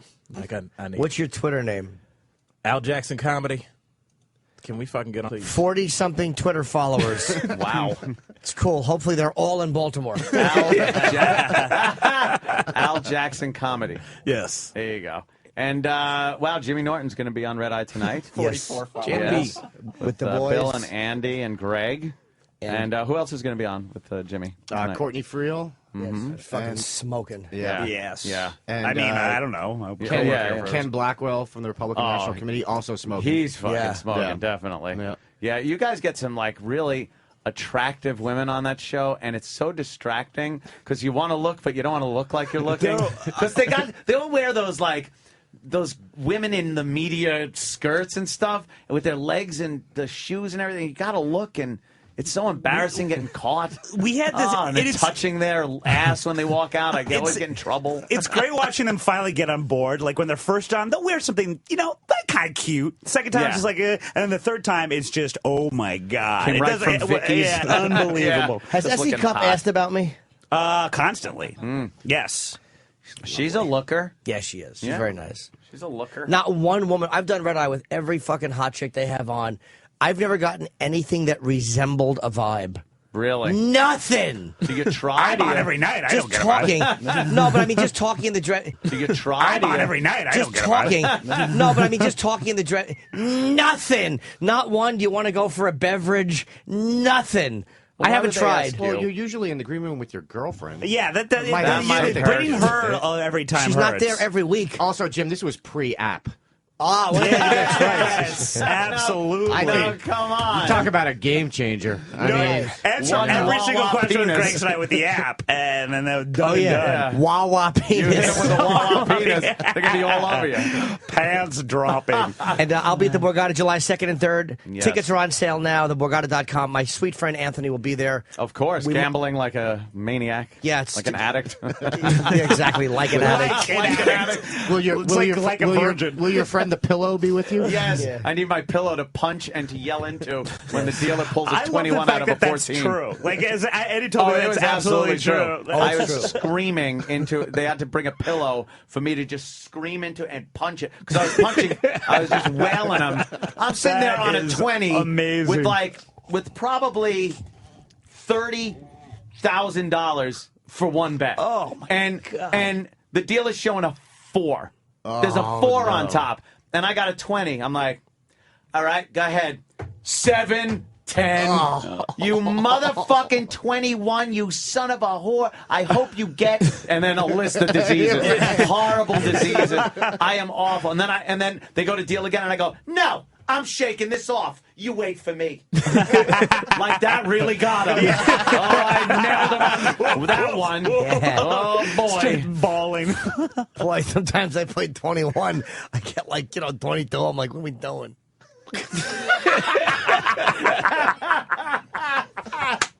God damn, I hate Chip. Chip sucks. We're running into Ronnie Fest on, so we gotta go. We'll see all you guys on Red Eye tonight. Yep. And thanks for coming, Dan. And if you want to, cherry darts. Exactly. Yes, cherry if you want to play cherry darts, you have today and tomorrow to email opieanthony@SiriusXM.com. If you're a man and you want to play cherry darts, please bring a female. We're not looking for just men. Yeah, please. No just guys. So if you're on the fence, beaten. It's happening this Friday, the 14th. opieanthony@SiriusXM.com. And we will see you right here.